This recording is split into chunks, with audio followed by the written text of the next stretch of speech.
So about those launch dates, I think that may delay a bit. We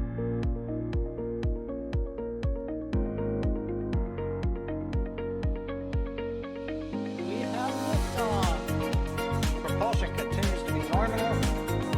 RCPA chamber pressure looks good. Following up. Roger, roger, Atlantis. Water towers fly! Yes! Tango down to nominal. Flight outside FD off. Bring in FD off. Off. It's orange! Orange 25! Oh my god! Oh my god! Decollage. What is it? Put that in the big bag, Eagle. 343 unfolds to go. Indeed. We rise together, back to the moon and beyond. There's nothing to be igniting the flare, correct? Ship 36 just blew up. Yikes. You bet. Sure. We don't need any more of these.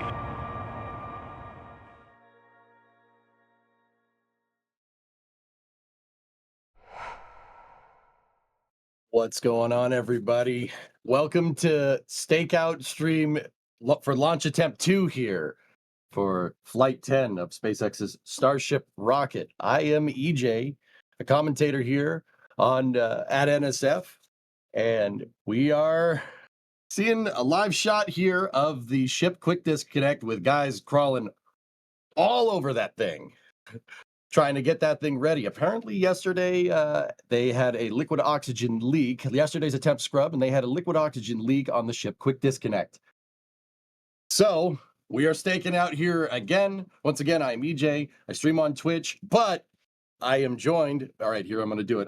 I am joined by my ever competent cohort of co-hosts. Got it. Got it. You We have- stole it. Yeah, dude, we did it. We nailed it. I have Adrian here with me. Adrian, you there? I am there.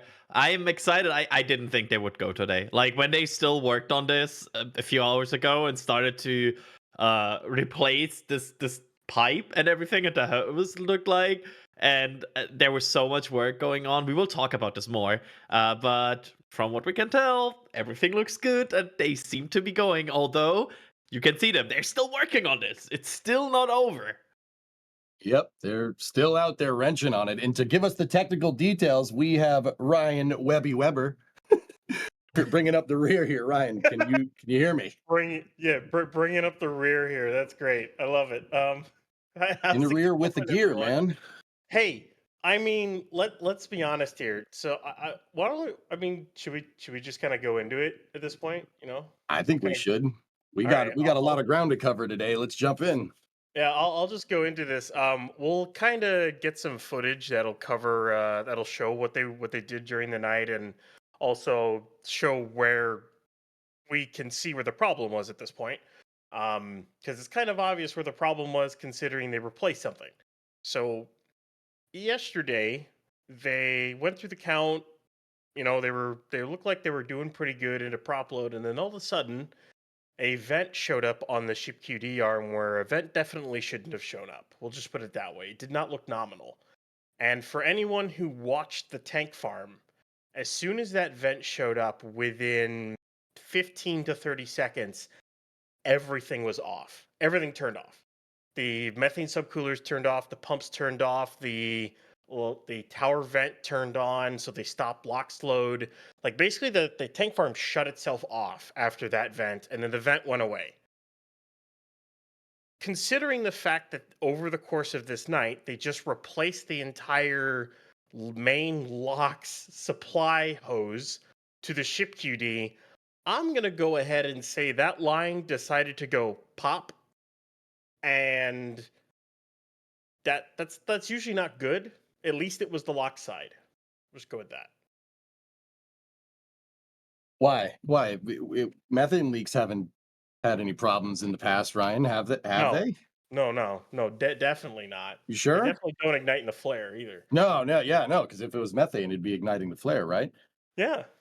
Yeah. No, that's I'm yeah, glad the that's whole fine. launch site is fully ignition source free. There's no way Exactly, something yeah. there could ignite anywhere.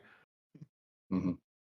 But the funny thing is I will say this: just about any other company probably would have taken the time and either reconfigured the 11K because the Buckner, the SpaceX 11K is not high enough to deal with the ship QD at this point. You would have had to reconfigure it to do such a thing. And the only other crane tall enough to go over there would have been the Grover crane sitting in the SPMT yard. Well, they didn't go grab that. They used I think, a motorized chain hoist up at the top of the tower. Hmm. Wait, a motorized chain hoist up at the top? You're telling me they And just down, rigged a crane up to this thing and just yeah, a crane at the top of the tower. You know, like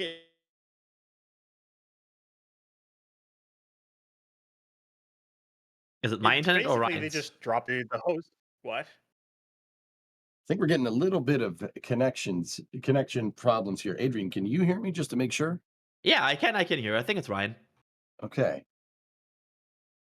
So yeah, but to Apparent continue that, quite impressive work there. We talked about it at the very end of yesterday's stream. Like if they have to replace something, well, there's no crane prepared. But hey, they did it, EJ, and I think we talked about it in the pre-show. If there's one company on this planet that would go for such a strategy in less than 12 hours to fix it, probably SpaceX. Am I back? Am I fine? Hello. I don't know. We thought you got And taken out by Big Crane. I might gotten taken out by Big Crane or by ITAR. I got ITAR'd, I guess.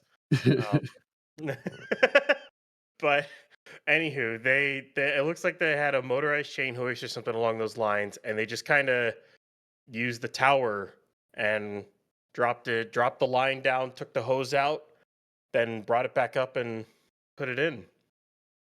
Quick as that. It's already installed for those of you who are wondering. They're performing final stuff, and then they'll have to leak check it, probably purge it, and then they can hook up the ship QD. So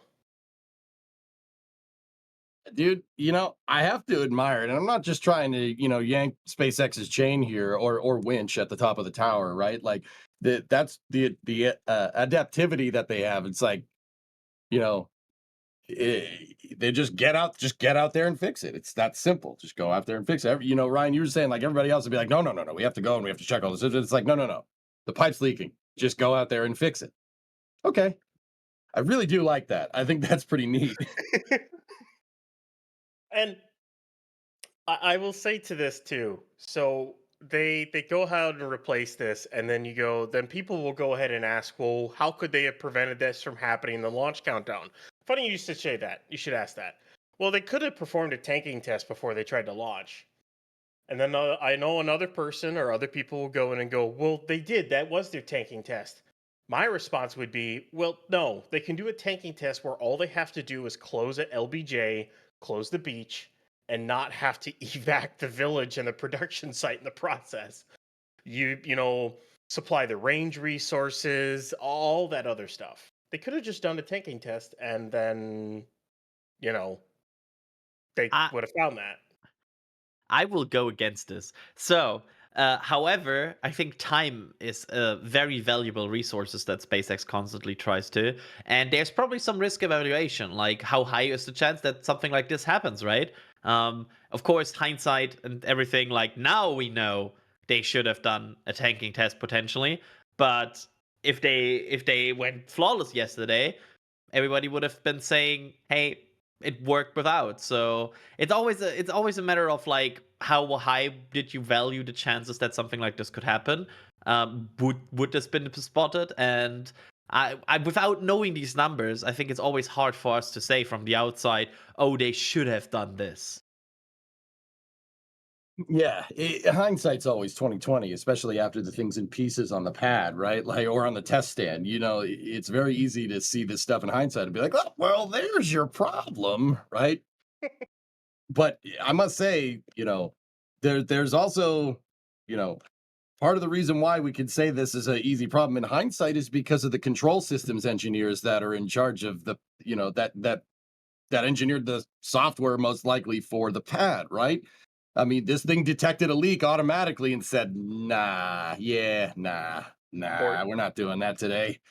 That's pretty cool, man. Shout out to the control systems engineers. Pretty awesome. Yeah, we will. Now that we know what they replaced, as Ryan said, we got a better understanding where to look at, and that is something we found overnight. So there will be something we will look in a bit once we have the necessary picture. But if you know where to look, you can exactly spot where the leak happened.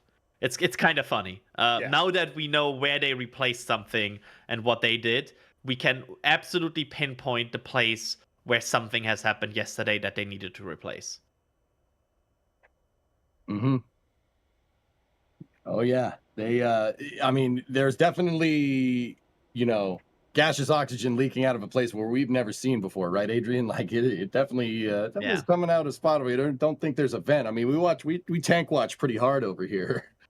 Yeah, there was a moment yesterday. I think so. We did like after show with some members, and we just hang out a bit. And there was a moment where I think Ryan, Alex, and I just looked at a moment right before the tank farm shuts down, and you can really see a strange vapor coming from the ship QD arm that is very much aligning with the moment the tank farm shuts down. That was like right after SpaceX also said, "Hey, it's due to traditional checkouts," right? So we looked at something. Like we understand that we had to look for something, and that's when you find something, right? It's always hard to look for something you don't know about, but thanks to SpaceX at least telling us it's something going on with ground equipment. We knew we at least look for anomalies, and that's why we found this whole thing. So yeah, that was interesting. Yeah, it's we'll grab the video for it, but it's around like T minus, it's like 41:10, 41:15. It's somewhere in that realm is when the leak starts. And then you get between like T minus 41 minutes and then 40 minutes and 30 seconds, and you just see it getting larger and larger, and then all of a sudden the just tank farm just shuts down. It's just like an instant stop. It becomes pretty obvious where it was and what happened. Just kind of like it was. I think it was Ship 37's one of the attempts. I think it was before the SP. I think it was its first spin prime attempt. It looked like one of those. They had to also replace one of those hoses because it leaked as well. So this isn't the first time that SpaceX has had a LOX hose leak, especially for this flight, I should say, because Ship 37 had it too. I mean, Ryan, this is what happens when you leave any type of mechanical equipment sitting. I mean, we're talking about GSE failures here, right? And my mind can't help but trace back to Delta 4 Heavy. Delta 4 Heavy, the pad just was like, nah, why don't you ask me later, ULA? I don't feel like launching today. If you let stuff sit, this stuff's going to happen, right? Like, I mean, what happens when you let a plane sit, Ryan? Like, right? Mm-hmm. Anything mechanical. What happens if you let a truck sit for a while? Oh, that's Like bad. you Believe just me. let it sit, you let all the oil drain into the pan, it sits for weeks and weeks and you don't run it. It's one of those things. It's like those people who have their lovely sports cars and they keep them stowed away for a while. It's like you should run that every once in a while. You should just turn it on, 10 minutes, 5-10 minutes, No, even idle sitting there. not Because just turn it on. You got to take her out and let it eat, man. yeah, to mechanical stuff that was designed to move and be used hates sitting and doing nothing. It will get corroded. It'll just kind of just kind of sit there. A lot of times it just kind of sags, sits there, gets worn just by existing. People might not realize it, but more time, everything usually mechanical, it's at its happiest when it's running. When a plane is flying at cruise altitude, it's the happiest it can be. All the systems are running the way they should be, all that other stuff. When a rocket is flying, it's actually in a pretty good state. Keeping rockets sitting around usually isn't the greatest either. Launch hardware, when you're running pumps, anything mechanical likes to be running. It's one of those things. They're happier that way. Mm-hmm. Oh yeah. I mean, we haven't seen this thing used in 3 months, as you said. Yeah. Yeah, It's great. It's time to take Starship out of the stable and let it eat, man. That's all I'm saying. Yeah, we talked a bit about it when we started before the pre-show, and I mean Ryan has tons of experience with that with planes, and a good friend of mine mentioned this recently. He works on roller coasters, and he was like, the worst times of the year is either when a roller coaster is grounded for like a few days, because the first drive is always the worst. Something could go wrong, or after the winter break. Like the first drive after winter break when it had been sitting for 2 or 3 months. That's the worst timing where you're really paying close attention to if this thing is working properly. So yeah, but if it works all summer without any issue, it just goes. Mhm. Good stuff here. So I'm gonna go do some support, fellas, if that's okay with you. Yeah. Let's see what we got here. So we have Onion becoming a Capcom member. Thank you very much there. We have Mac 1985 with a $5 super chat. Well, it's Groundhog Day again, dude. Don't say that. Please don't do that. We have Eddie White gifting a Red Team membership. Eddie, we appreciate you, dude. Then we have Noel J gifting 5 Red Team memberships. Thank you very much, guys. It is my goal to keep that support queue clean. I'm going to keep it clean. You know, Crafty just popped one in right there. I'm surprised it was the ship quick disconnect that flared up rather than the booster quick disconnect. No significant activity noted down there, I hope. Nothing that we could see as far as I know. But you got to remember, they've been down there. They've been messing with the thing, so it's less likely to have a problem, especially since they basically rebuilt it since the ship static fire. Right, Adrian? Like the thing, they took the thing and hot rodded it for the static fire, and then they reconfigured and put it right back.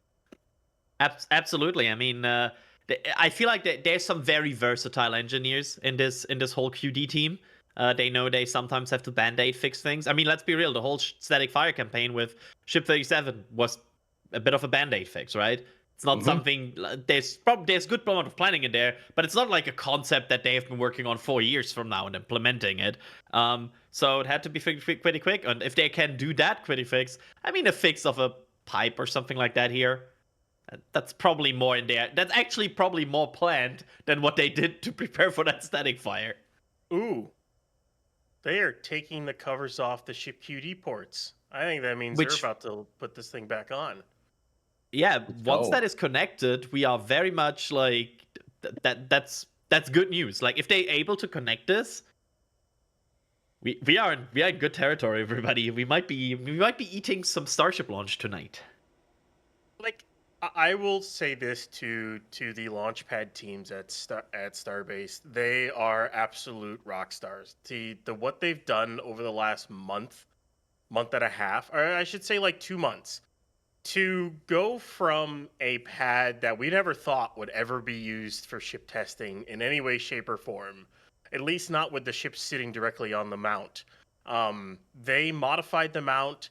They got it working. They only had one instance of a leak, which was before. I think that's the second set of testing they had to do was before that spin prime. That they had the leak there. Otherwise, it worked very nicely, worked very well. And here, in the course of a night, they just swap out a main supply propellant hose at what almost 90 meters off the ground. Just like, yep. Yeah, we did that. Yeah. Pretty, like I said, the adaptation here. I mean, SpaceX has taken improvise, adapt, and overcome to the next level here. I mean, how high are those guys up in the air right now? They're, I mean, 70, the way actually 80, 90 meters, right? Yeah, 80, 90 meters up there. Is it at all possible? I know this isn't flame trenches. Is it all possible to get a zoom out here to see, how far those guys are up in the air? I mean, I hope you're not scared of heights. Because that is a long way up there. There. There you go. Below the chopsticks. Just for context, I always like to say this. You're like an average 2-story house, like where a family lives in? That would very much fit under that OLM. Just look at the sweeper truck right there. Yeah. Yeah. That's a proper sweeper truck there, and it's barely visible. It looks like a toy. That blows my mind. Anytime we see any, like if you have Jack or D or anybody out there taking pictures, Max, Tyler, whomever, they always take pictures of people standing on the deck of the OLM, and you're just like, huh. I thought that was like maybe 10 meters up in the air. No, it's like 50 meters up there. The deck of the OLM is insanely high. And that's just the base of the pad. This thing goes on for days. Yep, absolutely. We should go back now to the ship QD because 8 might connect any minute now. Mhm. Oh yeah. Tee it They up. while they are sweeping here, And but it you know, might while be we're coming. commanding the producers to look at different camera angles, I'd like to thank them and introduce them because I'm a schmuck and did not do that at the beginning. That's my fault. I blame it on coffee, which I have not had yet. We need to go get some of that. I will in a moment.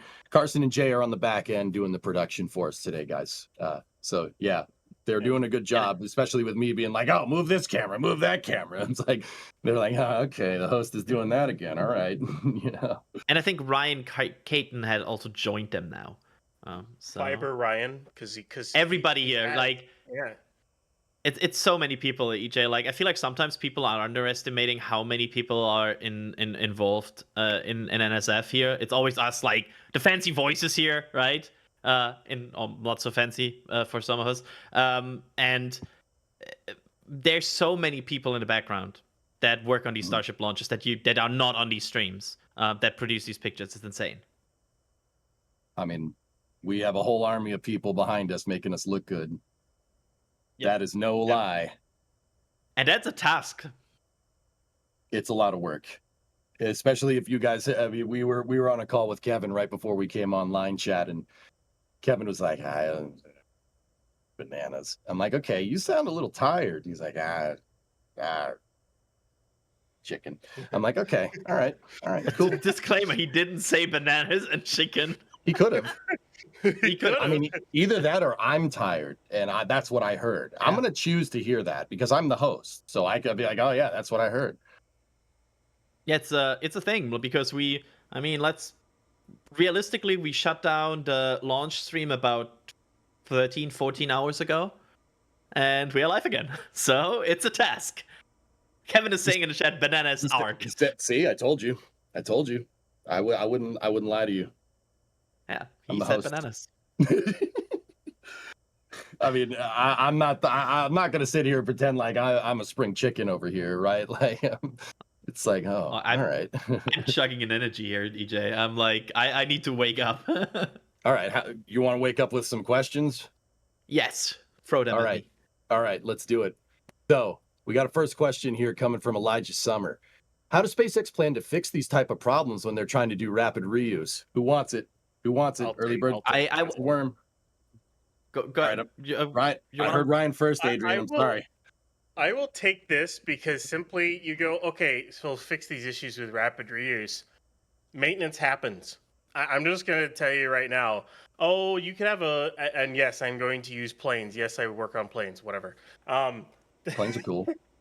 Like you have planes that move from station to station to station, and you know they're whether it's cargo, whether it's passenger. When they land, things can break. And you need contract maintenance there to then call, come fix it. Or if they can't do it, you then have to send a rescue mission out to go get the airplane and fix it or whatever. There's a whole different things. Things break. When you're going to fly a lot, things are going to break. And their plan for it is you just got to fix them. You have spare parts on hand. You have the mechanics and technicians on hand to fix it. And that's your plan for it. I mean, that's really all you can do. You try to make the best design that you can that will last the longest and also be some of the easiest to fix. That's the best you can do when it comes to that kind of stuff. You just need to be able to have the parts on hand to fix anything. That's basically it. I mean, that feeds Ryan into a much bigger thing. You know, over the between the the attempt yesterday and what's going on right now, what you guys see on your screen, the man himself, Elon, posted pictures of inside of Starbase's factory, and I looked at that and I'm like, that's the machine that builds the machine. You talk about having parts on hand. I firmly believe in. Keep in mind, this is my opinion here, so feel free to chime in and be like, no, EJ, you're wrong. I mean, someone's going to do it anyway, but it's fine. It's okay. It's, on the internet. Surely everyone's going to agree, right? No, I think that Starship is part of that is as much part of the design for Star Factory is as much. They are. Sorry to interrupt you, EJ. No, it's all good. Work platform out of the way, which means once that's out of the way, they'll probably extend the QD. Okay. So We're making you know, progress. Yep, exactly. I mean, Ryan, once again, you're talking about parts on hand. Yeah, I firmly believe that having the parts on hand and having the factory cranking mass producing starships is as much vital to the design as the tile system on the ship itself. Uh, it is that is vital to be flexible and adaptive. I mean, Ryan, say it like an airport, right? It's like an airport. You got to have the parts on hand. Well, SpaceX is trying to make Starship fly like an airplane. Not actually. They're trying to make it fly as frequently as an airplane. That is a very big challenge, but got to start somewhere with it, right? Yeah, you got to start somewhere because I mean, you can get an airliner to run 4 to 6 cycles a day, and by that I mean like flights a day. Mm-hmm. I personally don't think a single Starship will ever fly that much in a single day. I don't think that'll ever happen because you got to think of the use case of flying a single ship that many times. I think it'll just be rotations of ships, but that's just me. Um, and it's it's one of those things you need to be able to ship parts to locations or where with Starship, it's a lot different because you have singular launch pads. It's not like you have like a small, tiny regional airport and outside of a small town that you're landing in compared to, say, landing at JFK. Maybe you're landing at Boise rather than Atlanta or something like that, and then you have to send parts there. Starship isn't doing that. Starship is where it's going to be landing is where it's going to have facilities to work on it. So there's a plus on that front. So they'll have parts there, and of course the pads are where they're going to have parts as well. Like this hose is brand new. They probably just had it in a box waiting in case they needed a new one, which it's a good thing they had it because all they had to do was replace it. Yep. Yeah, that's improvised adapting and overcoming right there. I mean, this thing is forging a path that has been untried. Like I'd like to say that Apollo engineers wish they had something like this, but we got to wait for the system to develop out because their stuff worked and this one, it's making progress, Anyway, let's see. Let's go to the next question. This next question is coming from Magnum. Why did they switch the loading process of the ship, loading methane first and then LOX after? Adrian, hopefully you're topped off on energy drinks because this is a good one. That's actually a good question. I'm not fully sure if we like they probably learned something that or adapted something in the tank farm that just changed the process. Overall, that seems to be the case now for both vehicles. Because if I'm not getting this completely mixed up, both vehicles first load the upper tank and then the lower tank, like a few minutes later. I would, and Ryan can correct me if I'm wrong here, I would probably say that comes down to the available pumps per liquid, and methane is just right now being faster loaded, and that's why they, slower loaded, and that's why they start methane first and LOX after. I mean, yeah, Am I right? Yeah, they have less subcooling and less pumps they use for methane than they do for LOX because you also need to load a lot more LOX than you do methane on both these vehicles. And that's a thing that's going to be changing a decent amount when you get to Pad B, because on Pad B side, your subcooling isn't as much between LOX and methane, but number of pumps, there are 5 LOX pumps and 4 methane pumps for a booster, and then there's 4 and 4 when you get to Pad B. So for those of you seeing that they are loading this at about like 53 minutes, they start at T-minus 53 minutes, be prepared in like 3 launches on Flight 12 for that number to go to like 30, 25 minutes. They're going to load this fast. It's going to be nuts. We were talking about, Ryan, on my Twitch stream yesterday, during the attempt yesterday, we were talking about it. They are loading that pad with a flow rate that's a higher flow rate than the mass flow rate of a single Raptor engine. Think about that for a second. Yep. Mm-hmm. If you have a single Raptor engine, if you guys watch McGregor live, you see the Raptor test stands, one Raptor firing. That they are loading fuel and oxidizer faster than that into the ship, which is just mind-bogglingly fast. That is crazy, right? I mean, look at these openings there. You can see the openings of the QD pipe right now. like the two big gaps there that you can see on the ship, that's the whole LOX and methane that goes to the ship goes through that in Like 45 minutes. just to and for booster here, they load this booster in about 40 minutes, give or take, and that's the block. This is the block 1/block 2, whatever you want to call it. But and they load it in like 40, and they burn it in like in 2.5. It is nuts to say the least. What was it? I think the usage rate on the S1C for all 5 F1 engines was like 15 tons a second or something like that. I think it was that. I'd have to. It was in the book Ignition. I have to look at that again. But I think it was 15 tons a second for the S1C, which is that's ridiculous. I think Starship's like 30 a second. Okay. Yeah. Dude, you're telling me these numbers and I'm hearing them, but to like try and rationalize that, my brain's having trouble doing that. Like you could say like, oh, it's 30, 30 tons a second. Like, okay, what's 30 tons? Like what is out there that's 30 tons? Right. Like, Well, we see this beautiful overview of like the launch site with pad A and B. That's the huge problem. Like we talked about size earlier, we're now talking about weight. Starship is in such huge dimensions, like in context to everything you're contacting with on a day-to-day basis, that it is very hard to sometimes explain these numbers in like everyday terms.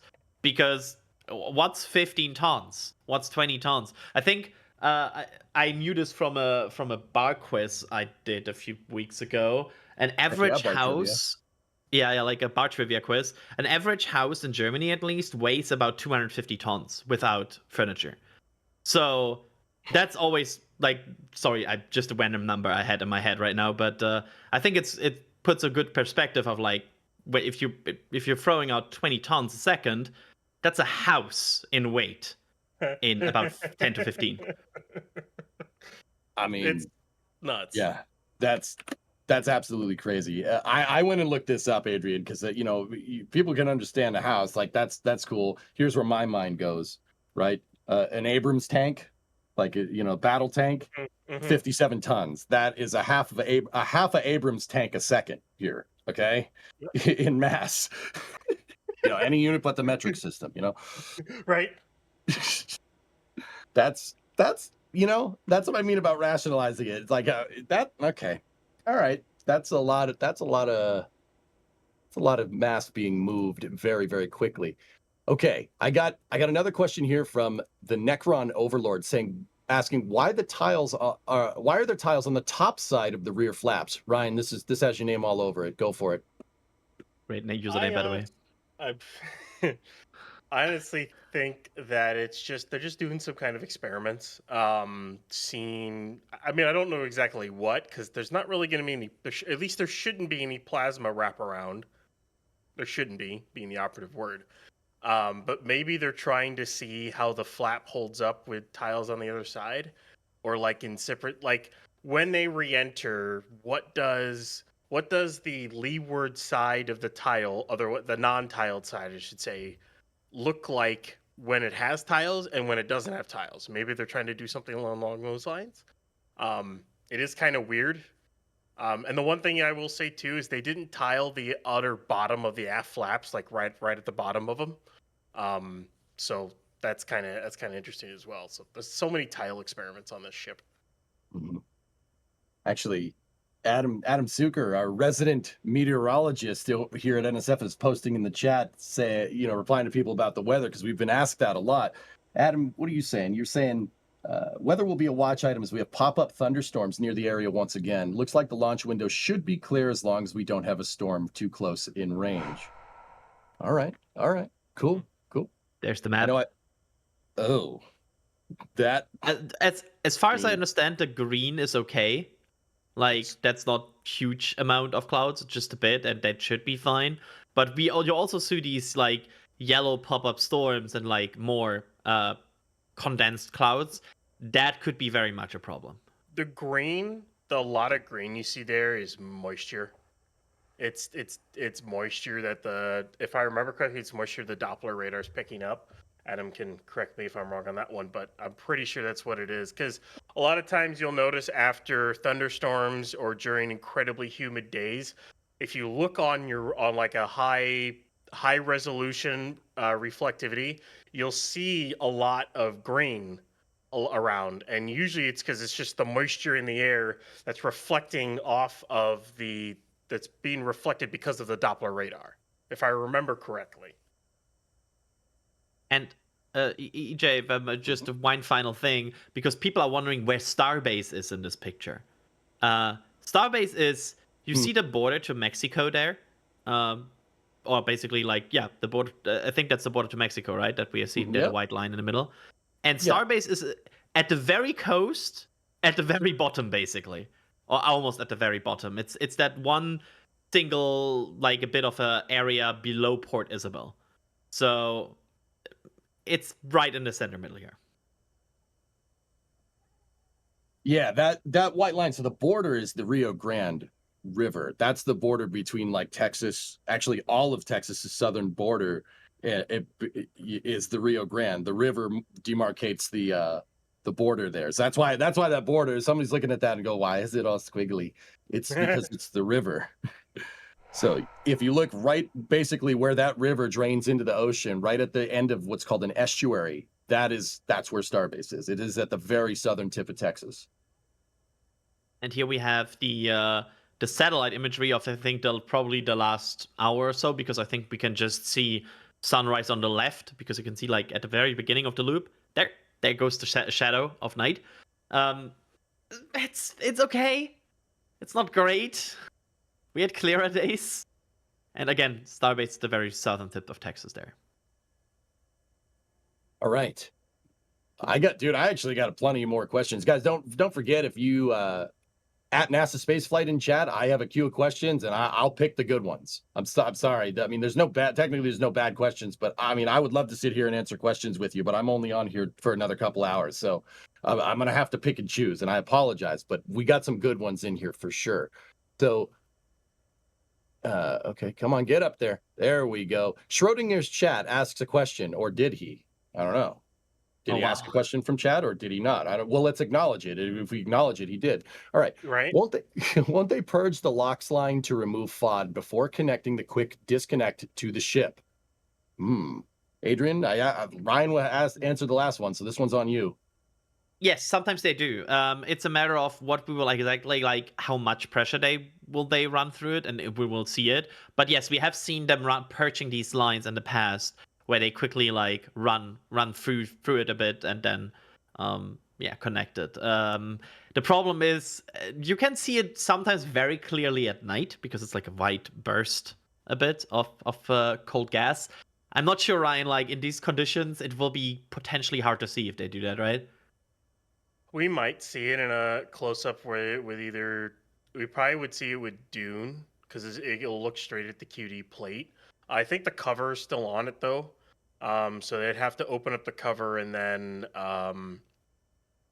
probably they'd have to basically slightly run up the tank farm and build up some gas, get it through the lines, and then get it up the tower and then purge it. And that not only does it purge it, but it also helps leak check it to make sure the connections are good to go, and then hook it up to the ship, because the last thing you want to do is to not purge it, hook it up to the ship, FOD gets in the ship, and then at stage separation, something happens that you don't want it to happen. Let's go with that. I mean, my mind's going back to the space shuttle with the golden bullet. That we don't need any more of these. If you guys want to know where that came from, FOD in the lines, especially in plumbing, is for a rocket engine is not ideal. That's it's not great. Just ask Booster 4. I mean, before they scrapped it, ask Booster 4 what happened there. It was a great line from Zach in his latest video when he talks about Massey's and the reason why Massey's is incredibly good for SpaceX, why they built it and everything.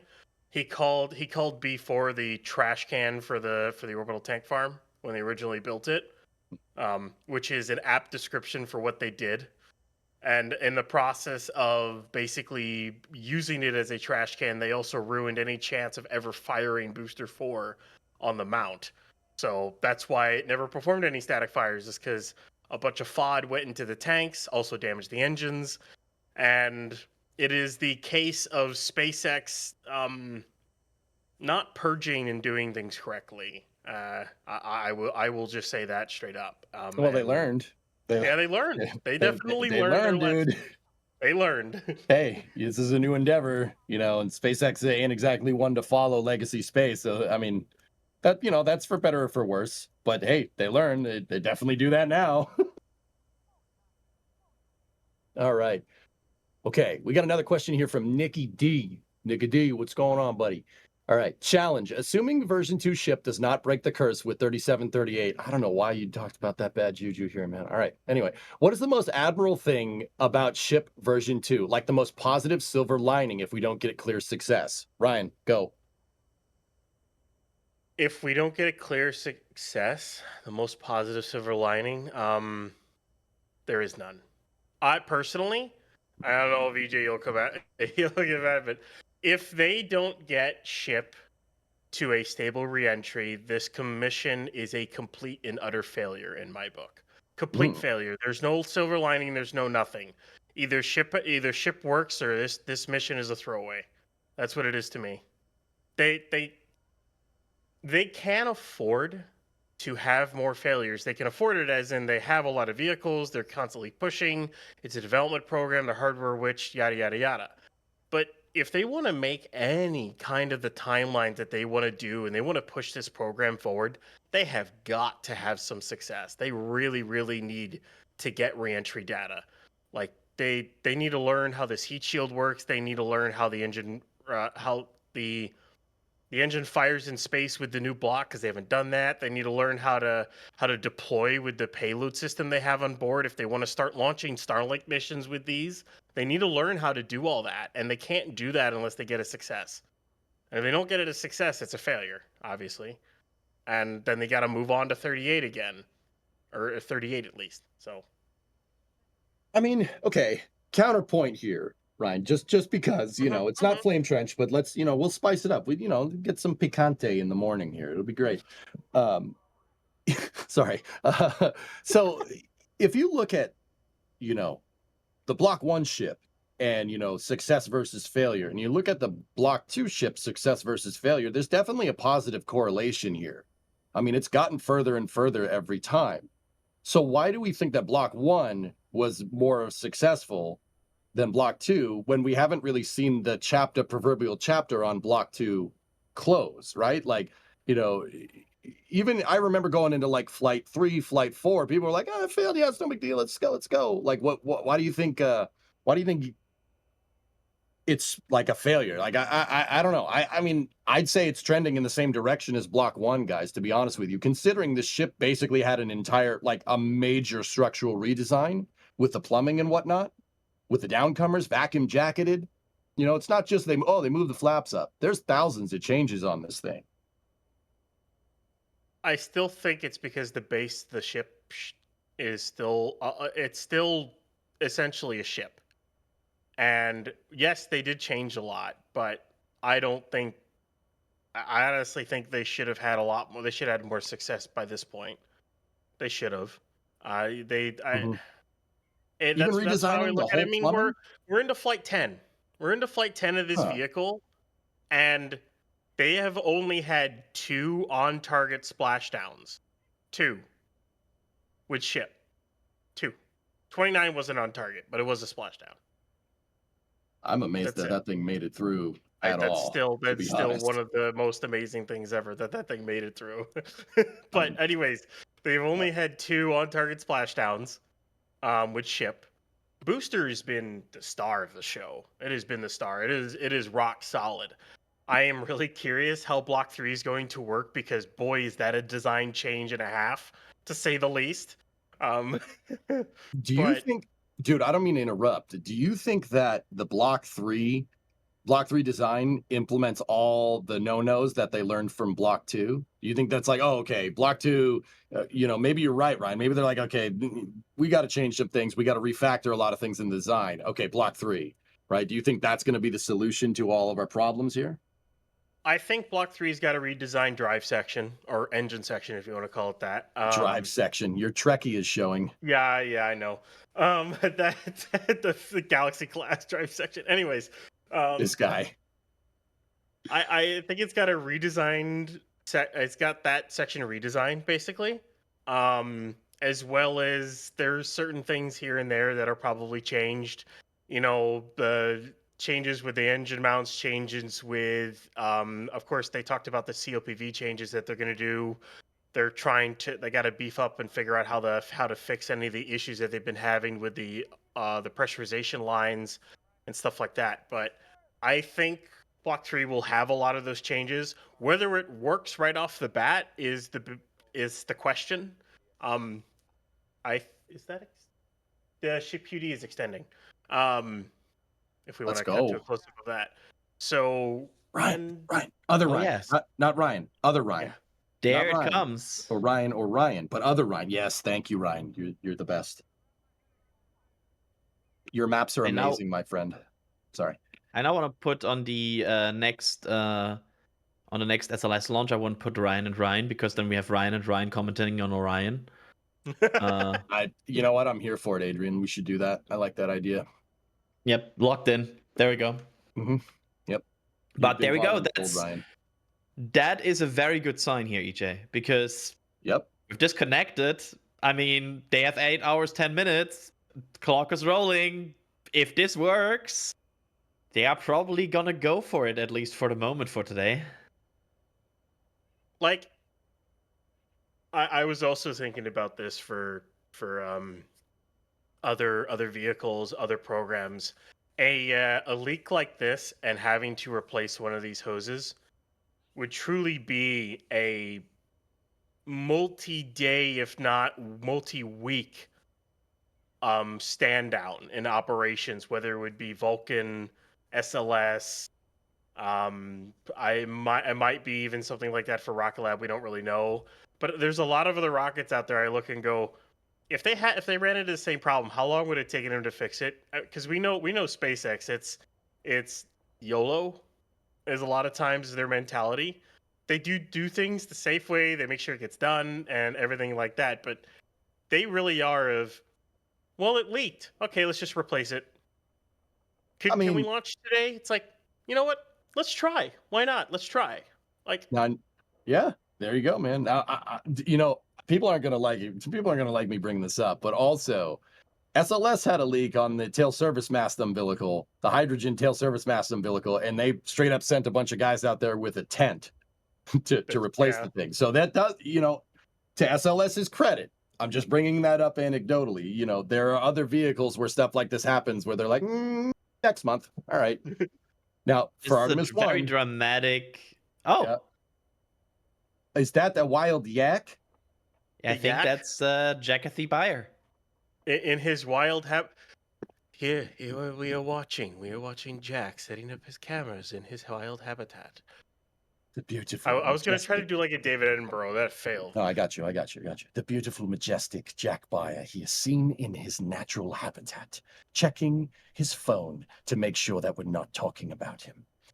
Observe as he sets up his camera to be able to image the wild starships. No? Good? That's pretty good. Yeah, amazing. all right, cool. Amazing. All right. Excellent. I wonder if he knows that we are watching him. Jack, turn around. Jack, if you can hear this, don't say anything. I think he can hear us. Oh. If there are mosquitoes in the air, say nothing. I think if there are mosquitoes on your skin right now, say nothing. I think the oh, he's checking his phone. He's checking his phone. Act normal. Hello. There he is. Oh, hey. Yep. Hey. Oh my god, I'm so stupid. I'm not on camera and I just waved back. Hey, it's early, man. You gotta let that energy drink stew, okay? You fast forward, all right? I just waved back so enthusiastically to the camera. Hey, you did a good job on the stream yesterday where you had the camera on you the whole time. You get into habits. When I'm explaining things to you guys, like right now, I'm moving my hands around, but you absolutely cannot see me. So it happens.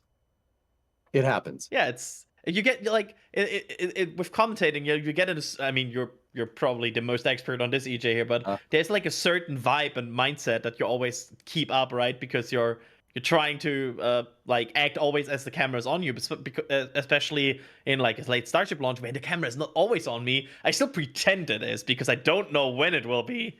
That's it. If you're doing a live cast, always assume you are being watched. It doesn't matter if you're like, oh, I shut the camera off. Oh, I'm just nope, because then you start thinking that, and they'll turn the camera on, and you'll be picking your nose. People will be like, what are you doing? I'll be like, oh, sorry, I just need to clean this out. We're professionals, I swear. Okay, all right. Yep, it's a thing. It's a thing. We try. Yep. All right, so I'm gonna go through the support queue. The support queue is building up, and I can't have that happen. I need to have a clean support queue here. So we got Noel Jacob with 5 red team memberships. Noel, thank you so much. We got Ryan England. Is that the producer? He's producing it. Gifted 5 red team memberships. Thank you. Appreciate it. LMO. We have the coffee fund. Oh yeah, no, we need that today. We need that today for sure. Thank you very much, LMO. Appreciate you, buddy. We got Luka Pavnik. What's going on, buddy? With the €20 super chat. Coffee's on you today. Oh, you guys are my savior. I'm gonna go get some dunks. Sorry, I'm from the Northeast. That's what I do. All right. I got cheesecake. I got cheesecake, EJ. You got cheesecake? Wait, you guys get cheesecake? Where's my cheesecake? Yep. They did that on one Starship flight where they eat cheesecake at the Margaritaville. So now I'm like, okay, I have cheesecake on lunch days. Last time I was down there, I had cheesecake. I had cheesecake once. Back then. I was crazy once. All right. Anyway, we don't talk about that. Glenn Word with a new membership, becoming a red team member. Glenn, thank you very much, buddy. Appreciate it. All right, we got Mac 1985 with a $10 super chat. Watching since SN4. Thank you all for what you do. While other outlets focus on setbacks, y'all keep it real and cover spaceflight with good humor and positive vibe. I hope NSF is around forever. Hey, you keep watching, we'll be here. That's just how it be. Yes. Absolutely. All right. I'm working through the support queue, but I see you guys building it up. I will not allow the support queue to be full. All right. Hey, rather be flying an X-Wing. What's up, man? How's the weather off the Wyoming coast? Oh my God. One day people will forget. Did I miss something? I missed this. Oh yeah, one. there was with what state did I confuse it? I'm not even sure anymore because there was a short like a 2-letter short thing and I said, oh, that's referring to the Wyoming coast, right? Oh, it's WA. And I said, oh yeah, it's Western Australia. Somebody posted like from the coast of Western Australia, and it was like he said WA, and I was like, oh, that's the coast of Wyoming, right? Because oh dear. Now, and Long March funnily 5. enough, if you know US states, Wyoming doesn't have a coast. It is a box. It is the square hole of states, along with Colorado. Yep. That's right. So it goes in the square hole state. And 2 minutes later, EJ, the account Wyoming Coast posted a super chat. So somebody was really fast with that. Oh yeah, chat's quick on the draw. Yep. That's a thing for sure. All right, we got I'm gonna keep going through the support queue. They're adding to it, and it's now I'm starting to get annoyed. They're doing it to spite me, I swear. All right, we got Chris Fields with a $5 super chat. Easy way to visualize mass. Typical swimming pool is 50 tons of liquid. Yeah, that's already the pumping conversation that we're having about commodity fueling on Starship, which is just 50 tons. Okay, no big deal, right? We got Shelby Z with the $10 super chat. Oh, here we go. Here's more. About 3,600 tons in an Olympic swimming pool. You did the math. Okay. All right. Cool. That- That's over 8 Olympic swimming pools per second if they're pushing 30,000 tons per second. I don't think they're pushing 30,000 tons per second, but appreciate the super chat. I might be wrong. It is early, and They're pushing 30 tons per second. Yeah. About that. Like, yeah, that's what I'm talking about. I think we might have a non-metric user here because I always get the decimal points wrong. But I can somehow be like, oh yeah, 12 inches to a foot, 5,280 feet to a mile. Yeah, no big deal. This system makes perfect sense. and Alex in the back channel mentioning, are we talking about volume or mass? Because it depends. Ooh, Alex flexing that nerd muscle right there. All right. We got Michelle Pierce becoming a Pad Rat member. Thank you very much, Michelle. All right. And on top of the Pad Rat member, we got a five-pound super chat right there. Wow. We need another little flap that could. Going to be a long night for us in the UK. Yeah, I do not envy people in Europe that are tank watchers. This schedule is a real humdinger. That doesn't sound like fun. Adrian, can you comment on this? I disagree, but I was always I'm a bit of a nerd, and I always I play World of Warcraft now for 20 years, which means I always after work when I worked a normal scheduled job, I would always play World of Warcraft until 1 a.m. before I did work and stuff. So this is kind of like that, right? Like you just go late on you can work on 4 hours. It's not pleasant, but for 1 or 2 days, it's possible. How old and are you? yes, I see it in the chat. 40 Alliance. Yes. I'm 30. Okay. All right. Yeah, you still got some time. When when you're up at at 37 like me, the ability to do that just kind of stops. Yeah. I used to be able to get, 2 to 4 hours of sleep, you're good to go. Now it's 6. Now I have to get 6. If I don't get 6, I wake up the next day hungover. Either that or I just have too much beer. I mean, it's probably that, but whatever. It's fine. I noticed it's getting less and less. Like I remember when I was 18, 19, 20, I could easily pull an all-nighter, go to work, and then just sleep after that. At this point, I always feel like at 3, 4 a.m. is kind of my hard limit. After that, it gets tough. Yep. Yeah, no, that's a thing. I mean, you do it while you can. Do it while you can. That's all I'm saying. All right. So we have Active X here with 5 red team memberships. Thank you very much, Active. Appreciate you, dude. All right. We got File Systems of Coffee, $20 super chat. I like that name. That's awesome. All right. We got Peraza with a $5 super chat. Been watching since Apollo 8. Love what you guys do. Peraza, will you tell them that you can't get 4 hours of sleep once you get up there, man? Once you have more experience, right? Will you tell them? I mean, I would have stayed up for Apollo 8 for what it's worth. That seemed like a pretty cool thing. Rest in peace, Jim Lovell, man. I took that one pretty hard. I'm not going to lie. Wyoming, what's up, man? I mean, in general, I feel like for big rocket launches, I mean, how many chances do I have to watch them, right? How many chances do you have to watch to watch a Starship launch? I would stay up for it. Yep, absolutely. Not health advice, but do it. Yep. Hey, make sure you take care of yourselves, guys. We need, there's going to be a lot of tank watching to do over the next couple of years. You got to take care of yourself. We got to be here for it, Yeah. Wyoming Coast has a $20 tip. Oh my God. The weather here is great. Thanks for asking. And Adrian technically does have a couple. It does have a couple coasts if you count the lakes. I mean, true. There's a lake of lava. Thanks. Does that still count as a coastline, or? I guess. Thanks, Wyoming Coast.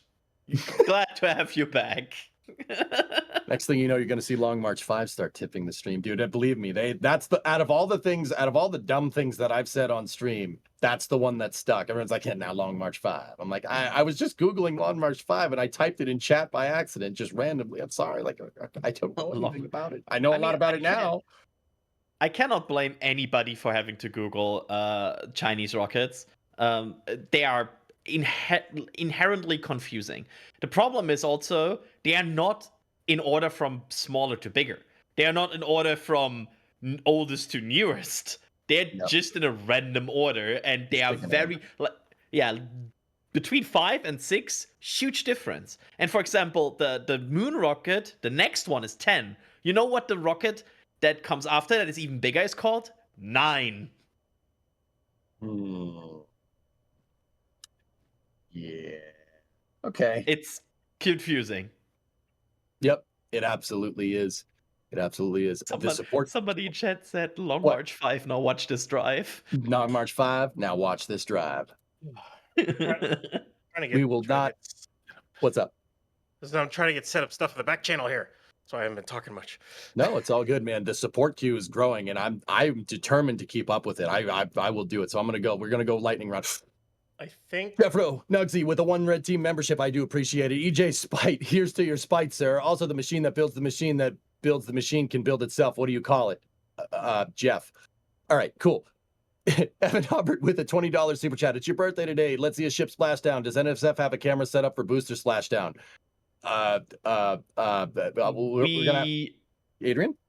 No. We have people on the hotel. They have a higher elevation point, so they should be the best to be able to see the potential explosion. But I think there's also a camera in the dunes that will be directed that way. Sweet.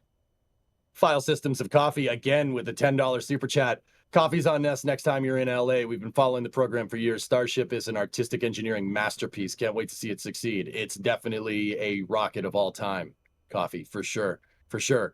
We got Bideford with a $50 super chat. Prayers for a successful launch and send prayers for my son in the hospital, please. Absolutely will. Bideford, Yes. we'll keep him in our thoughts. Yes. Yeah, 100%. Absolutely. All right. Chris Fields would love to join in on the coverage of SLS. I've been working on it in its prior iterations in Orion since 06. Send us an email. Send us an email, Chris. We'd love to talk with you. Absolutely. All right. Rather be flying an X-Wing with a $5 super chat. Hey, Jay, what's up? Remember to always keep your yak dry. A wet yak is grumpy yak. Yes, as you can see on the screen, the yak is being kept dry. Save the humidity. Thank you very much.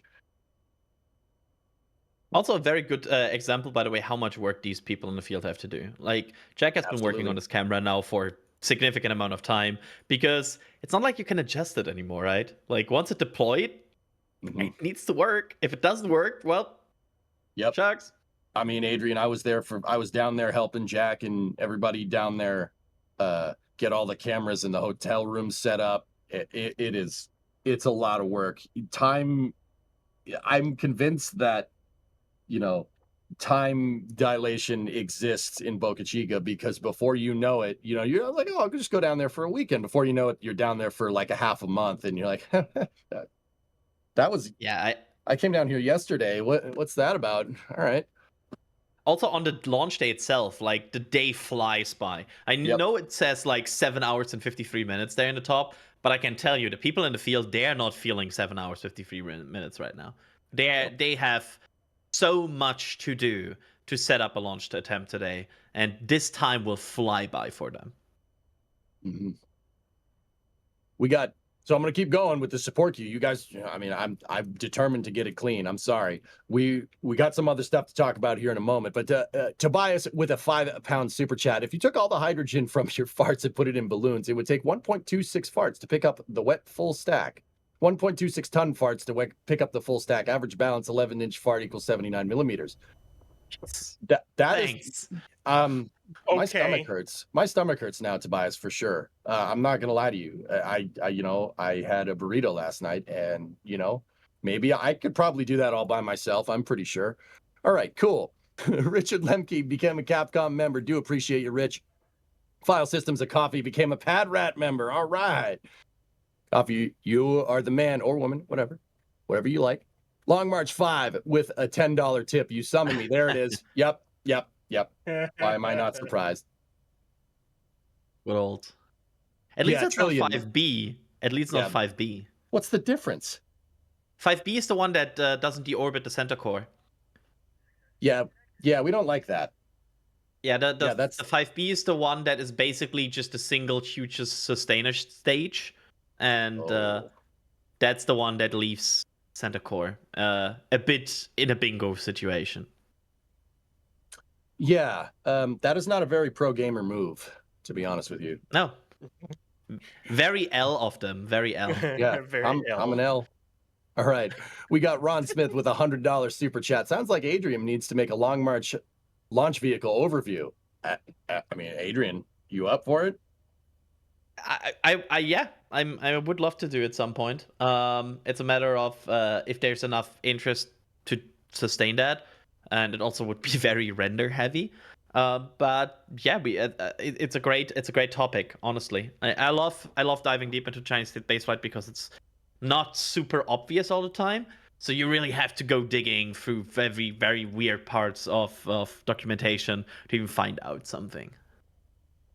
Definitely do. Ron, thank you for that $100, but we appreciate it. Thank you. All the guys. Oh, see, look at that beautiful waving yak right there. Sorry, it was a little bit of delay on my end there. But you know, those $100 super chats go to support a yak in his natural habitat. You know, you too can support a wild yak buyer helping set up cameras. He's in He's the gone. arms of the buyer. He Wait, vanished. Oh, Oh, there he is. you know, we don't want to get claimed here. But anyway, for just, you know, X amount, you too can support a wild jack. There will be many wild jack buyers that do not have homes to set up their places to set up their cameras. He's in the arms of the what? chopsticks. Well, Anyway. let's say, where's this going? Don't worry about It's it. kind of it's very poetic right now to see him like walk away over the dunes. You're Oh in my the God. arms I just- of Please don't the fall. chopsticks. I was, Please I fall. had that in my head. sorry. I had that in my head, but I didn't want to say it. You said it anyway. Look at the amount of mosquitoes and everything flying around. Dude, That's disgusting. I would swim in a pool of bug spray before going out there. It doesn't help. Really? Like, yeah, these like the mosquitoes in Boca when I was there for flight one, they just ignored it. You had like 2 layers and bug spray, like an unhealthy amount of bug spray on you, and they were like, "Yeah, don't care." Life finds a way. All right, I'm cleaning up the rest of the support queue, and then we get back to questions, boys. So we got Noel J gifting 5 Red Team memberships. Thank you very much. Appreciate you, Noel.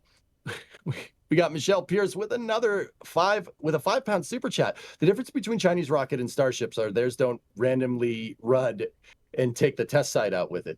I mean, They sometimes do. yeah, there's that whole iSpace thing where they did a static fire and then they didn't do a static fire. I'm fairly confident that broke something on the pad. You know, Tianlong 3, they had the stand. They used the same stand then for Tianlong 2 because they were like, yeah, it's a bigger rocket, but it would probably work. Spoiler, didn't. yeah, no, yeah. I mean, they learned. I'm sure they learned something. Yeah, the moment that rocket liberated during a static fire, they were like, yep, didn't work. I mean, that was one of the wildest things I've seen. I mean, Ship 36 I can tell popping you- was pretty bad. Oh, what's up? It was very funny because the people that work Chinese like information on spaceflight, we were all like excited for a static fire because it's a very upcoming rocket. Oh, we have sheriffs preparing roadblocks and clearings, so that's very good. Oh boy, a Cybertruck. Yeah, Cybertruck. There's Oh, like a 4 trash driving can. around. What? Oh, they're everywhere down there. And then Yeah, and go ahead. clearing out the beach as well. So I see a Cybertruck, I just think a trash can, but that's just me. Yeah, they have Hey, a man. bit of the shape. I like the underlying architecture, but yeah, it looks like a truck from like GoldenEye in 1996. I like the idea. I like the concept and the idea of like making something basically cheaper by not forming and everything. But yeah, I mean, The let's be 48 real. I'm volt architecture. European. Yeah. I'm European. That thing doesn't fit on our roads. No, that's fair. That's fair. But does an F-150 fit on your roads though? It's noticeable. Like there's Okay. one guy in my town that drives an F-150. Oh, awesome. Like, but it's very tough. Like you can like when you're next to him on like a traffic light and everything. Oh, It's noticeable. He's fairly big car. it's the stream of O's and oops and noticing things. They're packing up the aerial work platform next to the mount. So looks like they're packing up and Also- cleaning up and clearing out. Look at that. Look at that throwing out people there. They are throwing them out fast. Yep, and They yep, are there's the lift. they're going for it. If it wasn't go. obvious at this point, with the clock running down, them clearing out, the ship QD is hooked in, and they're wanting to close the road, they are going for it today. If it wasn't already clear, so Cool. All right. I'm gonna get through the rest of the support queue, guys. Once again, thank you for all the support. You guys are the best. We appreciate you. I'm not gonna lie to you. You guys take care of us, and we appreciate it. But most of it goes to the equipment that you see running the streams. you know, it is a great you guys are awesome, and there's a great amount of support here, and we appreciate it. You want to keep seeing these camera angles. I always say vote with your wallet, and you guys are making that very clear. I appreciate it. So we have Sean Block 3 with a $10 tip. I will be at the Intrepid tomorrow. Please ask SpaceX to launch today so I don't miss it. Watch it from the Intrepid is the 5-head move. Come on. Yeah, You got to improvise. Improvise, adapt, overcome. That's right, just like SpaceX. We got Starship Troopers with a $20 super chat. We must give Yak a bacon supply for all of his work. I think we do. I can't prove it, but I think that's part of his payroll. I think he gets paid in bacon. He doesn't, but I'd like to believe that. In honor of the name, the only good bug is a dead bug. When you talk about those mosquitoes, Service guarantee citizenship. Exactly. We have Thumper Tom with the $10 tip. Been watching since Hopper. Always great coverage. Thanks. Thank you. Appreciate it, Thumper. And then we got Justin Vollenweider. I don't know. Did we say that right? You know what, Justin? I appreciate the $5 super chat. I'm not putting that up on screen. That's bad juju. We're not doing that. His message has the S word in it, and I'm not doing it. Oh, no, we are not doing that. We're not doing that. What we are doing is looking at a live shot of the OLM there. Actually, we're looking at this pad and that pad. I call them this pad and that pad. The one on the right is this pad. The one on the left is that pad. Now, in order to get this pad configured for a static fire, a lot of work needed to be done to this OLM. And guess what, guys? We got a video. We got a video for you. On that info. SpaceX has really quickly reconfigured this thing. We got a video for you to show you how it's done. Ryan, roll the music. Starship's 10th flight isn't quite like the previous flights. You see, normally both booster and ship get tested before flight to make sure they're ready to go. Boosters fire up their engines at the launch mount and ships fire up at the Massey's outpost. But when SpaceX tried that for this flight, this happened. When Ship 36 blew up, we all theorised what they would have to do to repair the Massey test site and how long it would take until they could test another ship and get back on track. But every now and then, someone jokingly asked, what if they put the ship on the launch mount? Of course, that seemed preposterous and something that would never happen. The hardware is not compatible, too many things would need to be changed for that. This turned into less of a joke when just 10 days after Ship 36's explosion, SpaceX rolled an empty ship transport stand to the launch site. With no ship on the stand, nor any at the launch site, there was no reason to send one of these to the launch site, unless they were going to use one as an adapter to put a ship on the launch mount for testing. And that's exactly what happened. Of course, there needed to be modifications to be able to make all of this work. For starters, the transport stand does not have any way to connect to the launch mount, so SpaceX teams removed all 20 clamps from the hold-down arms and then bolted a metal plate to the end of each hold-down arm. By the way, each clamp is attached with 3 bolts to each of the arms, so that's 60 bolts in total to remove and then also install for the metal plates. Eventually, the stand would be welded to those plates, and in fact the bottom of the stand got reinforcements to provide a solid surface for it to be properly welded to said plates. That solves the whole putting the stand on the mount thing, but it doesn't quite solve the fact that this is a transport stand, and static fire stands have a few extra features. Things such as the supports for the Raptor vacuum bracing. Every time an RVAC is tested on the ground, SpaceX installs a special bracing ring around the end of the nozzle to keep them from being damaged due to flow separation. SpaceX quickly improvised and built 6 bracing posts that were welded to the inside of the stand in order to provide a location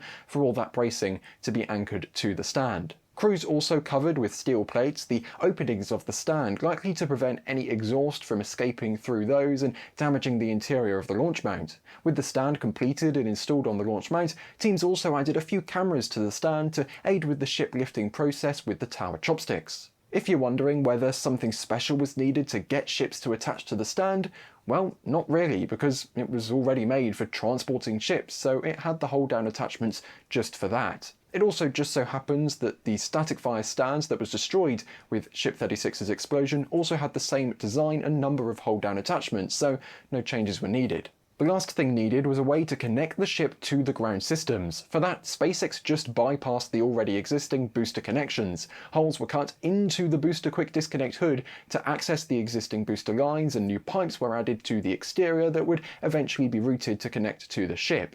Additionally, a steel framework was built in pieces and welded to the booster quick disconnect hood that worked as support structure for many of these pipes. Lastly, SpaceX also attached the ship's engine chill lines to the existing booster engine chill reclaiming system on the launch mount, allowing them to safely prepare the engines before testing them.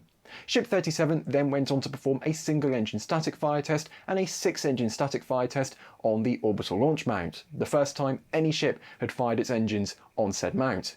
After that, we all thought they were done with testing, and in fact the ship was rolled back to the production site, the modifications started to be removed, and the ship adapter stand was removed as well. It made sense, it was time for launch. But then a few hours later, everything started to get put back together, and we spotted at least one engine swap inside Mega Bay 2. So yeah, Ship 37 wasn't quite done yet. It was sent back out to the launch mount and conducted a 6-engine spin prime test. This time though, for realsies, it was good to go. If you weren't around at the time, you might be wondering what SpaceX did to return the mount to launch configuration and how long that process took.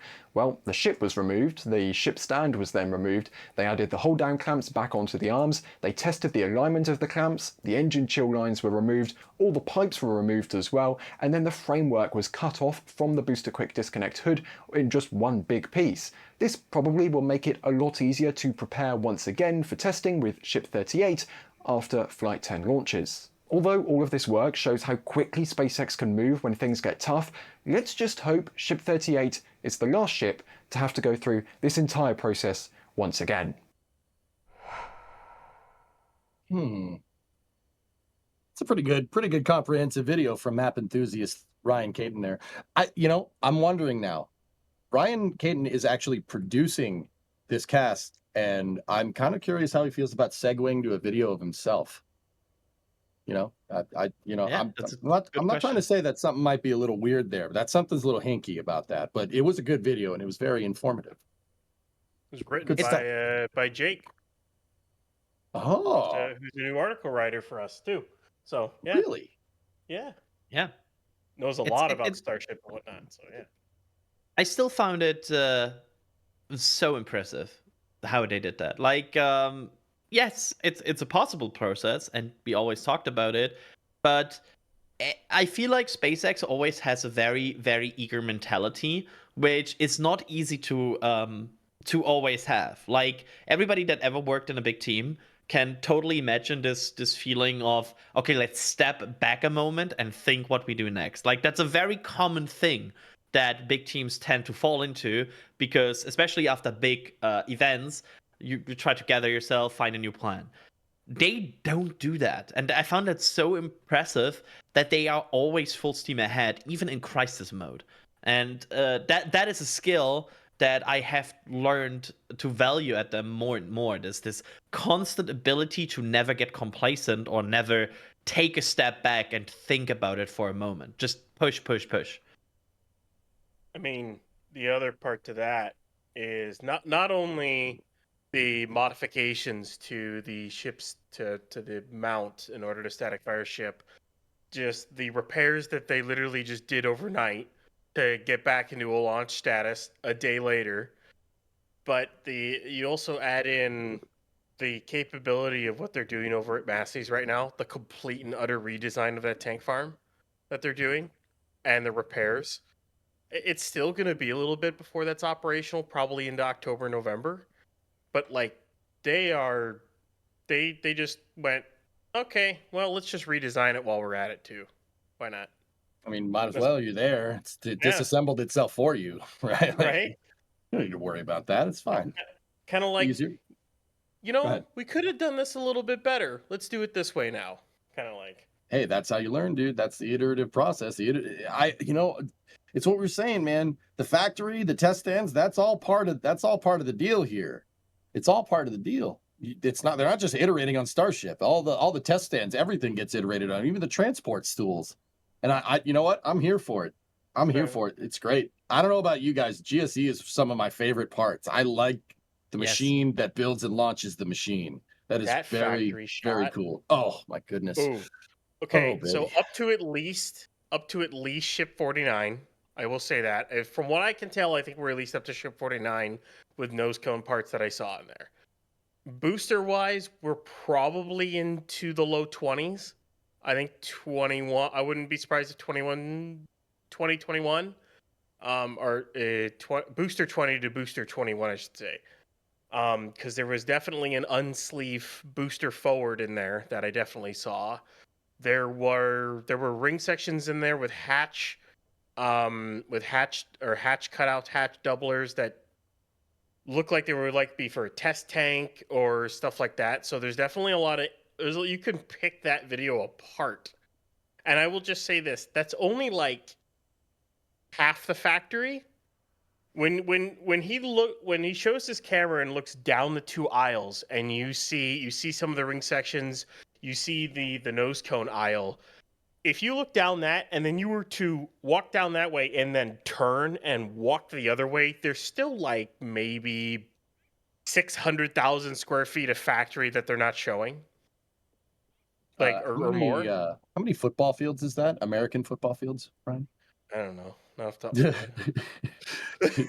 No, doing math in It's public. 1 million square feet, and that's only a fraction of it. Like they have a backlog of vehicles. They're trying to get testing done there on their new booster, the Test Tank 17 over at Massey's.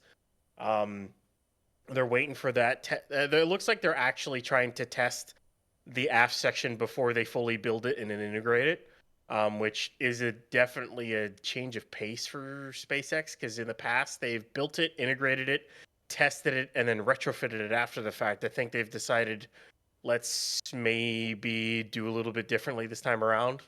I don't know. Maybe the change is that enough that they were like, let's test it first this time. Let's test it first before we integrate it and stack it. Let's test it. So we're still waiting on that aft, and I didn't see it in there, so it's somewhere tucked back in the corner somewhere. We're in the other part of the factory. Cool. I'm going to bust out a little bit of support here, guys, if you don't mind. Bacon Warrior 750, $5 super chat to the Jack Bacon Payroll Fund. Speaking of the video there. Oh, there it is. Yeah, look at that these nose cones. So that's that area there is like we of course only see the nose cones that are visible from the street, right? Like there's an aisle that is very visible to us, but you can see how much more than is there. Like that is the window where we always are able to peek through. But now if you look to the right there, that's like a booster worth of barrels. And yeah, like it's quite a lot. UD is connected. I think they did a retraction test. Yeah, they retracted it. Which is good. Like this is not don't doom about this. This is a good thing. I'm gonna doom, Adrian. No, I'm gonna do it. They did a full speed retraction test. Don't doom. Okay. All right. They did a full speed retraction test, which I actually expected them to do, because they installed a new hose, and you need to make sure that when you go ahead and you launch this thing, that hose doesn't bind, and then all of a sudden the ship or booster slams into the ship QD and rips it off. You need to make sure that doesn't happen. So this was to verify it doesn't bind, which doesn't look like it did, at least not that I can tell. So they'll likely hook it, they'll extend it back up, hooked it up again, and everything will be fine. So don't doom and gloom. It was a full speed retraction test, and I kind of expected them to do that. Cool. I mean, do you think there's a quick disconnect that's attached to the quick disconnect in case, Starship does a thing like where, those videos of people that leave the gas station with the pump still connected and it just kind of quick disconnects? I think there's just valves that would shut off and it would just rip the hose out. Yeah, Ryan, you're the technical expert here. That would be bad. Yeah. Yeah, that would not be good. You don't want to rip your hose apart. Yep. That is no bueno. Okay. All right. Good safety tip there. Yeah. Good. All right. Yes. Cool. Yeah. Excellent. Hey, where do these stairs go? They go up. It goes in the square hole. Goes in the square hole. Oh my goodness. All right, we got Golden Child here with a $5 super chat. Whatever happened to the SpaceX greatest of all time, John Insprucker? I really enjoyed his commentary during the early Starship flights. I think he's busy. So John works on the Falcon side of things, if I'm remembering correctly, and a lot of Falcon 9s launch. So I think he is retired though at this point. I think Insprucker. Don't do that. Don't say that. That makes me feel bad. I think Insprucker has yes. Wasn't there a thing that he like partially retired and is only on commentary anymore? I'm trying to remember it. I will gather info.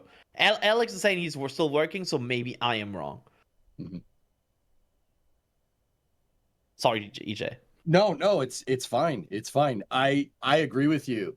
Golden Child, John has some of the best commentary around. I learn something new every time that guy talks on a SpaceX cast. And that's not to disparage the other commentators. We love Jesse, Kate, Dan, Ronnie, and all the rest that do that shit, but they're all really good. But John, John's been around in this for a long time. Not a lot of people know that he was a colonel in the Air Force, and he ran he was close. He was in the EELV program.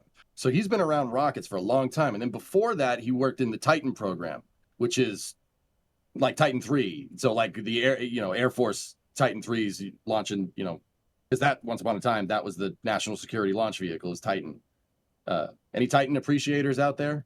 My dog's name is Titan, for what it's worth. Just that's go cool. back and that is cool. If anyone wants to look back into one of the coolest portions in spaceflight history, just look back to all the Titan programs.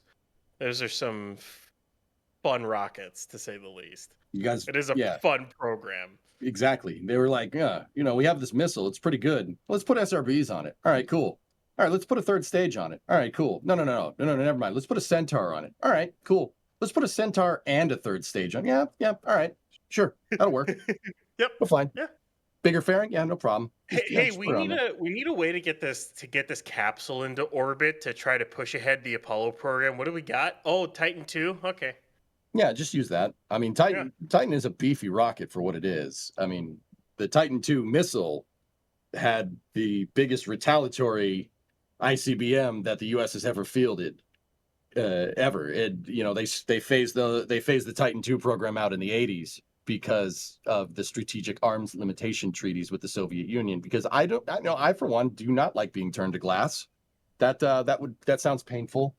I don't want that, and I'm pretty sure nobody else here does either. Anyway, more super chats. All right, so, Mister with a $5 super chat. Hello from Finland, watching with your Uncle Toivo. It's his first launch. Thank you, NSF. F5. Terve, my friend. All right, cool. Next one. Yeah, you're not throwing that curveball by me, pal. Anyway, all right. We have Justin Vollenweeder.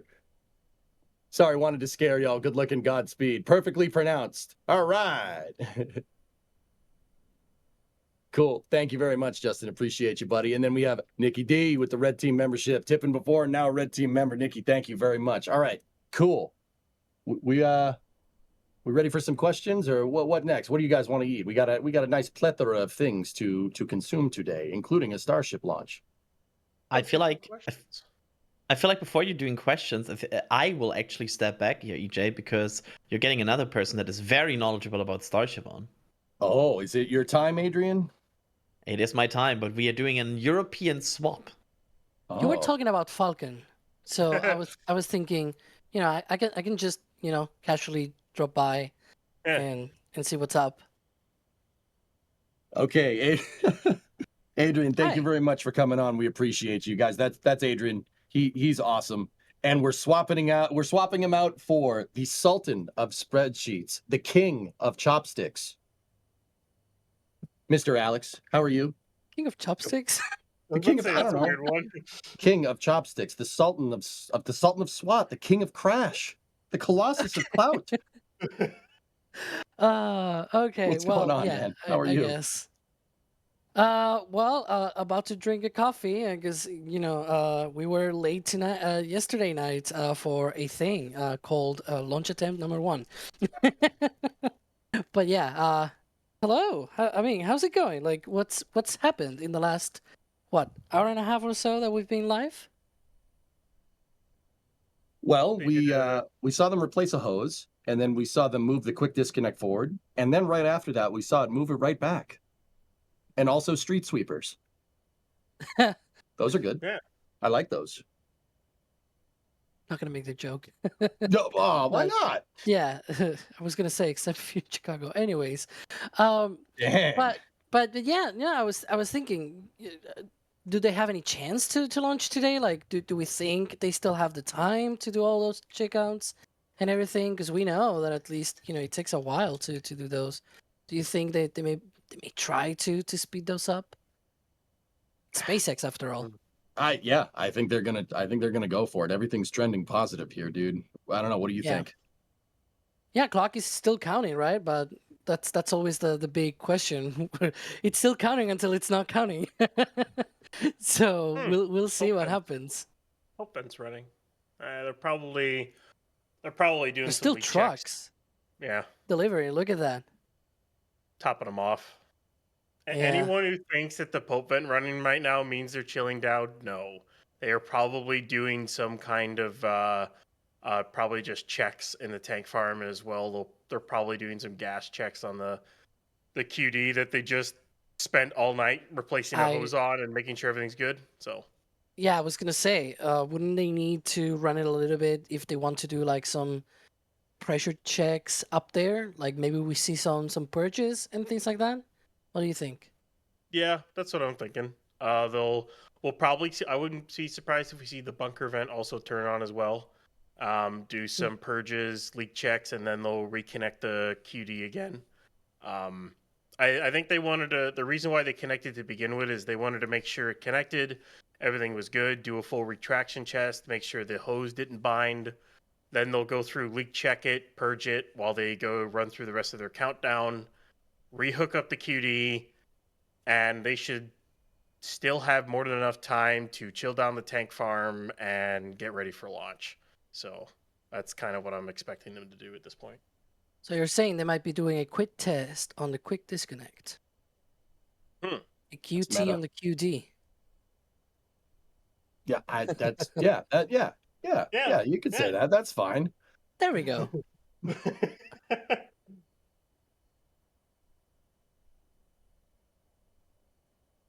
All right, I'm looking through the question queue here, guys. But yeah, is the Pope vent on? Wait a minute. That's what Ryan just talked about. We just talked about that, EJ. Dude, I am doing 1,000 things in the background, and I'm still nursing this coffee right here. Okay, cool. Yeah, I apologize. We were just mentioning that it was on because they're likely performing some checkouts of the QD they just spent a bunch of time messing with and had issues with. So yeah, no, I assure you, my head is only partially up my rear end. Okay, I'm working on pulling it out. Okay, I'm working on it. I'm getting there. Okay. So Alex, how you feeling? You think they're gonna go? You think they're gonna try it today? Let's see what happens, right? I'm in sort of that mode right now because that was quite the quick repair, if you will, that quick repair job that they did overnight and over the morning, and now they did that quick retraction test, and they seem to maybe starting to prepare for some kind of purge test and whatnot. But yeah, and we're still seeing some deliveries there at the tech farm. It's always hilarious because we see these pretty much until the last minute. It's always super fun to see this. But yeah, the cops are out there, of course, clearing the areas, clearing the beach, and we also saw some of those also at Richardson earlier in the stream, right? If I'm not mistaken. So yeah, getting some of that preparation. and looking at. Is there cop? I think there's a cop on the highway site. I think we're getting closing it down. Yep. There we go. Still letting some cars pass, but that's preparing for the rollout. Not the rollout, excuse me, for the roadblock. Yeah. Wrong word with the R at the beginning. But yeah, that's essentially what we're hoping to see. Speaking of roadblocks, there we can see a graphic with the different roadblocks. There's the soft roadblock at the beginning of Highway 4 after you get out of Brownsville. We've got also the one at the LBJ cross with Highway 4. That's the standard closure point as we put there. That one will be vacated once they get into the thickest part of the countdown with propellant load and whatnot. But then there's the one at Richardson Avenue there that will stay. So yeah, you can see how far back that first roadblock is. It's I believe it's Oklahoma Avenue, the road that is in that intersection with Highway 4. So yeah, that's way far back, essentially at the end of Brownsville. So yep, there we can see already some of those cars setting up for the roadblock at LBJ. Are they getting turned around or what's going on? Yeah, I think people are getting turned around, so they're actually closing it. At least that's what it looks like. Some folks saying in chat they got the text for road closed. Looks like it. Mm-hmm. And so beach there closed. we go. All right, we're trending in the right direction here. Trending in the right direction. Speaking of that, I got a question from over in Twitch chat. We're streaming over on Twitch on my channel, EJ_SA. If you guys want to pop over there, if not, that's cool. I like YouTube just as much as the next guy. Ryan, what are the objectives for this flight test? That's Yenzuko over in Twitch chat. What do you think the objectives for this one are? We kind of talked about that a little bit earlier, but do you think there's a specific one? Like, which one do you think is the biggest? Biggest objective is get ship on a stable reentry. That is the biggest thing ever. If there are things that prevent you from doing the in-space burn and the payload deploy, I mean, it would stink if you didn't get those done. You can try again on 38, but they have not been able to test the new flap design in reentry yet, at least not in a controlled manner. And getting a ship through, and then if you can get it through reentry with the missing tiles, that's your bonus. And then the even bonus to that is the flip, burn, and land on target. That would be a massive bonus for the program. Then they can try to replicate that again on 38, and move forward and hopefully try to catch 40 between somewhere in the 40s would be my expectation for a ship catch. After they've flown Block 3 once or twice at least. I mean, we talked about that with Block 2. They were going to fly it once or twice to try to catch it, and here we are. So it's one of those things you just kind of hope things go right. But the biggest objective is stable coast phase and stable reentry. Yeah, Ryan, I'm kind of with you. That tile team is jonesing for data, that's for sure. Right. Yeah. All right. If you guys have seen the last couple of flights, they really have not gotten through that phase of the mission called EDL, entry, descent, and landing. They really haven't gotten through that well since Ship 31, right? Ship 31 would have been the last one to go. Everything else is spun out in uncontrolled reentry. The peak of the Starship program so far is Flight 5. The booster gets caught, and the ship had a beautiful reentry and did a flip and burn and landed on target. Both vehicles landed on target in their LZs. One was even caught, and that is the peak of the program so far, right there. I hope they replicate it here, where both vehicles land in their respective LZs that they need to land into. They're not catching the booster, unfortunately. Because it's easier to dump the booster in the Gulf than it is to catch it and scrap it. And they're gonna perform. What they're trying to do with Booster 16 is gonna look really, really cool if we catch it. They're basically gonna hover. I would expect at like 500 meters above the Gulf, and then they're gonna just cut the engines and drop the booster into the water, which is like that's gonna look so cool. I really, a viewer asked a second ago, will we have a good image of it? We got our cameras on top of the Margaritaville Hotel. That should be tall enough. Margaritaville on South Padre Island. That should be tall enough to see that happen, and I really hope we get a good shot of it. It's like the ship QD is gonna hook right back up. Yep, there it is. Maybe they did a purge. We don't really know. Sometimes it's really hard to see, especially with like a white background and stuff. I kind of expect that they did a quick gas purge and leak check, and now they're gonna hook it back up and proceed in the count. But yeah, EJ, we have DAS up there at the hotel. We also have another camera. It's up also on a pole, I think, or something like that. I don't know. It's at the North Beach site that we have, and it's also set up in the direction of the booster. I guess boom down. It's not a splashdown because it's not gonna become like as Ryan was saying, it's gonna stop the landing burn higher up, right? So once it drops into the water, it's gonna go boom probably. Yeah, I kind of expect the transfer once it drops down, the transfer tube will snap, and whatever is left with methane in that transfer tube and liquid oxygen in the main tanks will mix, and the entire thing will explode. That's my expectation, and I think that's what they want to happen. They want what they want to try to do is blow apart the aft and the tanks so they don't have to go out there and grab anything. I think they want it in as many pieces as possible, but they also want to try to get it on an on-target landing just because why not? So yeah, those waters are not like, we're not talking about going all the way out, right? This is very close to shore, so the waters are not very deep, and that means that something that is 50 meters tall, like the booster, well, 50 no 70, excuse me, 70 meters tall like the booster, even if it breaks apart in half, you're still having 35, right? Like that's a lot of that water is not really that deep in that area, right?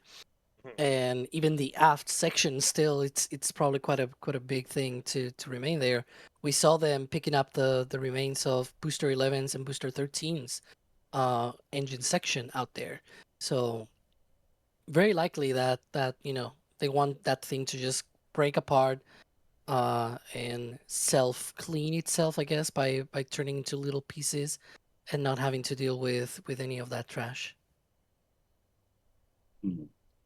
Yeah, that seems right, because Alex, we did see them go fish out a booster recently with the the lift boat Jill, which is like a barge that it's like if a barge and an oil rig had a baby together. It's a barge that goes out there and it has jacks that are like probably got to be like 100 meters tall, and it plants the jacks in the seafloor, and then there's a bunch of cranes on it, and it pulls stuff out. It fished out the engine section, which is just, I still think that's super cool. That lift boat is really neat. I kind of want one, but I don't really have a need for that, nor I think I can afford it. But I can dream. We can all dream. Okay, you guys ready for some questions? Sure. All right. Let's see. All right, this is a good one. This is from Sean Plays Too Much. Block 3. If this flight goes swimmingly, do they scrap 38? Alex, send it. No, I think it's gonna fly. Even SpaceX themselves have indicated that they already have a plan for that, for our other flight. Part of their updates before this flight, it said something along the lines of like they have already plans for the last two. Hang on, I'm gonna look it up here. 2 flights remain with the current generation, each with test objectives designed to expand the envelope on vehicle capabilities as we iterate towards fully and rapidly reusable, reliable rockets. So they have a plan. That sentence to me already makes me think that already tells me that they have some plan for Ship 38, right? So they probably want to have some other stuff tested, and that's probably what they might do, even if this flight goes swimmingly. And that's probably a pun, because we hope Ship 37 ends up swimming. Dude, I have a follow-up question that I'm actually going to send over to Ryan here. So if this flight goes perfectly, then what are they going to do? I mean, Alex, you said they had stuff set up. Ryan, do you think they're just going to repeat the next one, test a bunch of new things? What do we got? I think what they do with 38 is they test the heat shield with, if they do get data on, regenerative cooled tiles, the metallic tiles. I think what they do with 38 is they put more on. Maybe they do like a patch of actively cooled tiles, or a patch or a large patch of metallic tiles, and they try to or put them in different locations on the vehicle to see how it works on reentry. Maybe take tiles off on other locations, or try it with a fully completed heat shield, but with all those other test tiles and everything like that. I think that's what they'll do with ship. With booster, I am kind of curious what they'll do with 15. It's it'll be its second flight. I don't know if they'll repeat with 14. They might try to do something like that again, but I think they figured out pretty quickly that Block 2 booster can't actually do that higher AOA. Block 3 will be able to, because it's got much better structural integrity with that almost Falcon 9 size transfer tube that it's got in it, or down tuber, or however you want to call it. Where's Jack? Jack isn't here. But, you can call it whatever you want. But I kind of expect them to test little things here and there with that next flight. But I would love to see a reentry with 37, and then they put like a big patch of like actively cooled tiles and a big patch of metallic tiles on the ship. That would look cool. And it would be really cool to see something like that tested, because I don't think anyone's ever tested like a large patch of like actively cooled heat shield tiles on a vehicle before. At least not that I know of. Would that be like the Starship equivalent, like the car equivalent of like putting racing stripes on your car? Like if we just have like stripes of metallic tiles, will that add horsepower? Sure. Yeah. Yeah. Yeah? Yes. All right, cool. All right, I was asking for a friend. That was one of my questions.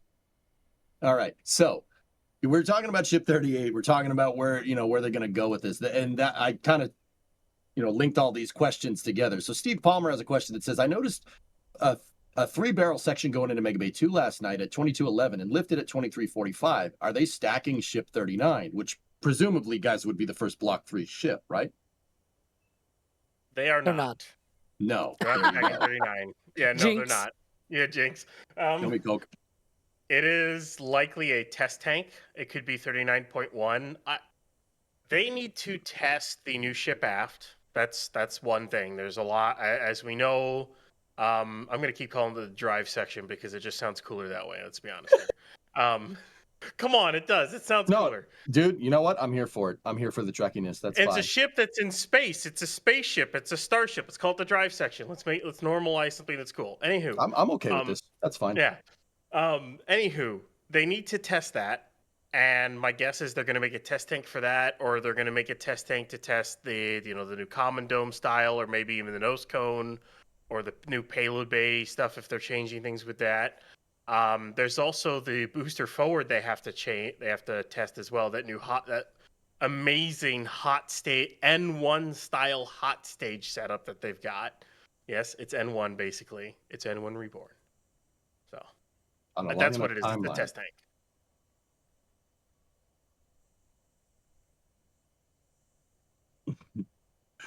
Yeah. So yeah, that makes sense that they're going to make it into a test tank before they actually, get the ship up and running. I mean, Ron, you were talking about it called the drive section. If that's the drive section, where's the saucer section? The forward flaps of the nose cone. Yeah. Yeah, that makes sense.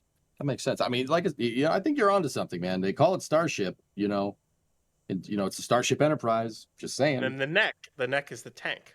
Yep. Am I the only one of us three that doesn't get any of this? Yeah, me and EJ get it, but you're telling me you don't know about dilithium crystals, mate. Yeah, see, that's the next thing SpaceX needs to do is they need to figure out dilithium crystals with a matter-antimatter warp reaction chamber, develop the warp coils so that they can open up, the drive section of the ship and deploy the warp coils kind of like Zephyr Cochrane did, and then go to warp. Right? Aren't we all agreed? Yep, Yeah. I agree. Yeah. That's fair. Yep. And We're we'll gonna get the need plasma internal, manifolds. yes, EPS manifolds, Yep. impulse engines. Yeah.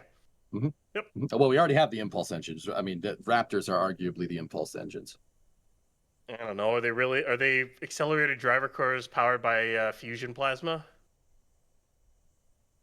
We're not. We're not there yet. But we'll just say we got the impulse engines, and we'll How call it is a this day. not even nerdier than talking about rockets? Somebody explain to me how this is not even nerdier than that. Hey, They call me live, a nerd, and yet these two are talking about Star Wars or Star Trek or whatever they're talking about. I have no idea. I've hey, not watched any of those Star movies or anything or series or whatever.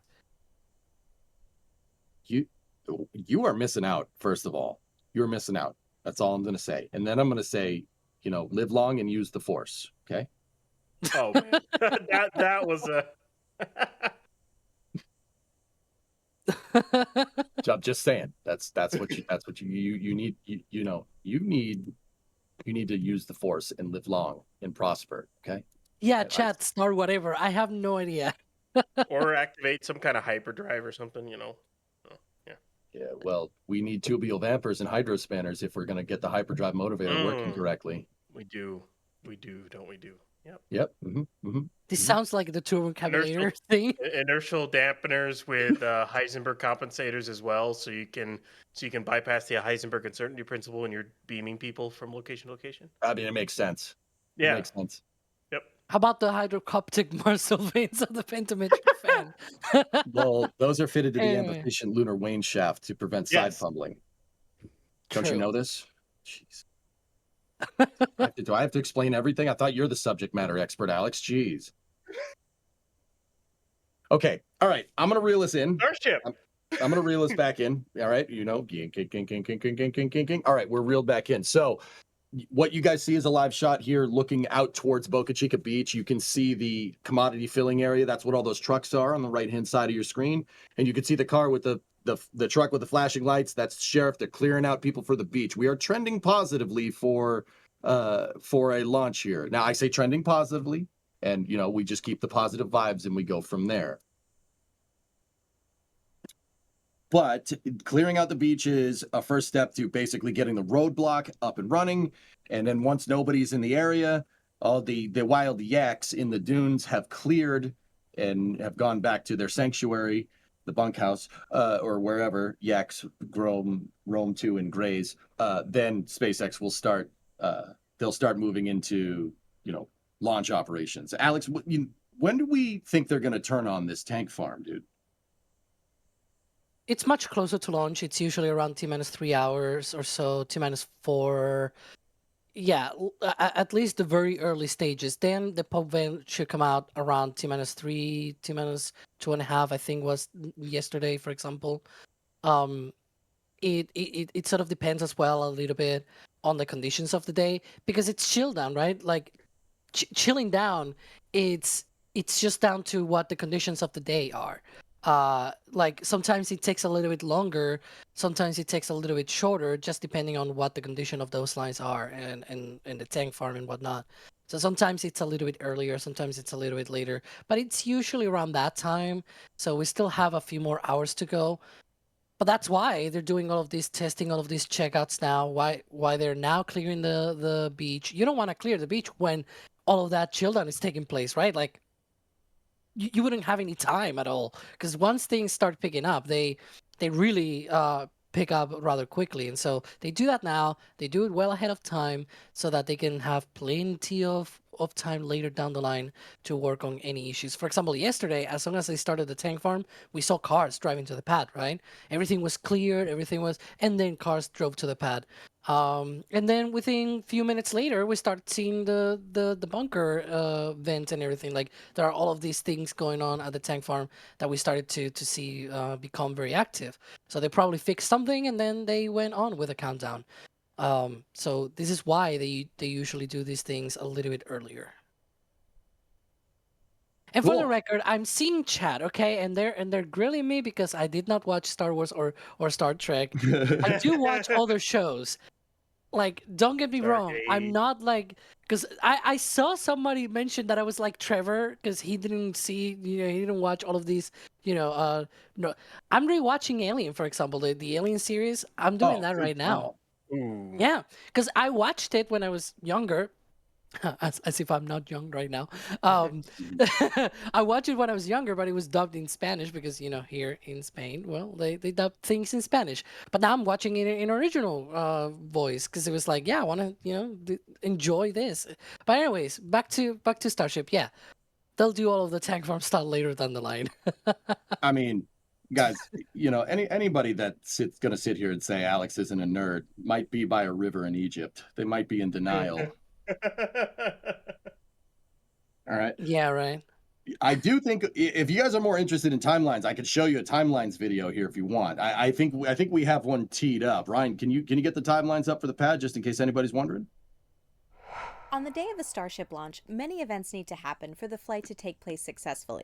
One of the first events is the clearing of ground hazard areas, which will result in the closing of Highway 4 and Boca Chica Beach several hours before the launch. During this clearing, law enforcement officials from Cameron County, in coordination with SpaceX Security, will perform sweeps of the beach to evacuate members of the public and keep them safe during launch operations. 3 roadblocks will be set up on Highway 4 to control access to the beach. The first one, nicknamed the Soft Checkpoint, will be located about 15 miles from the pad at the intersection of Highway 4 and Oklahoma Avenue. Beyond this roadblock, only those with property there and law enforcement officials can pass. This also includes SpaceX employees. The second roadblock, nicknamed the Hard Checkpoint, will be located at the intersection of Highway 4 and Richardson Avenue. Beyond this location, only essential SpaceX personnel and law enforcement officials can pass. A third roadblock will be located on Highway 4 right after its intersection with Lyndon B. Johnson Boulevard, which is at the end of Boca Chica Village. This intersection is the last one on Highway 4 before arriving at Boca Chica Beach, so it's used to control direct access to the beach.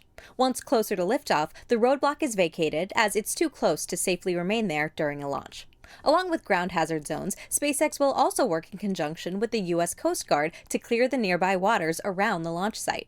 Once the ground hazard areas have been cleared, SpaceX will proceed with tank farm conditioning, a process that starts roughly 3 to 4 hours prior to launch. During tank farm conditioning, the subcoolers on the tank farm will slowly be filled with liquid nitrogen, and the liquid oxygen and liquid methane propellants will flow through the transfer lines from the ground tanks to the subcoolers. During tank farm conditioning, you'll probably see venting every now and then, including the now famous Pope vent. This is completely normal and expected. Although the timing can vary, especially if the launch is delayed into the window, this conditioning should last until about 1.5 hours prior to launch. This is when the conditioning goes from the tank farm to the propellant lines that go to the launch area. This conditioning will see the flow of propellants from the subcoolers out to the launch mount and launch tower. This process will be noticeable because a vent will appear on both the OLM and the tower while it's happening. The vent on the launch mount will start off weak at first, but will progressively grow in intensity as we get closer to the start of propellant load on the booster. As for the tower vent, it'll start at a normal intensity and will stay active for a few minutes before weakening or completely disappearing. Then it'll come back again and with significantly more power as we get close to the start of propellant load on the ship. At around this point in the countdown, we should also see venting from the booster chines closer to the launch tower. This is a sign that carbon dioxide is being loaded into the tanks, which will feed the vehicle's fire suppression system during flight. While this conditioning is happening, the SpaceX flight director will conduct a poll with operators to decide whether or not to proceed with propellant load. Here's hoping that later today, everything is go for Starship. So, to be very clear, guys, all that tanking stuff that Elysia was talking about in that video, that's happening a little bit later in the day. We're still a little ways out, but we do enjoy hanging around with you guys and enjoy your company. And honestly, if you look up at that T0 time, no earlier than in the top left corner of your screen there, it says 6 hours 58 minutes. Did it say? It's gonna fly by. It's gonna go by real fast, fast. That's shorter than one of my flights when I've gone to the US.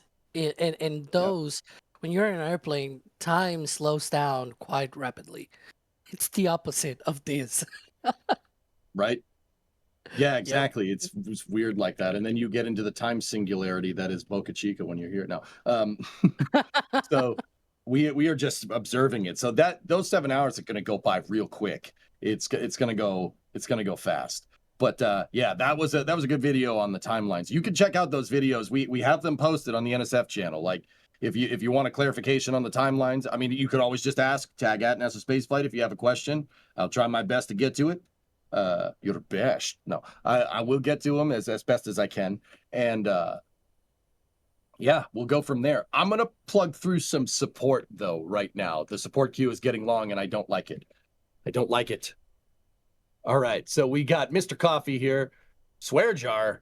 Oh, hey, we appreciate the $2 super chat. Yeah, keep it classy in the chat. Keep it classy. Keep it classy. Unlike me, all right. Do as I say, not as I do. Wait, no, it's got to be your bowl. Anyway, cool. We got Miss Daisy here with a $50 super chat. No bad juju allowed. To help prevent said juju, we should be treated to the hype video. The hype video comes when it's time to get hype. We're still 7 hours out. Even though that 7 hours is going to go by quick, Miss Daisy, you got to employ hype videos at the same time. We don't want to build everybody up and then say no, 6 hours away. Can't do that. The hype video will come. It will come. You're gonna wait 6 hours. It's usually around T minus 1 hour. Oops, I said a secret. Oops. Oh, dude, you're giving away all of our best tricks. Oh no. Oh no. All right. We got Robert Anderson with 100 Swedish krona there. That's $10.49 super chat in America units that I can understand. All right, let's see. Want to say thank you for randomly appearing on your YouTube feed a couple of years ago. You really ignited a passion in me. Cheers from Sweden and well done. Hey, yeah. Thanks, buddy. Yeah, dude, thank you for the tip and our pleasure. I don't know about you guys. That's what makes me happy. Like, I love this stuff and I want to show people how cool it is.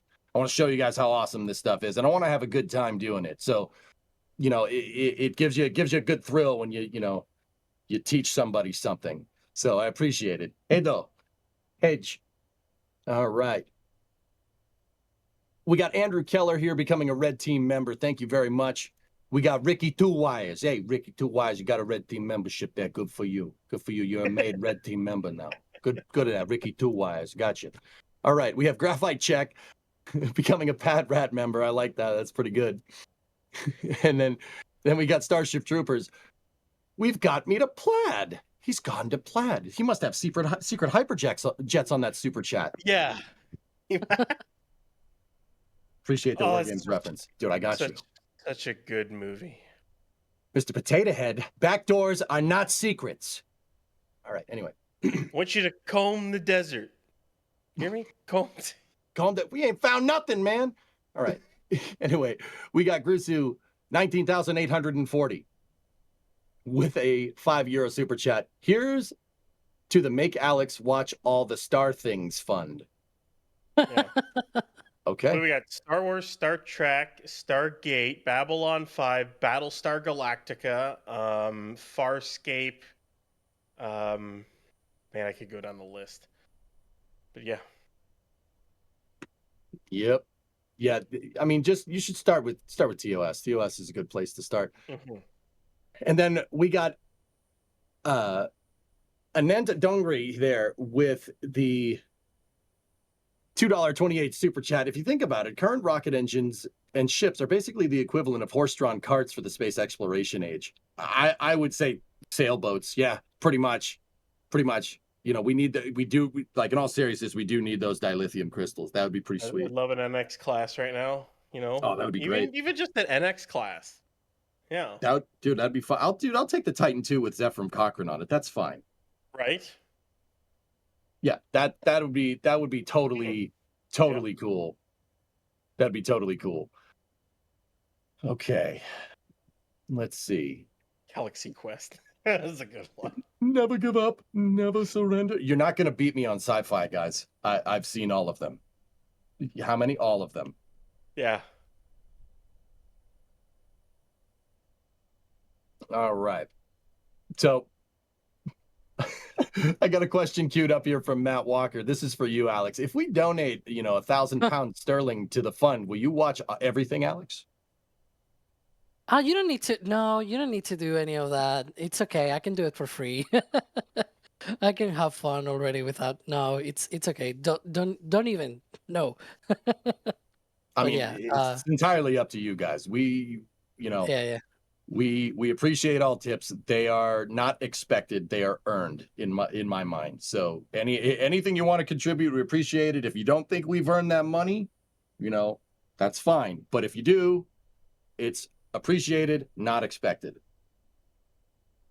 I'm getting some DMs, and I think I have already a person that's gonna force me to watch these. So yeah, no need at all.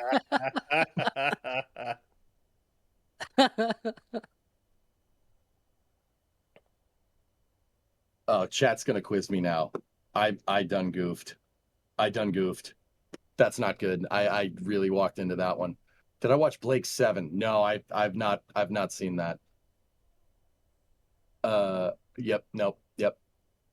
It's that internet theory. This is a rule of live streaming. If you don't know something, believe me, like if you don't know how to do something, you haven't seen something, you just say it, and people will tell you, like I say, like, oh, you're not going to throw one by me. Someone's like, okay, challenge accepted. And then you throw one by me. So that's on me. I played myself. That's totally on me. Totally on me. I messed up. All right.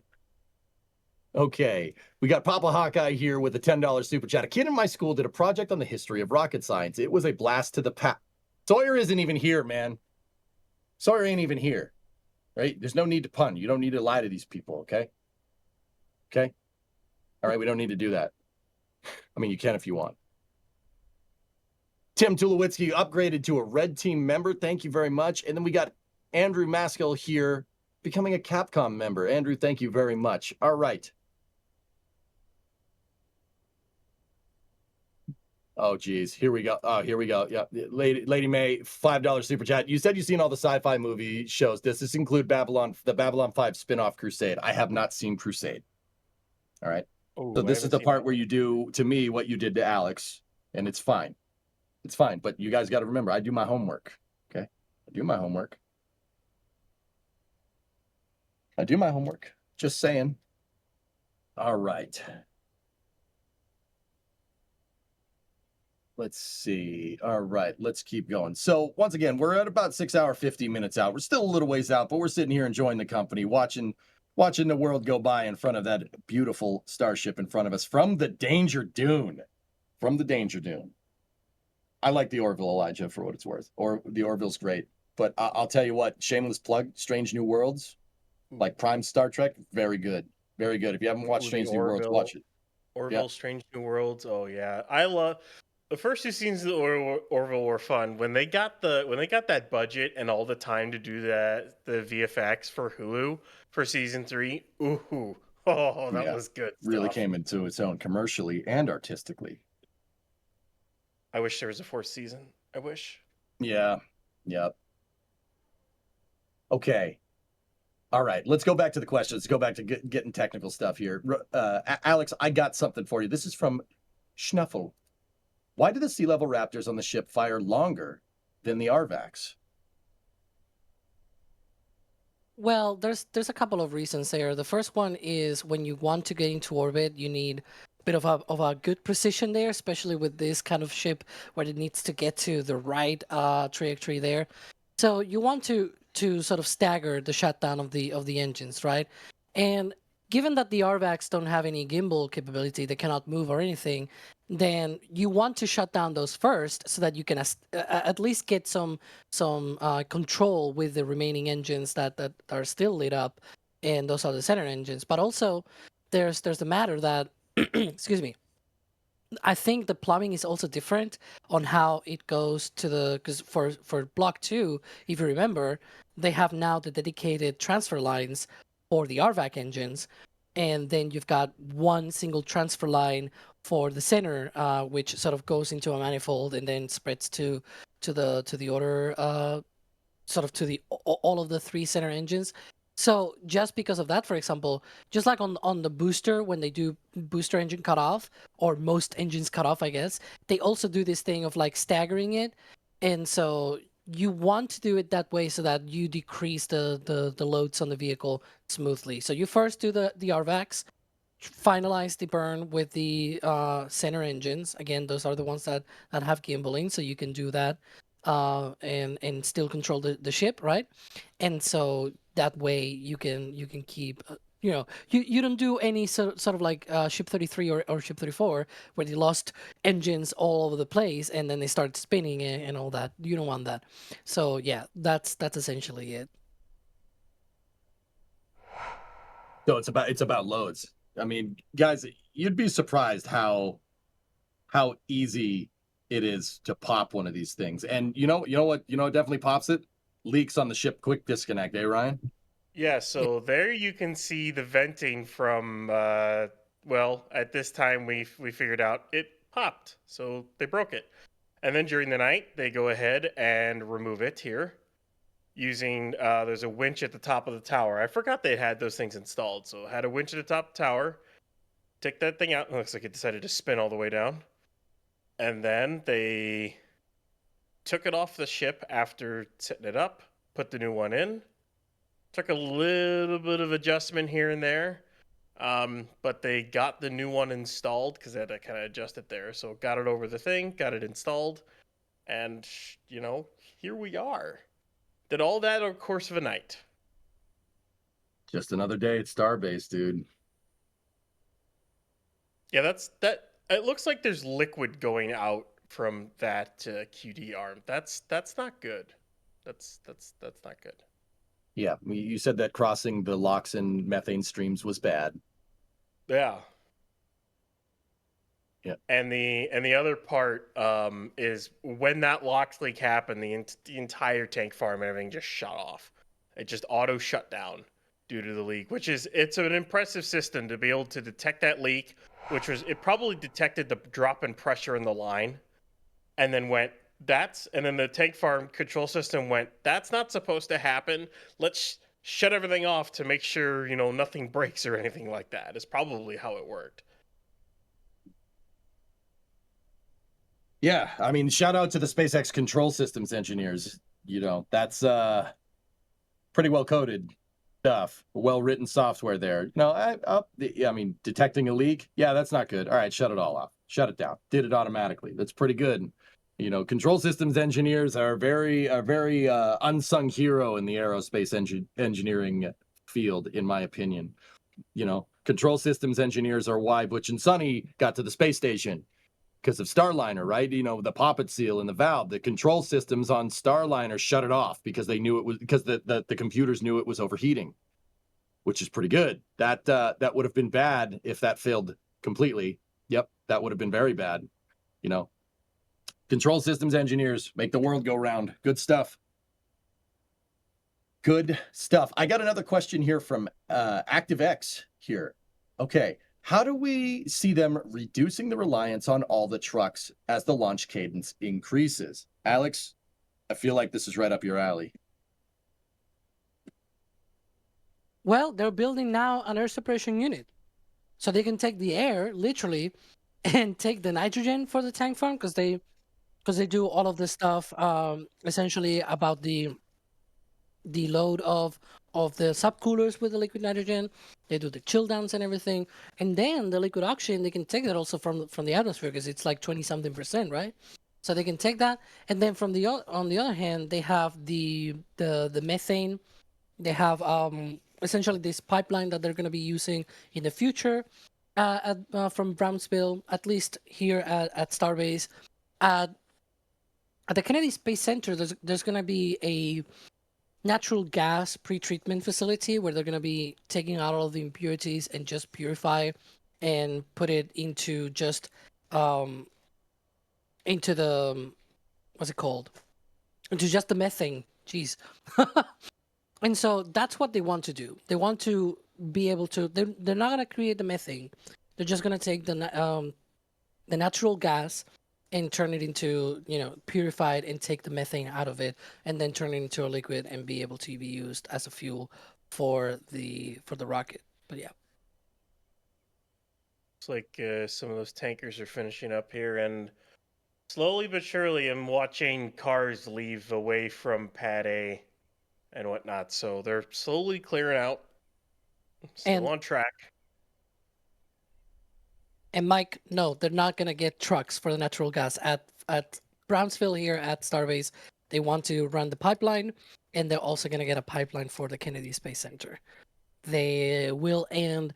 It's not gonna be the end of reliance on trucks, but it's gonna drop significantly. Just with the air separation unit, they will not be needing to truck as many of these, liquid oxygen and liquid nitrogen trucks into the facility. I think there was one study that was thinking about potentially 75% drop in the number of trucks that they're gonna be needing. So that's quite a drop in the trucks. Highway 4 will be happy. Yeah. Yeah. I mean, they still need to repave it, man. It's ridiculous going down there. Speaking of that, they also have now a project to expand it to 4 lanes instead of 2 lanes, one each way. So there's gonna be 2 each way, and then there's also gonna be potentially I think it's gonna be concrete instead of just normal asphalt. Yeah, it's right next to the Port Connector Road. They just made a concrete mixing, batch mixing plant, basically. So it's got the aggregates and everything. It's got the wet. It's got water as well. So basically, they bring it in, they mix it there, they put it in the trucks right then and there, and they might even add additives right then and there. And that's what's helping supply if I remember, that's what helping supply the pours for the Gigabay. And very likely, it seems like a more permanent kind of mixing plant, so I would kind of expect it to be used for Highway 4 as well. So they just kind of have it and can mix it on site, which makes it a lot easier rather than having to truck it all over the place. It still will take time. We were seeing before some of that work, sort of to the left of this view, is right now that air separation unit that they're building on site. It's still very early. They're just now drilling the piles and things like that. It's gonna take a while until all of that goes up, and even more time for Kennedy Space Center in Florida. And from there, they have even more launches planned than here from Starbase, because here from Starbase, they currently only have 25 launches a year. From Florida alone, it's over 100 launches per year that they will be allowed once they finish all of the reviews and everything, which should probably be in the next couple of months. Cool. I mean, yeah, there's definitely going to be a lot less trucks going up and down that road, like that one right there. Look at that. What's he hauling? Oh, I don't think we could see the placard. Is it yellow? Yellow placard, yellow load indicator. That's LOX.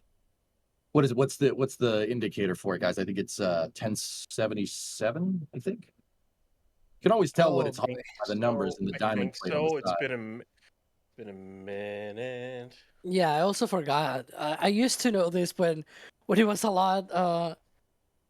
Like nowadays, it's like we just never point these cameras to the trucks because it's like, yeah, another truck. It's just another day. 1077 is flammable gas. Okay. I know that 1977 is liquid nitrogen. 1202 is diesel. 1203 is gasoline. I thought 1202 was an Apollo alarm. I mean, two meanings. I don't know why a truck would need to load indicate an Apollo alarm, but 1005 is nitrogen. I think it was 1977 is O2. 1977 is nitrogen, dude. Nitrogen? Because I think is there a couple for nitrogen? I think LOX is 1073. Mm-hmm. Yeah. 1201, 1202.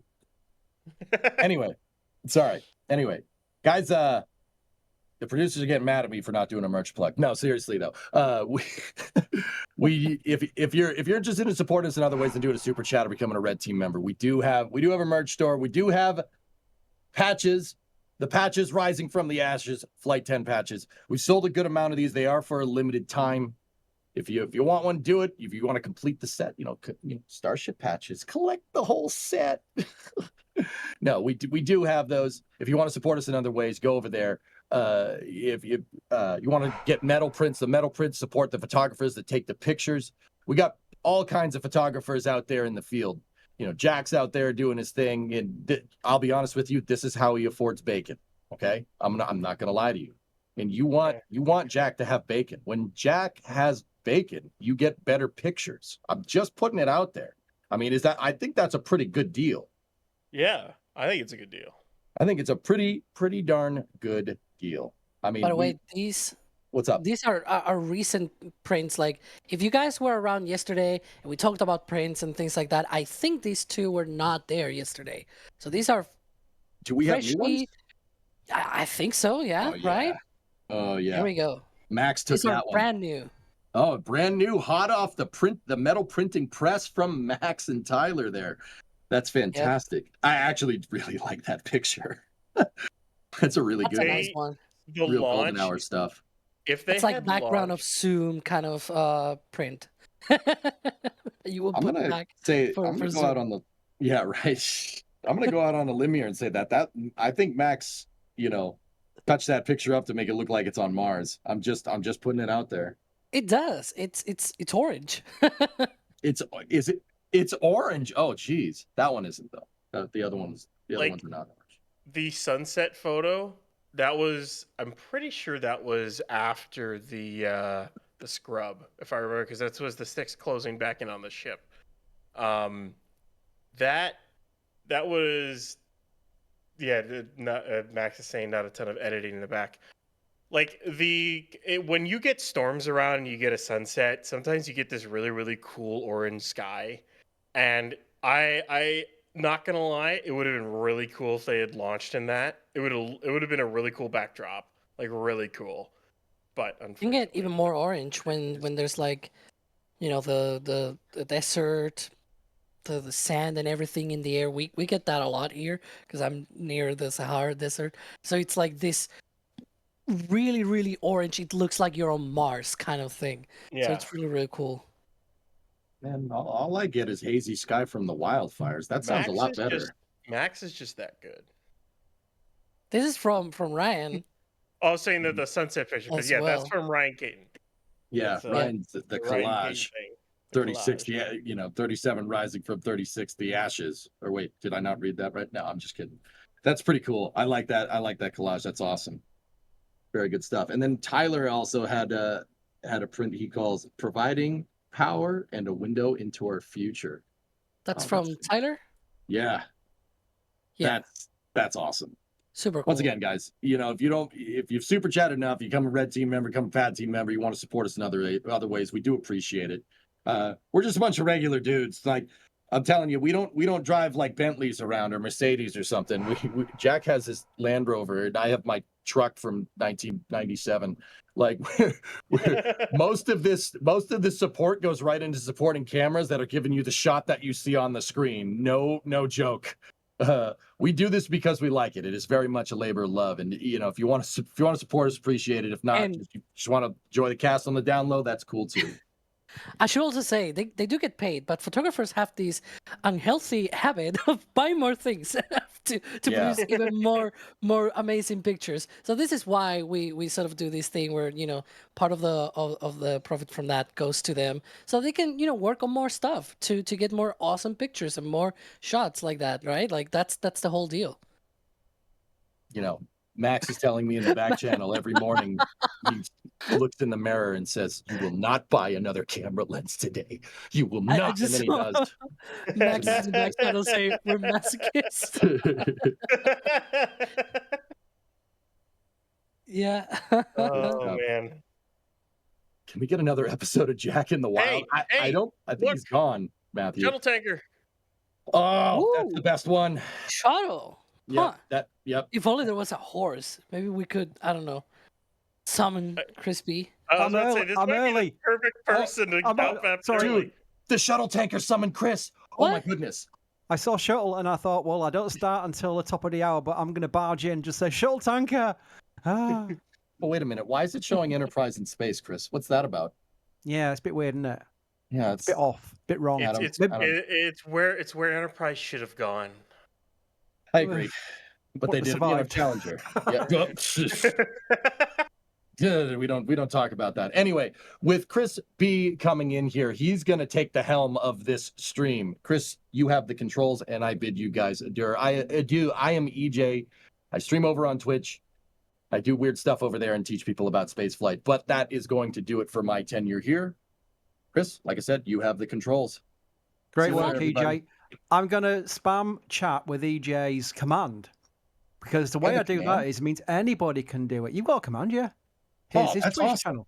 Yeah, oh, you've had that for months, EJ. Come on. We're ahead don't of the people game tell on me the these things? commands. Right? So the good thing about commands is I could spam your URL for the Twitch channel into chat 5 times, and then it just scrolls off the end of the screen. With this way, look what chat's doing now. Chat is joining in with the command. So randomly, even when we're not even talking, someone could mention you and go, oh, EJ's got a command to do the command, EJ, and then there's your Twitch channel. That's the way we do it. That's the way we roll here. That's the way we roll. I don't hate this. No, you shouldn't, because it's good. No, that helps me a lot personally. But I don't like plugging myself here when I'm at the helm. So if That's you fine. do it, that's fine. Yeah, All that's right. fine. We'll plug on your behalf then. That's fine. No, I'm the same, All right. EJ. I don't like saying, Yeah, we don't. "Hey, it's we me. don't roll Hello, like that. me. Yeah, look me, at me. me. Look at Yeah. me and my Twitch I stream. do that. You know. Yeah, Eh, it's not my style, man. Anyway, I'll see you guys later. Chris, you're up.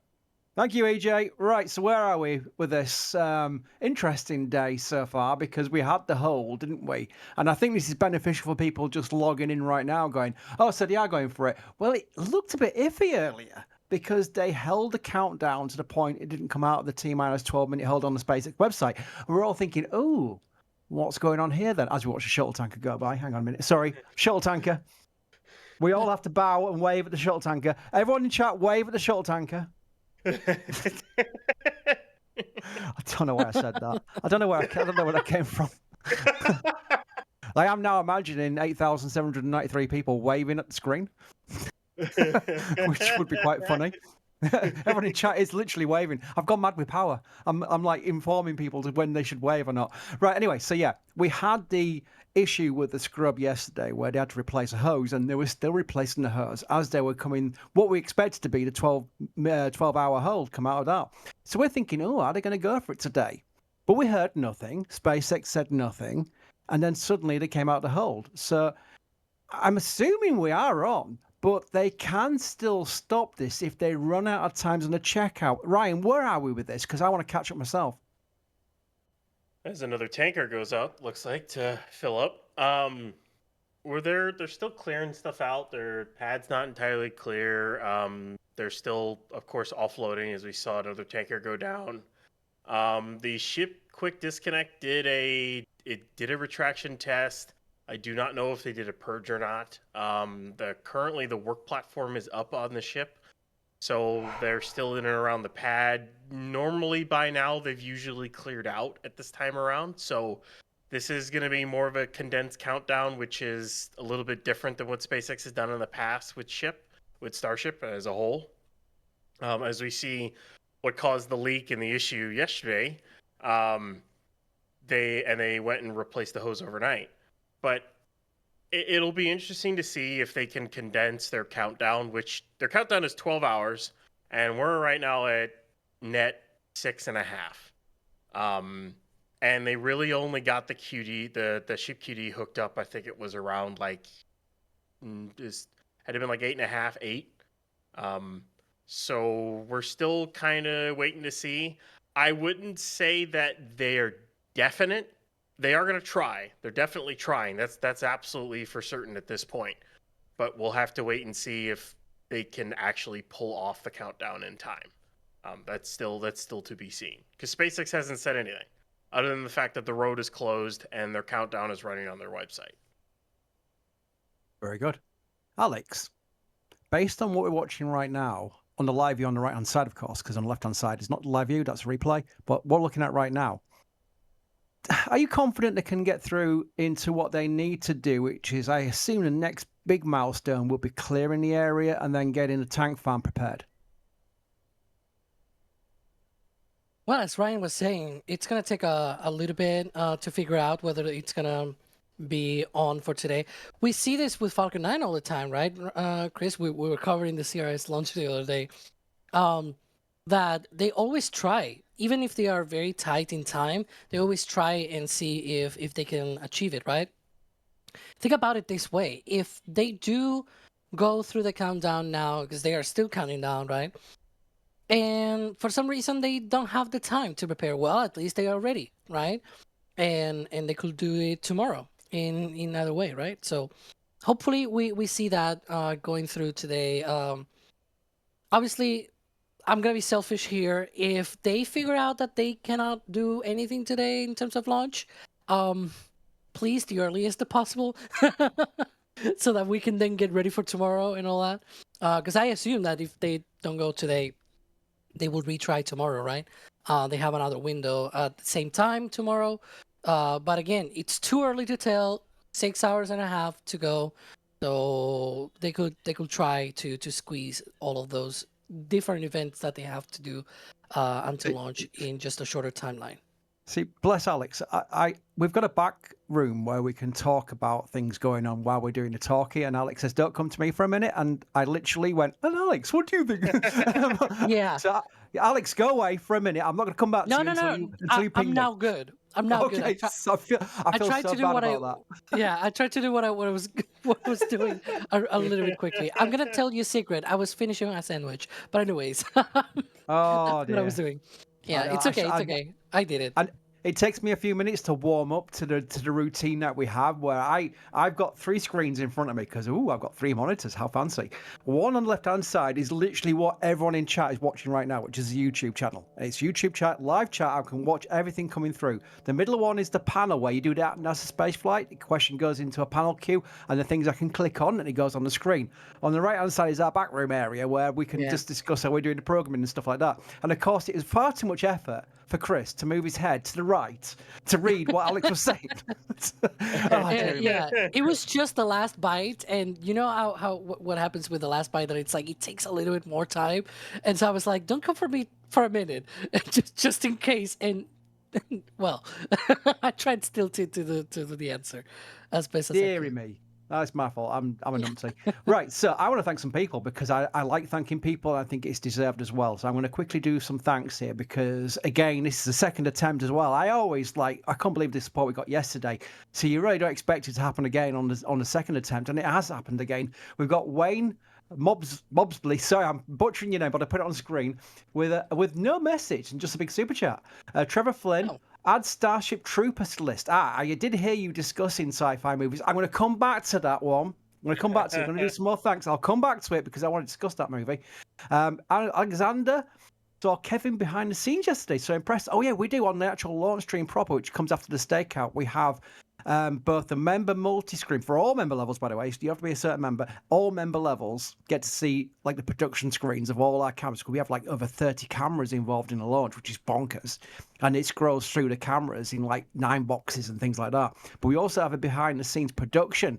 So you can see all our team behind the scenes, who are a big team, and you don't get to hear them all that often, working the production. Yes, Alex? I was going to say, yesterday after the scrub, we stuck around a little bit longer after the stream to talk a little bit with members on the behind-the-scenes stream. So just saying, that's the kind of extra sort of perks that you get by watching that one. Indeed, absolutely. Matthew, can we get another episode of Jack in the Wild? I think we did earlier, didn't we? Because we had a camera pointing at camera while he was setting one of the cameras, the remote cameras, because SpaceX put out a message to us in the media saying you've got like a 2-hour window where you want to recycle your batteries or whatever. I don't understand cameras, so it was worded better than that. But that's what we saw Jack doing. That's what Jack was doing. And now we're seeing, obviously, the area is being cleared. The sheriff is there. They're still getting tankers in. So, obviously, they're still not yet anywhere close to pad clear, but that's the next big milestone I'm hoping we're going to get. Shelby, using 30 instead of 30,000, I heard the rate wrong. Haha. It's one of the Olympic South. Well, you're talking about swimming pools. There we go. Every 2 minutes, which is very fast. Was that about a propellant loading speed, I assume, from earlier in the stream? Ryan? It might have been, yeah. Yeah, it sounds like it. We were talking. But it's true. I mean, it's absolutely fascinating because I'm so used to, because we cover them every single time and there's so many of them, the Falcon 9 launches. You'd assume that prop loading this absolutely massive vehicle in comparison to Falcon 9. Falcon 9 is no small vehicle, but Starship is huge. I would have assumed a good 2 hours or so to fuel the thing, but How does it work, Ryan? Have they got like better pumps or something? How can they propel this vehicle in under an hour? You set up the you basically set up the system to where your lines are big enough to have the correct flow rate. You have enough subcooling capacity to where you can subcool enough propellant in the time allotted. And then the other part of that is well, actually there's two other parts. The next step, I guess we're kind of working backwards on this one. You have large enough size pumps with a high enough flow rate to actually be pushed through those large propellant lines as well as the subcoolers into the vehicle. And then the other part of that, so that you don't destroy your propellant tanks, your storage tanks, is you need a lot of gas. And basically, like, you need either LOX, or I should say gaseous O2 and gaseous methane. Basically, you need that because you have to backfill the tanks. Because as you empty the tank out, you create a void in the top of the tank. And if you pull it too quickly without having enough backfill gas, you'll create a void and a negative pressure zone. And if the tank was in any way damaged, you could do a wham and like crunch the tank and basically like crunch the tank. If anyone has seen the Mythbusters episode where they do that to the train car tanker, if it was damaged and in the right circumstances, they could do that to one of them if they weren't careful enough.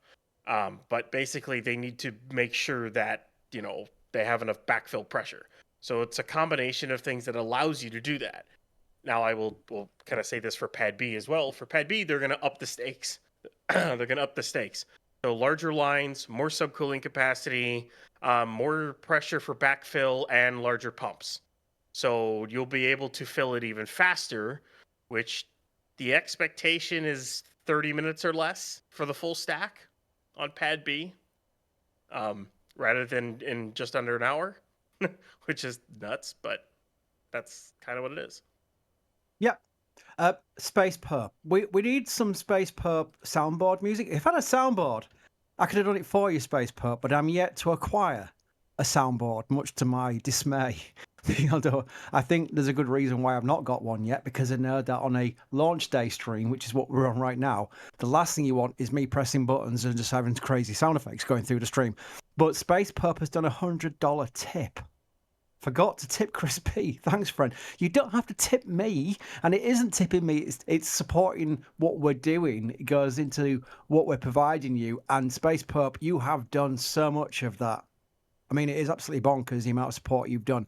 So thank you on my behalf. I will take it as directed as me, but as in helping NSF. So that's very much appreciated. Absolutely amazing support, Space Perp. Seriously.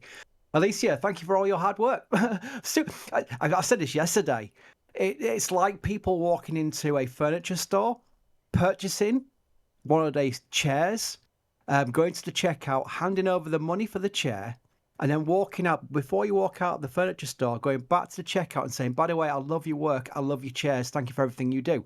It's just like that. It sounds bonkers, but that is what it is. People are literally supporting us and then saying thank you as well, which is, I'll never get bored of that. It's absolutely amazing. Chris W., one of our teams, gifted a Red Team membership. You bonkers Scotsman. And has become a Padrock member as well. So welcome, Ad, to do membership. You'll get access to those member streams I was talking about as well, which is really cool. I did say, Ryan, I was going to go back to Starship Troopers. I think that movie, yes, it's a bit silly, but it's also extremely clever. It's one of dystopian kind of like, it's got political elements to it. It's got like, how would you describe it, Ryan? I've watched it several times, and I'll never get bored of it. I just think it's so cleverly done in a very dark way. So yeah, citizenship or what is it? Oh man, now I even forgot the quote. Service guarantees citizenship. Yeah, that's what it is. Yeah. But it's it's always a great movie to watch. I think they're trying to get some more high pressure tanks backed in here. He's having kind of fun backing it in at the moment though. I'll tell you what, have we got any truck? Have we got any... EJ is getting mad at me that I forgot that quote in the back channel. Yeah, I know. Sorry, EJ. I was going to say, hang on, Ryan, have we got any truck drivers in chat? Because I find it's fascinating how you reverse one of these trailers. Obviously they go through, they don't just put them in a truck cab and say all the best. there's training involved, but I would struggle with this left, right, and centre. I would not be good at this. And I'm sure we've got a lot of truck drivers in chat at some point. So, credit to how this is done, because this looks backing not. up with that thing. I always look. I play American Truck Simulator, and whenever you have to do any of this, I always skip it because it's a mess. It is a mess, and that's in a game. Imagine in real life. I cannot imagine me doing any of this. I will probably break the thing. Yeah. Because look, it's like at a right angle. I mean, Yeah. you're reversing, but you're going. Oh. Yeah, I would not get my head around this. So all props to truck drivers. I think it's a nice little shout out to truck drivers who might be in chat and go, we never get mentioned for anything. And there's lots. I'm seeing them in chat. There's lots of truck drivers, which is really cool. So amazing. Really cool. Again, it's a sidebar. It's Stakeout stream. This is where we're not exactly T-minus 10 minutes to launch.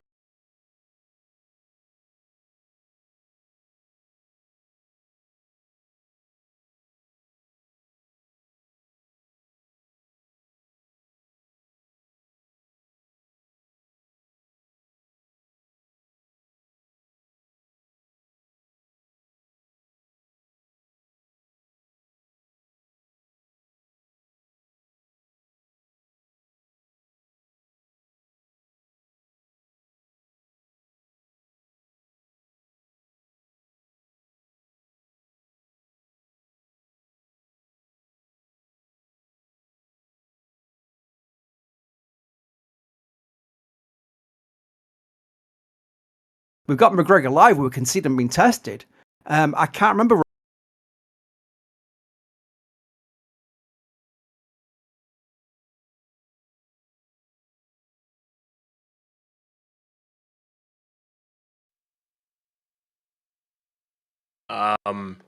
So yeah, they're still making them.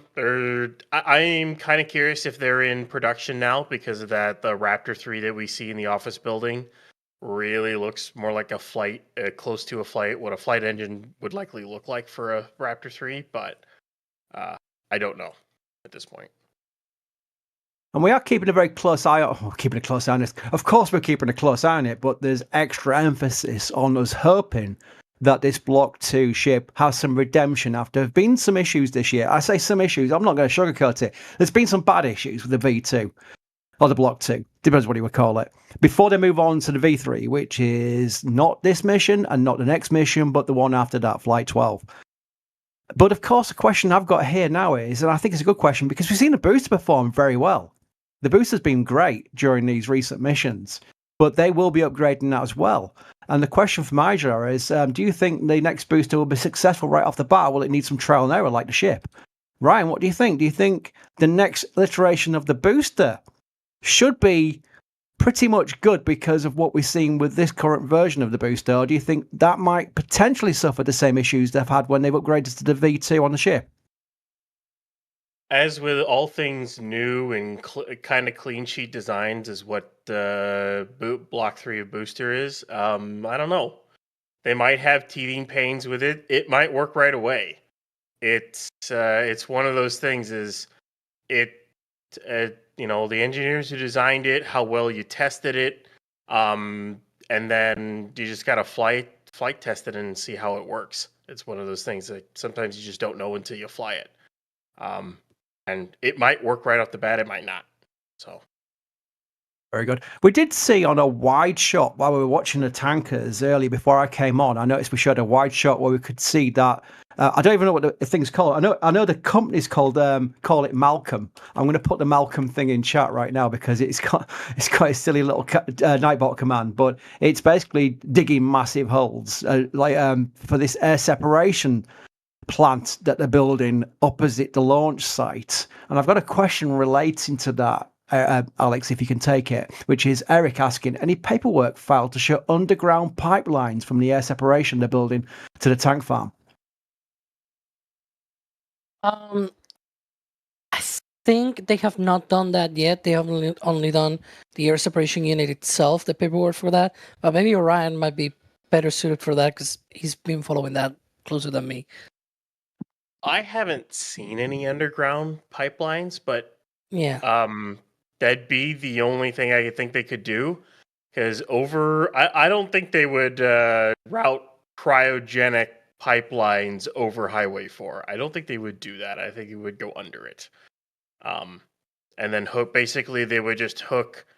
What you could basically do is you run them right under and go right to the fill lines basically there, and just hook into the primary LN2 and LOX pipes, and you just flow it in, and it'll flow and you can flow it into the tanks.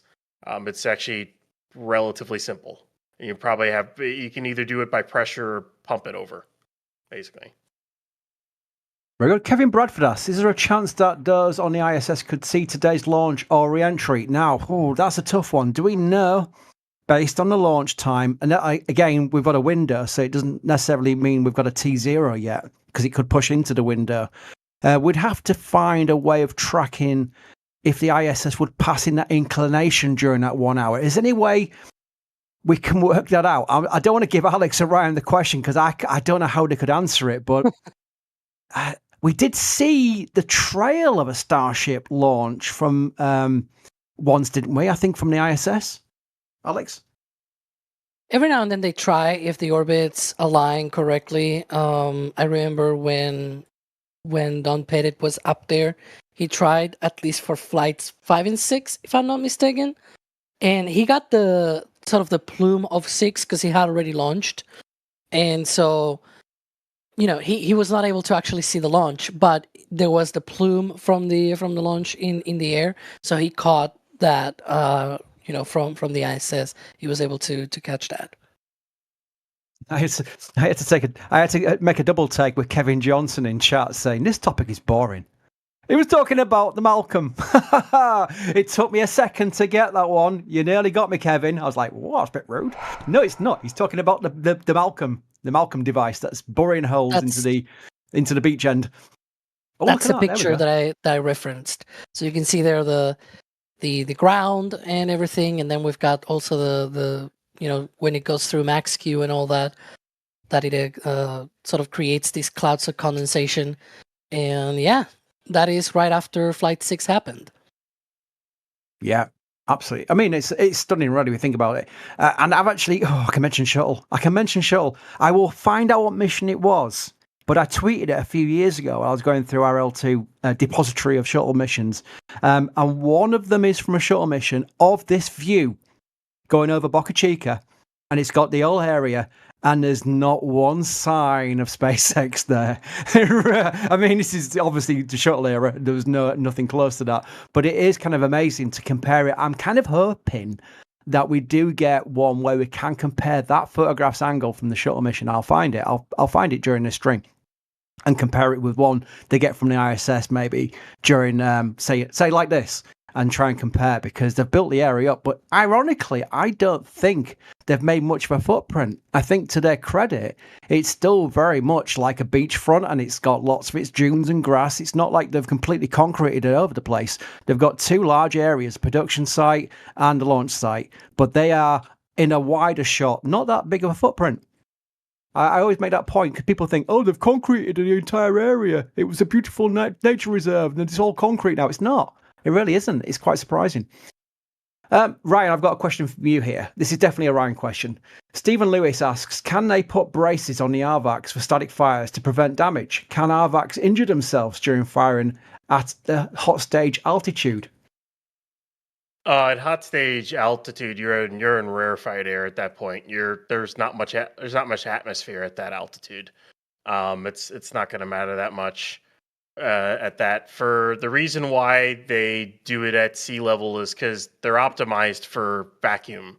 They're optimized when there's not a lot of air up there, so they can damage the nozzles. And not only that, if they vibrate too much, they can bang against the ship as well, the ship skirt, which will damage not only the nozzle but the ship as well. So you don't want to do that. So that's why they put braces on them and whatnot. They even put braces on them if they fire them at McGregor as well. So. Very good. You know what? My mind has wandered back to the boring thing, because the fun thing is, I think a lot of people appreciate this, but some people don't. I've said this a few times, and people have been kind of like, oh yeah, it's true. If you think about Elon Musk's companies, you've got the likes of the Boring Company. And yes, that's about building underground roads so you can avoid traffic jams and what have you, and put, roll your Cybertrucks and your Teslas through this underground thing. But if you think about it, and especially take into account the recent presentation that Elon did, and there's a segue to this as well, you can see that a lot of the infrastructure will be below ground level. So I can imagine some of the boring company technology will be utilized on Mars. A lot of things that Elon's companies do have that focus on Mars. Look at the Optimus robots. Oh. Hello, Alex. Looks like we've got people up on the quick disconnect. Uh-oh. I say I'm saying just because I want the pad clear, but that could be nothing. Could that technically be part of the process they do? Literally, once they've reattached the plate of the ship quick disconnect back to the vehicle, that they then do another final check with a human on the end of the arm. No idea. They have at least 2 people up there. They're looking at the umbilicals, it seems like. Give me a vibe check, Alex. What's your vibe telling you?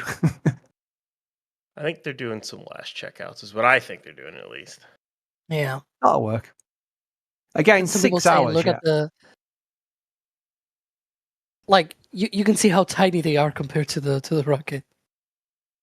Yeah. But yeah, 6 hours.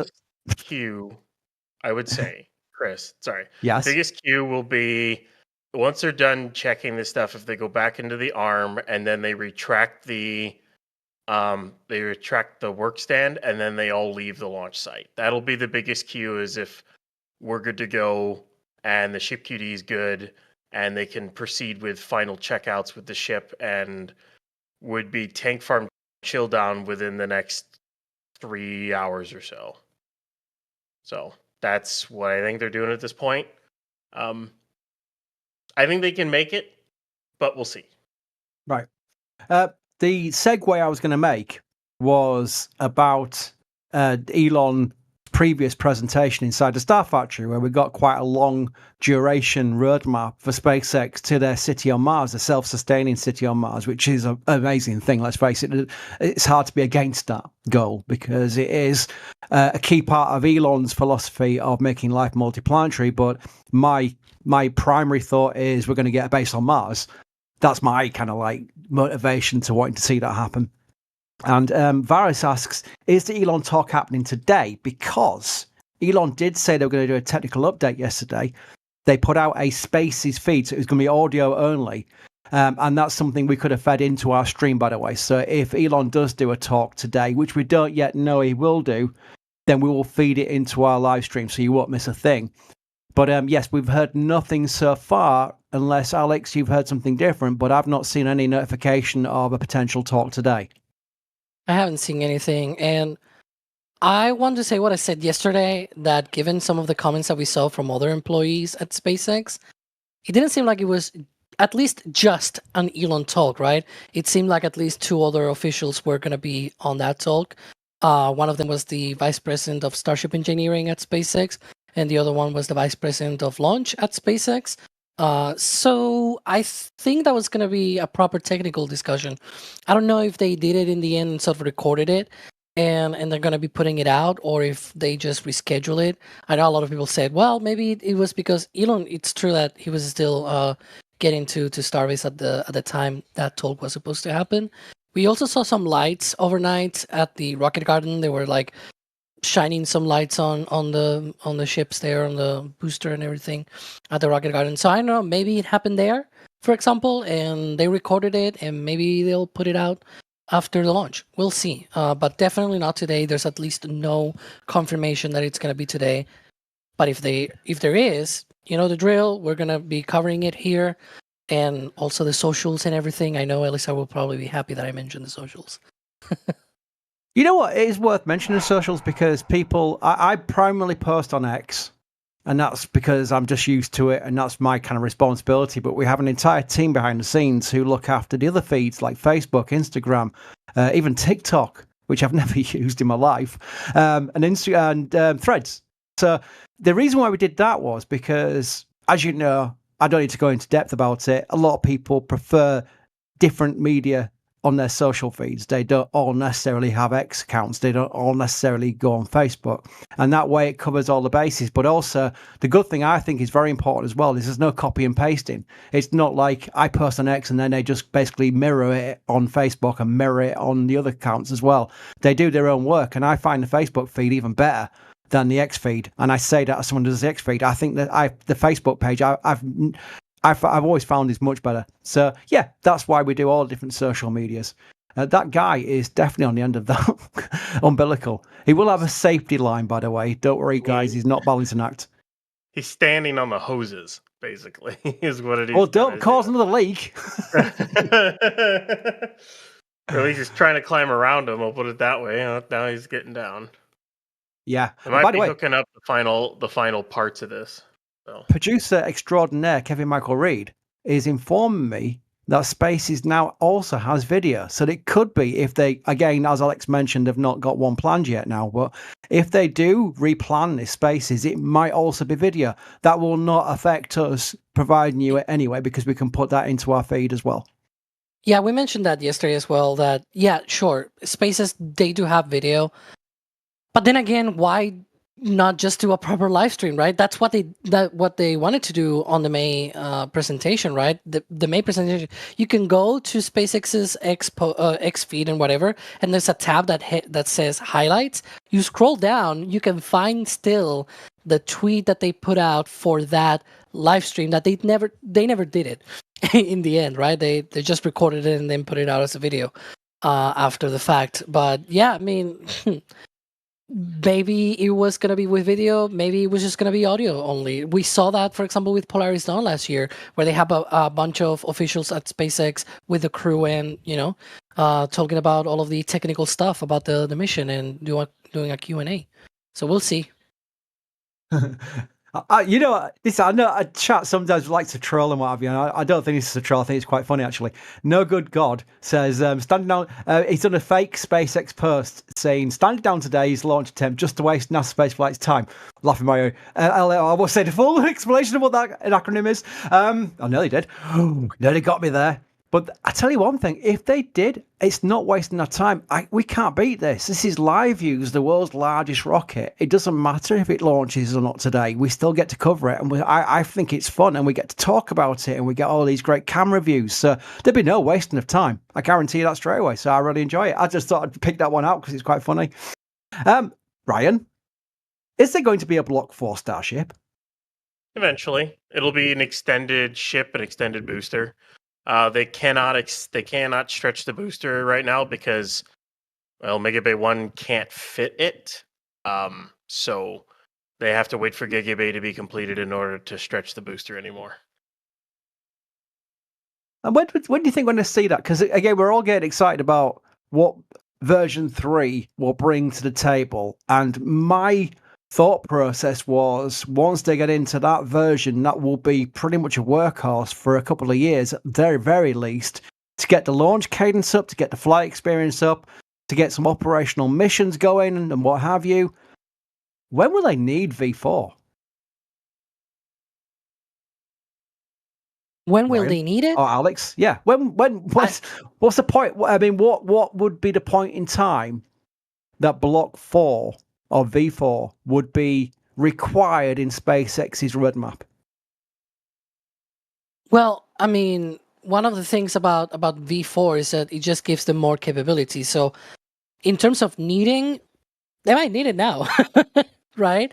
In terms of when they can, yeah, because it's a larger vehicle, right? It's a larger ship, larger booster. The big problem right now that they have is that they cannot build it because the booster, I think it goes something to like 80 meters tall and things like that, or at least close to 80 meters.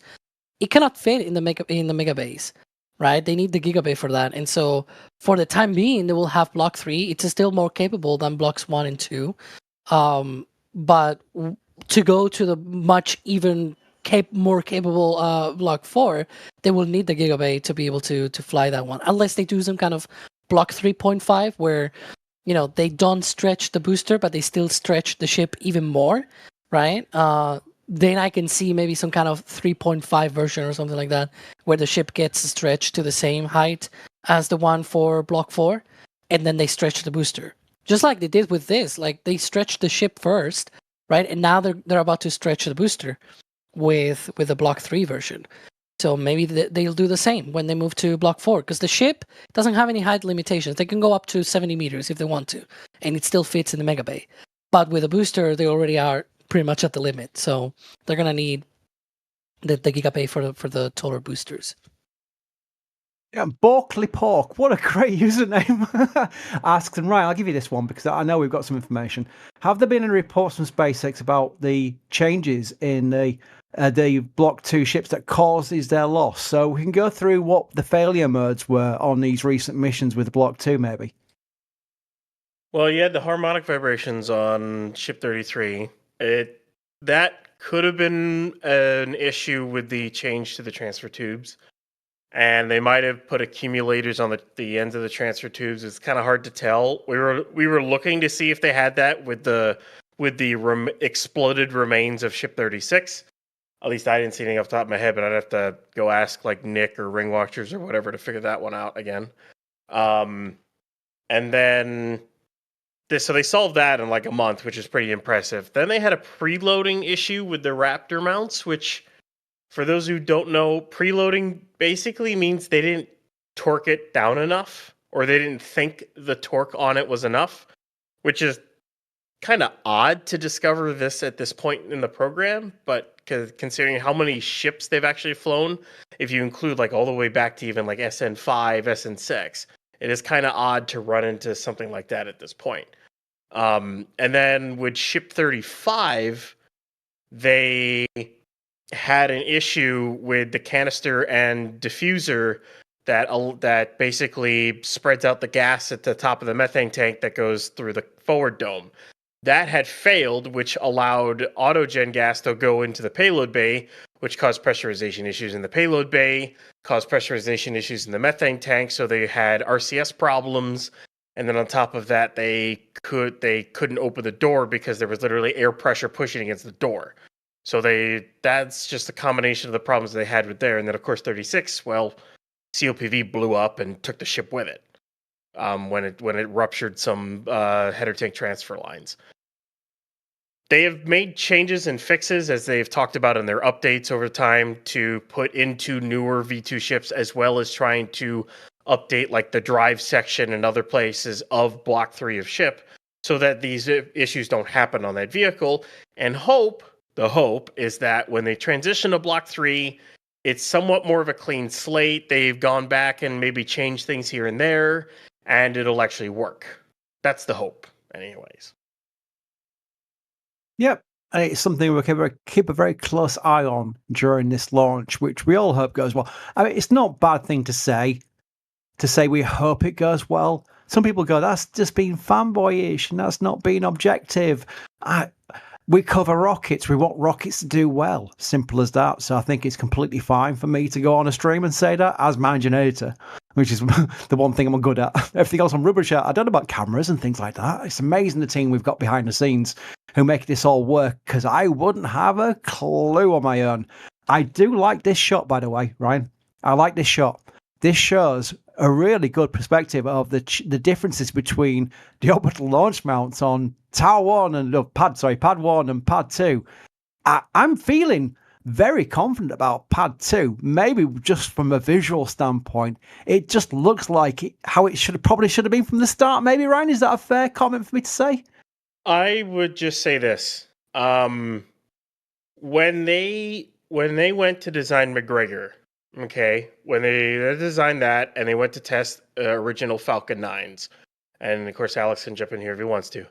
They started when they originally tested Falcon 9s, they did it on the tripod stand, which of course then was turned into Raptors, and now it's not used anymore. When they went to the more powerful version of Falcon 9, they then built a flame trench with a bucket and a diverter. Okay, they did that, and then, well, when they decided to go to Starship, which just the ship alone with 6 engines has like, what is it? It's multiple times the thrust of a Falcon 9. It's got a significant amount more thrust than even a single stick Falcon 9. They decided to fire it like 8 meters above the ground at a flat face of concrete. And then they did that for the OLM, where it was only like 15, 20 meters up. I say only, but yeah, only when you're firing 33 engines at max power for 33 Raptor engines. That was never going to work in the long term. I'm sorry, it was never going to work in the long term. They went to a design that has worked for rockets and engine testing forever, and that's a flame trench design with a diverter and a flame bucket. And I think it'll work great. It'll be awesome. What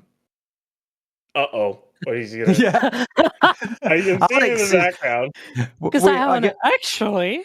Actually, go on, Alex. Yeah, so you mentioned the Falcon 9. It is true that they built the bigger flame trench and everything for Falcon, because he mentioned Falcon 9, so I thought, hey, I'm Yeah. gonna correct him.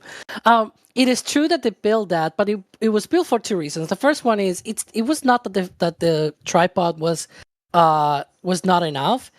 It was just more about the noise, because being up there on the tripod, you don't have any sound suppression or anything like that.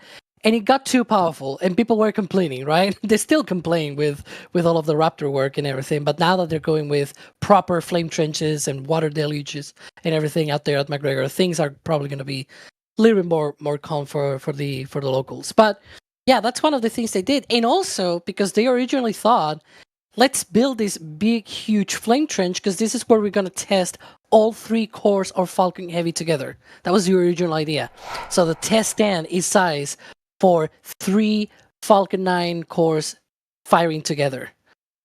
And there we can see when they used to fire those Falcon 9s on the tripod stand, then that was converted to fire Raptors, by the way.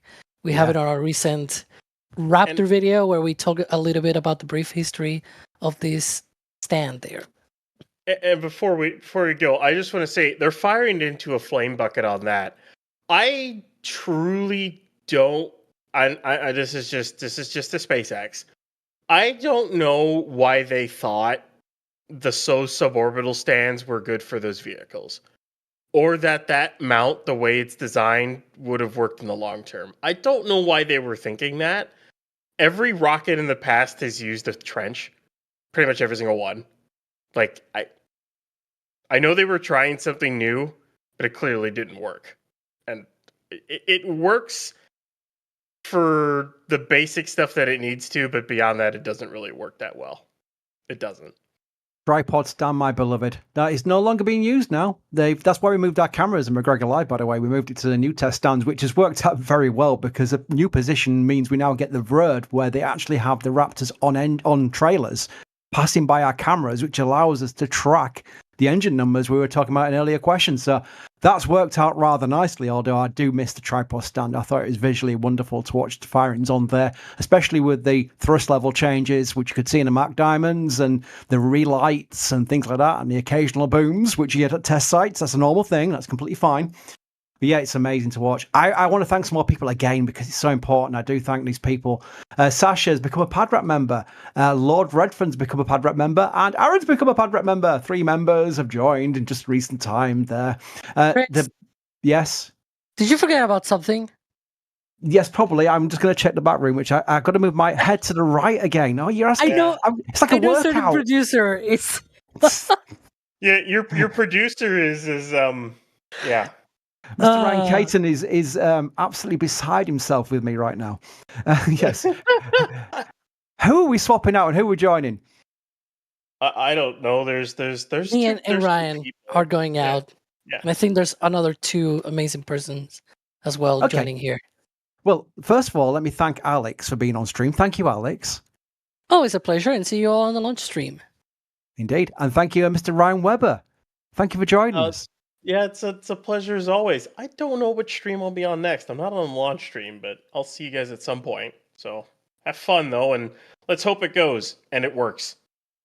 And you lucky people, we have 2 Americanos joining us, starting with Max Evans. Max, are you joining us?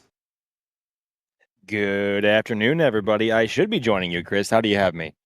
I have you 5x5. People go, well, 5x5? It's like a radio term. It means good communications coming through. We're also joined by Cody. Hello, Cody. Hello. I hope there's more 5x5s in chat for me. How do you hear me? Hello, hello. You sound very good in my ears, so that's a good sign. There we go. So yes, we're watching Starship preparing now under 6 hours, hopefully, to the opening of the window for Flight 10. We are still seeing them working on the vehicle. The pad's not yet clear, so we're keeping a close eye on things, but it's still on as far as anything on the official side is concerned. I was just thanking some people for joining as members. I want to make this point. I've gone mad with power here. I'm going mad with power. Chat, help me out here. I've gone mad with power. You don't have to support us financially. I know that disposable income is something that most people don't have to go buying memberships on YouTube channels. One thing you can do, it takes you half a second, it's for free, is to press the like button. Because we go through 6 figures in an audience over the course of a live stream. And I guarantee you about 2% like the video. Now, the reason why I say that is not because we get any money from that. But I'm going to say it because if you search for Starship streams and things like that, you'll find the top 5 videos are usually something like a scam channel where they've got Elon doing a speech and some QR code, and it's for crypto scams.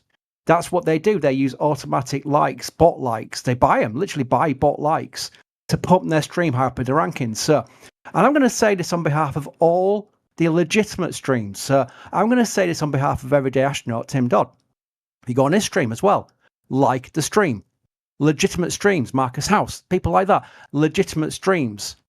Like the video. It takes you half a second and it helps us, the people who provide you original content, to get higher than these scam channels. That is why I go on about likes. So thank you for this. 700 people just like the video. I mean, that is awesome. Again, it helps us, all of us, people who are legitimately into rockets, because the dread I've got in the back of my mind is some young kid has probably seen a Starship on an X feed or something like that and gone, that's a cool rocket. I'm going to search on YouTube for it, and they end up watching an old Elon speech with some crypto scam going on. That's my fear. So that's what we're fighting against. So thank you for liking the streams. And again, like your favorite creator that does provide original, legitimate content. Okay, sorry, I went a bit long there, Max, but it's an important point to make because the internet is quite a weird place, isn't it? It's never not going to be, Chris, honestly. But honestly, at the same time, it is quite the wonderful place because you get views like this in Starbase, Texas, and to pull the Alex like actually, and also on the Space Coast of Florida too, and also McGregor Live. We can't forget about that as well. So weird, but also wonderful. Weird and wonderful. I think that's probably the best way to put it. Probably, I don't know. It is. No, it is, Max. Well said. Thank you. I'm going to try and get my head around this username because Turtle Disestablishmentarianism Sanctuary. I think I've got it right. Hang on. Yes, I just babysit my steering wheel in my Tupperware torpedo. I think that's related to the truck drivers we were mentioning earlier, because I was basically, Max, early in the stream, we were watching one of the reversing trucks at the tank farm, and I was like, I could never pull that off with the steering wheel. He's doing a right angle here to bring his trailer into the back to steer it in level with the tank farm, and I thought it was quite amazing. And I asked who was in a truck driver in chat, and about 15 people said, yes, I'm a truck driver. Yeah, I don't envy any. Yeah, I don't envy anybody who has to tow a big old tank like that with a big old rig. Honestly, I don't. I love driving. I love vehicles. I love driving anything with 4 or more wheels. But trucks and trailers honestly kind of scare me, and it sketches me out way too much to even try. Honestly. This is a guess, Cody, for you. A question here from Hazelbank, which asks, what time do you think we need to see the pad clear of all humans? Because it's a tough question because they can switch around their kind of like timelines to the point that they can still do things, even if it's later than we usually watch it. But based on what we've seen on previous streams, maybe it's a tough question for you. I know, Cody, but what do you think? Chat, join in. When do you want to see pad clear? Well, ideally, we're going to see pad clear in the next, I'd say, hour and a half. They need enough time to start spooling up the tank farm, getting all the cryogenics flowing on that pad, getting all conditioned. And you don't really want to do that with people around.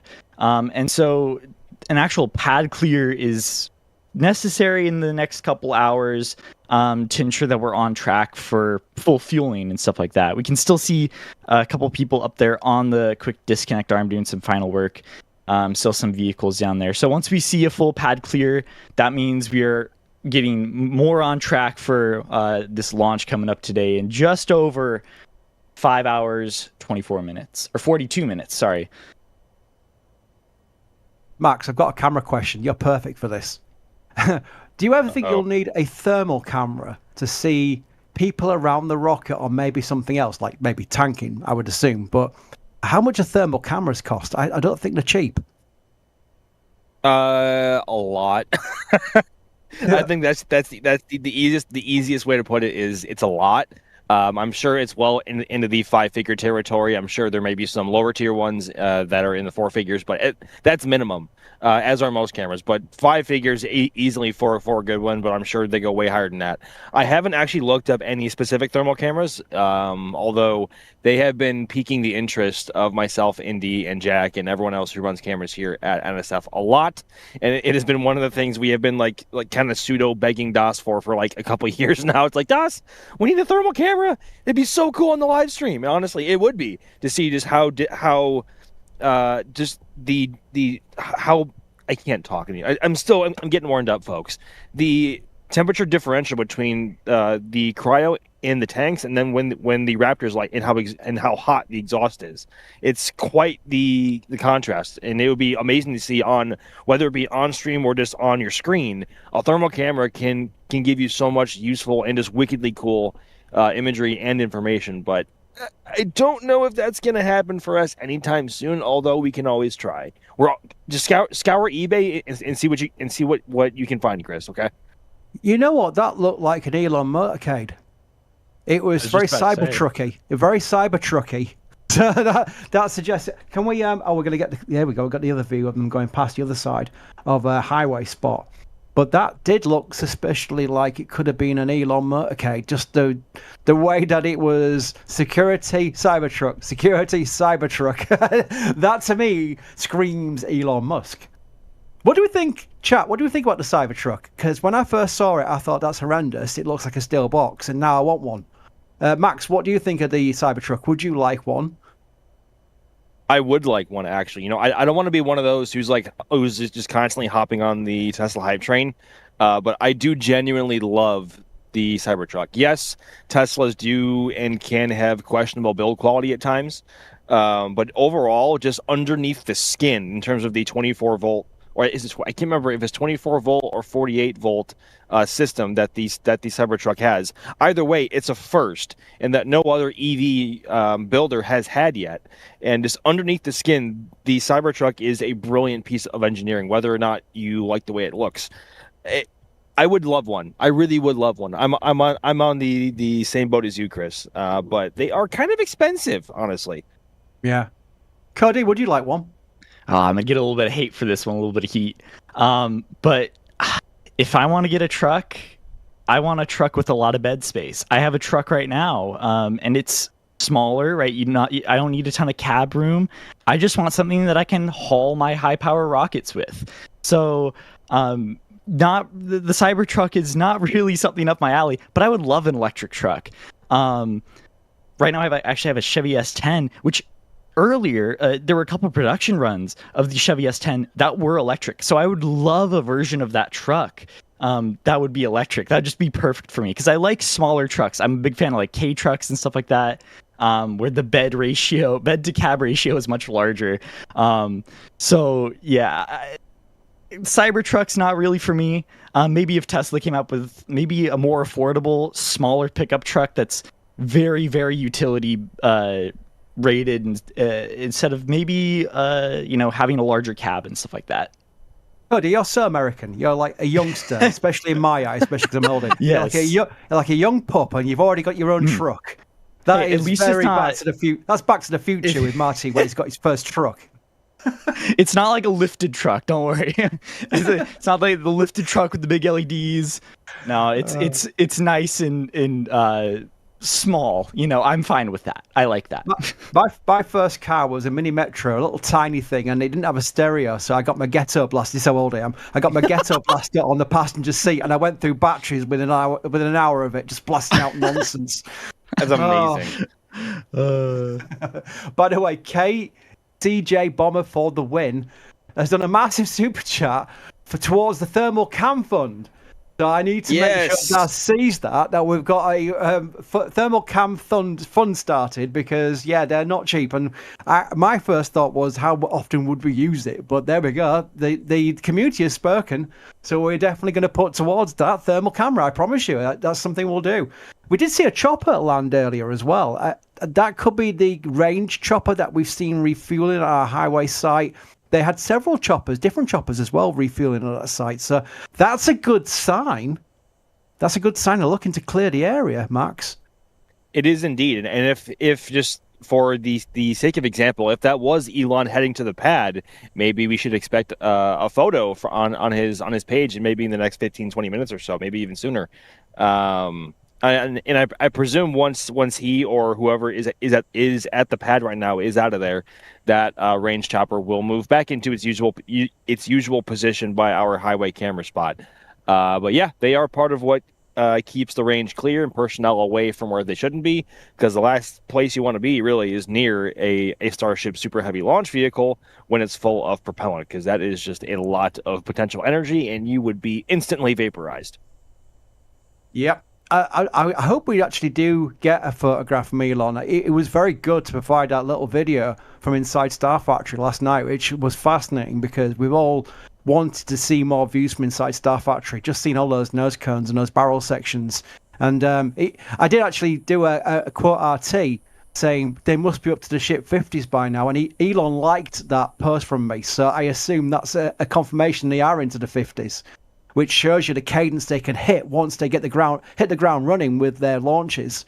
Because I don't think the one thing lacking is vehicles. They've got vehicles to launch. It's just a case of the turnaround and hopefully the success of, say, this flight, for example, which is a little segue into Syed's question. If this flight goes well, will you guys do a celebration stream?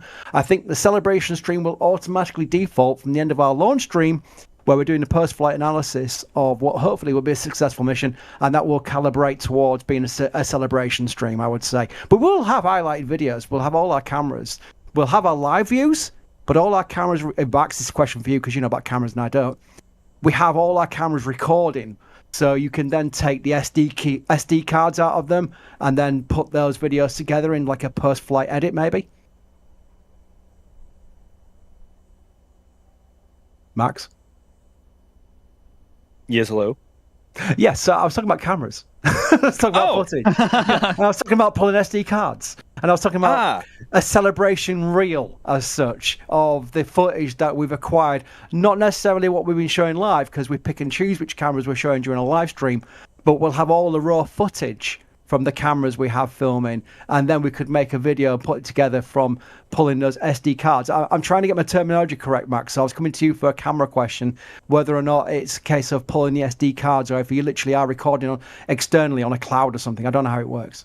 Well, I mean, on a lot of our live cameras, we do just pull the footage remotely, and it goes up onto the cloud and the server and wherever else we store it. But a lot of the cameras that we have in the field now that are not ones that are normally there for at either of our permanent sites, those we do tend to pull either footage or photos off of those SD cards, and then we process them and then send them off to wherever they want to go.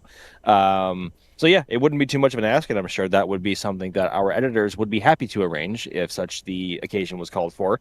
But yeah, a lot of our footage is just accessed remotely through our cloud and through our server, which is actually really cool, because it makes for really, really quick turnaround time. So that's why we are able to bring all of these live views to you directly from both of our beach sites and, of course, the highway spot, which is where we see the choppers going back and forth a lot. Very good.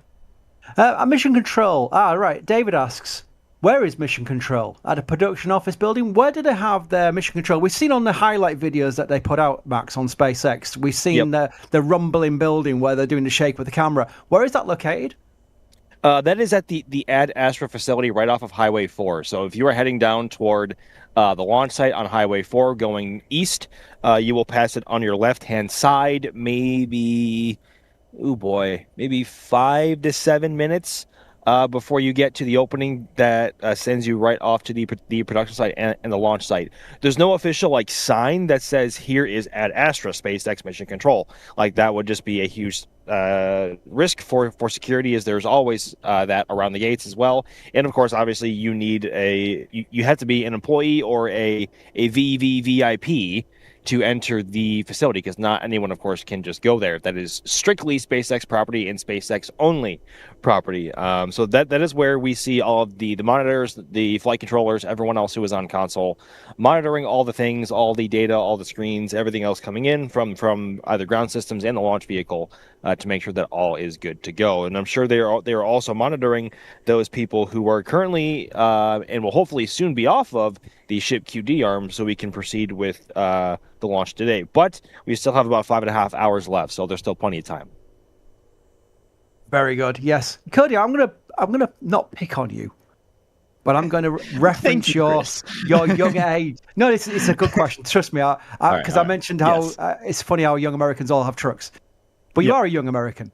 Yeah. Right. So we have this vehicle here called Starship. It's projecting to be the vehicle that will provide the potential to make life multiplanetary by having bases on Mars and the Moon, but mainly Mars. Mars is the big focus for Elon. How would you calibrate it to people who maybe your age but have not yet appreciated what this rocket can do as far as humanity's future? What would you say to somebody who said, "Oh, so you work with NSF and you cover that big rocket? Why? What's the big rocket about? Why is it a big deal that this thing can go to Mars? Why are we not focusing on Earth?" Things like that. How would you calibrate your answer? Never mind. Never mind. Called it. Yeah, so we see a picture of the pad there. Yeah, we just saw a tweet from Elon here saying Starship is ready for launch, which is a good indicator that they're going ahead for the count. And we got a nice shot here just down there at the base of the pad, looking up at the OLM and the complete vehicle there. It's a pretty cool view there.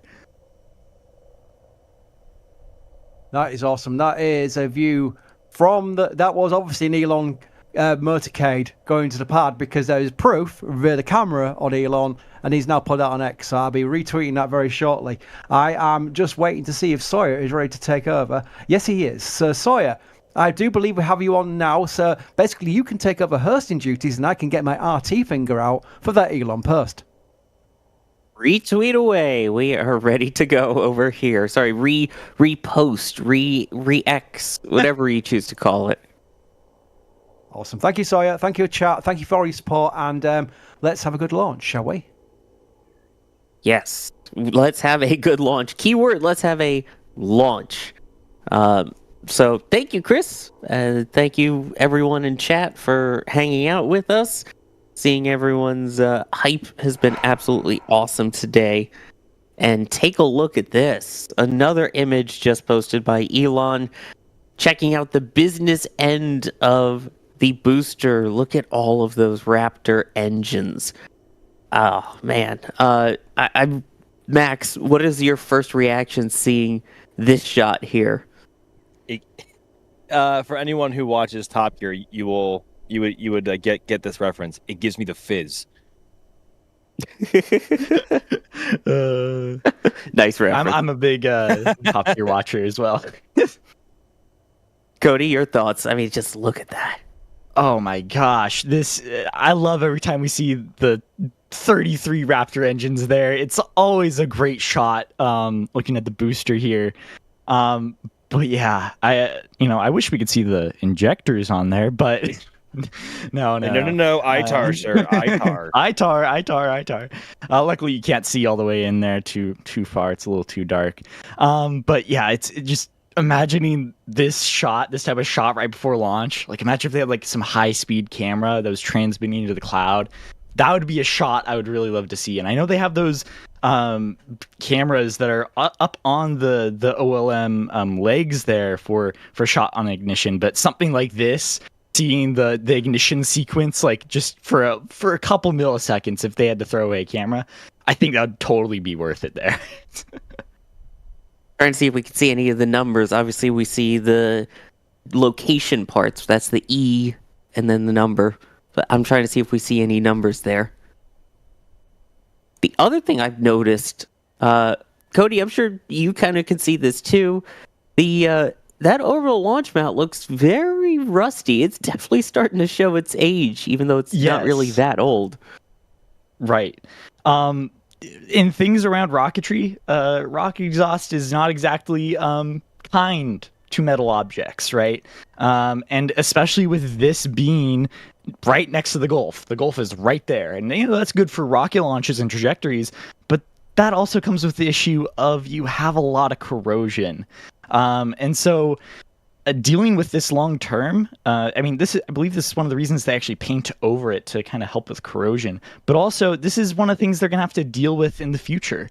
We'll have to go and see how orbital pad B, handles the sort of corrosion in the future. But for now, they're probably just going to have to deal with the corrosion here, just making sure everything's okay and it's not affecting any sort of the pad operations before launch there. And speaking of pad operations for launch, you could see those trucks quickly coming in to refuel, quickly heading out right at one of the roadblocks there. So hopefully everything's going to plan. Again, from the post that we saw from Elon, they're going for that launch today. Now, in regards to that photo, also, we've seen them painting the orbital launch mount before. I wonder if maybe that was some kind of anti-corrosive when we've seen that done in the past, or some kind of coating to try and aid in, keeping the OLM functional. I mean, Max, this thing takes quite a beating both from nature and from the rocket, and it's something we've seen quite often over at the Cape. Yeah, that's just kind of one of the downsides of living near a body of water that contains any bit of salt. And of course, the Gulf, which is just east of the launch site, it certainly has a lot of salt water, which means the air around it is also very salty, which is corrosive to a lot of metals. And we see that a lot in Florida, and there are extensive measures taken by a lot of the tenants over at the KSC and the Cape Canaveral Space Force Station to make sure that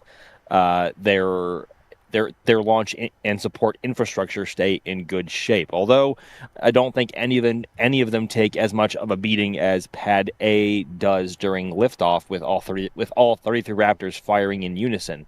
Although I think we haven't really seen them painted as much recently because Pad 1 only really has one more launch to support after this. There isn't a ton of life left in it beyond the static fire for Ship 38. And then booster, rather 15 or 17, probably 15, for Flight 11. So it has a very limited life. Its days are numbered, and we will probably see it decommissioned by the end of the year. But because of that, they probably don't see a need to protect it.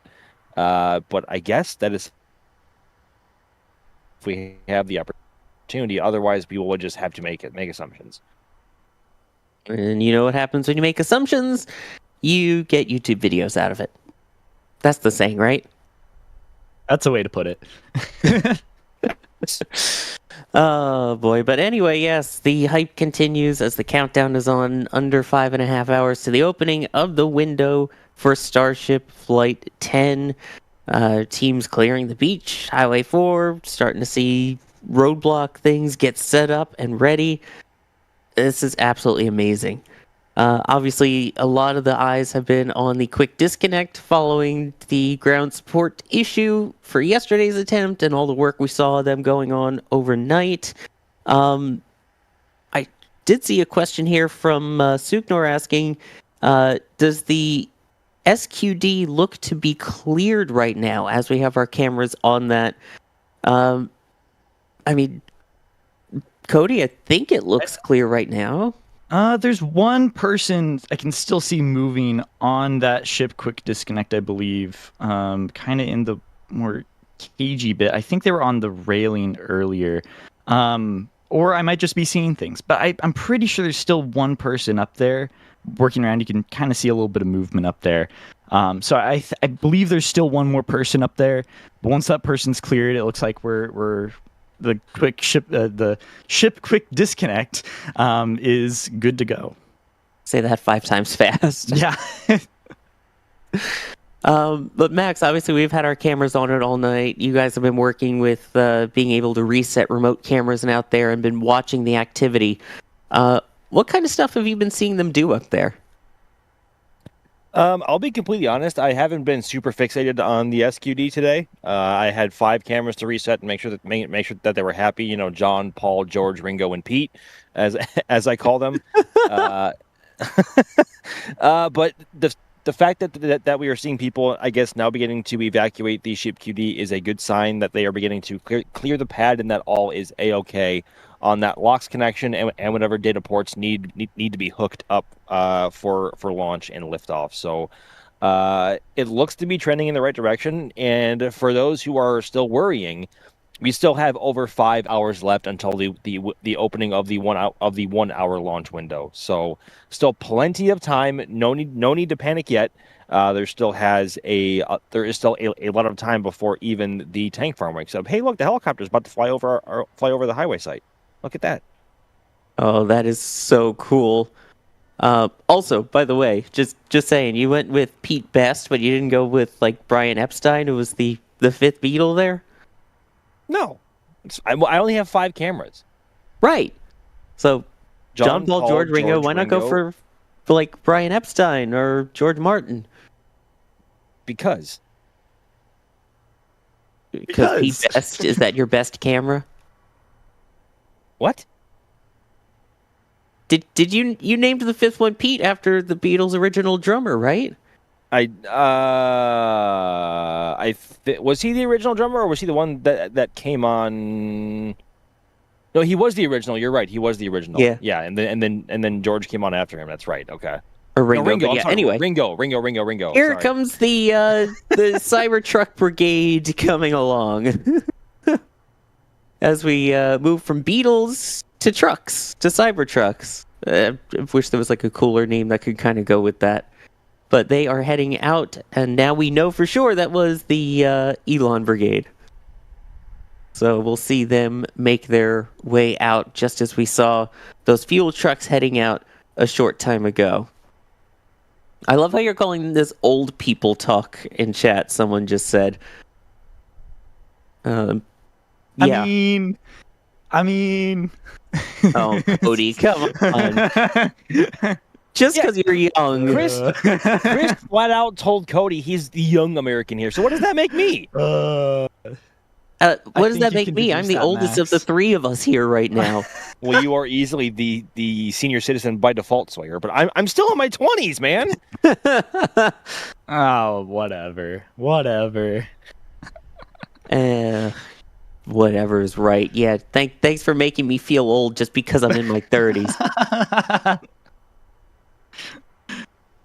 Look, in internet years. And even Ryan is producing. Even he's the young. I really am the oldest one here right now. Gosh. Well, as we see them head out, getting to have my midstream crisis here, it seems like. So, anyway, out with the old, in with the new, I guess. I mean, that's kind of what SpaceX has been saying as they continue with the progress of their last couple of flights. So let's hear from an extremely handsome young man, not old, definitely not old, to take us through the history so far of flights 1 through 9 and now about to be 10. SpaceX has had a long journey to get to the 10th flight test of Starship. They've had explosions, amazing re-entries, catches of boosters, and even a reuse of a booster. But with 3 straight flight failures for Block 2 of Ship, all eyes are on Ship 37 to break the curse and complete all objectives. Let's start at the beginning. After many tests, Booster 7 and Ship 24 lifted off on April 20th, 2023, and the flight did not go well. However, expectations were merely to clear the tower. Booster 7 instantly had 3 engines out and would lose more during ascent. With these lost engines and a fire in the engine bay, the full stack would only reach 40 kilometers before it ripped itself apart. Also during the launch process, a hole under the launch mount was formed because the water deluge system had not yet been installed. The lessons learned from this flight paved the way for Ship 25 and Booster 9. This set of vehicles would require significantly less testing due to the data already gathered from Flight 1. Following the hole in the ground, SpaceX beefed up the foundation of Pad A and installed a deluge plate to help dampen sound and protect the launch pad. Another new addition was the hot stage ring on top of the booster. Before even testing their original stage separation idea, SpaceX switched to hot staging. Flight 2 fared far better than Flight 1. The full stack lifted off November 18, 2023, and Booster 9 had all 33 engines running for the entire ascent. The hot staging worked perfectly, and Ship 25 started towards space. Unfortunately, Booster 9 was lost during boostback burn due to ice in the tanks, and Ship 25 was lost due to a fire in the aft section just before second stage cutoff, or SECO. This wouldn't be the last time a ship was lost due to fires in the aft section. Flight 3, which launched on March 14, 2024, would improve on Flight 2, with Booster 10 getting past the boostback burn and getting all the way to the landing burn. However, the booster was lost shortly after landing due to possible ice ingestion into the liquid oxygen turbopump inlets, just like Booster 9's boostback burn. Ship 28 then made it all the way to SECO, but lost attitude control and performed an uncontrolled re-entry. Flight 4, which launched on June 6, 2024, was once again an improvement, where Booster 11 completed its entire mission profile and performed a soft splashdown in the water. Ship 29 completed its ascent burn, its coast face, and a full control re-entry. The only blemish for Ship 29 was that it had a decent amount of burn through on its heat shield, even almost losing a forward flap. Despite this, it provided uninterrupted live views of re-entry, which is something no one had ever seen before. Next up was Flight 5, and with Booster 11 having completed its soft splashdown, SpaceX decided to catch the booster. This flight also had an upgraded heat shield for Ship 30 to better survive re-entry by introducing an ablative layer under the tiles. This flight would launch October 13, 2024, and to date is still the most successful flight in the Starship program. Booster 12 completed its entire mission profile and was caught back on the launch tower, and the booster is currently in Mega Bay 1 getting prepped for display. Ship 30 completed all of its objectives and performed a perfect re-entry and landed right on target in the Indian Ocean. Then came Flight 6 November 19, 2024, which was the last flight of Block 1 of Starship. Booster 13 completed ascent, however due to a tower issue, it couldn't perform a catch. Ship 31 completed all of its objectives and performed an on-target splashdown in the Indian Ocean. SpaceX has yet to have a ship since Ship 31 perform an on-target landing or controlled re-entry. After the success of Block 1, things took a few steps back for Block 2 of the ship. Flight 7, which launched January 16, 2025, had Booster 14 repeat a catch like Booster 12 and complete all aspects of its mission. Ship 33, however, was lost before SECO due to harmonic vibrations in the engine section. These vibrations caused leaks, which led to fires in the aft section of the ship, which led to it exploding on ascent. Next up was Flight 8 on March 6, 2025, featuring Booster 15 and Ship 34. Booster 15 completed a nearly perfect flight and was caught, making 3 caught boosters for SpaceX. Ship 34, however, had an issue with a center raptor that led to leaks and another fire in the engine section, and the ship was lost before SECO. After losing 2 ships back-to-back before getting to SECO, a lot was riding on Ship 35 on Flight 9. With a pairing of Ship 35 and Booster 14-2, yes, a reflown booster, Flight 9 lifted off May 27, 2025. Booster 14-2 completed almost all of its objectives, but was lost on landing burn startup because SpaceX was trying to push the limits of the booster and it didn't survive. Ship 35 got past SECO, but it lost control during the coast phase due to a methane gas leak into the payload bay and was lost during an uncontrolled re-entry. Well, here we are at Flight 10. SpaceX is using Ship 37 and Booster 16 on this flight, which we all hope will be successful. Yes, we do hope. Thank you, Sawyer, for that great commentary. You're welcome. Anyway. Jeez. It was great commentary, Oh, Sawyer. Jesus. I wasn't expecting to have to toss to my own video there, but it was that was something. So, already getting texts from people talking about how I spoke about myself. But let's continue along here. A reminder, if you have questions, you can tag us at NASA Spaceflight or at NSF, and we will do our best to answer as many of your questions as we can as we go throughout this Stakeout stream here today. Skies appear to be looking much better. Max, how is the weather looking today? So better than yesterday overall. The weather this morning was a lot less questionable. It had rained in the morning prior to us getting to the launch site for all of our camera sets and everything, so that was good.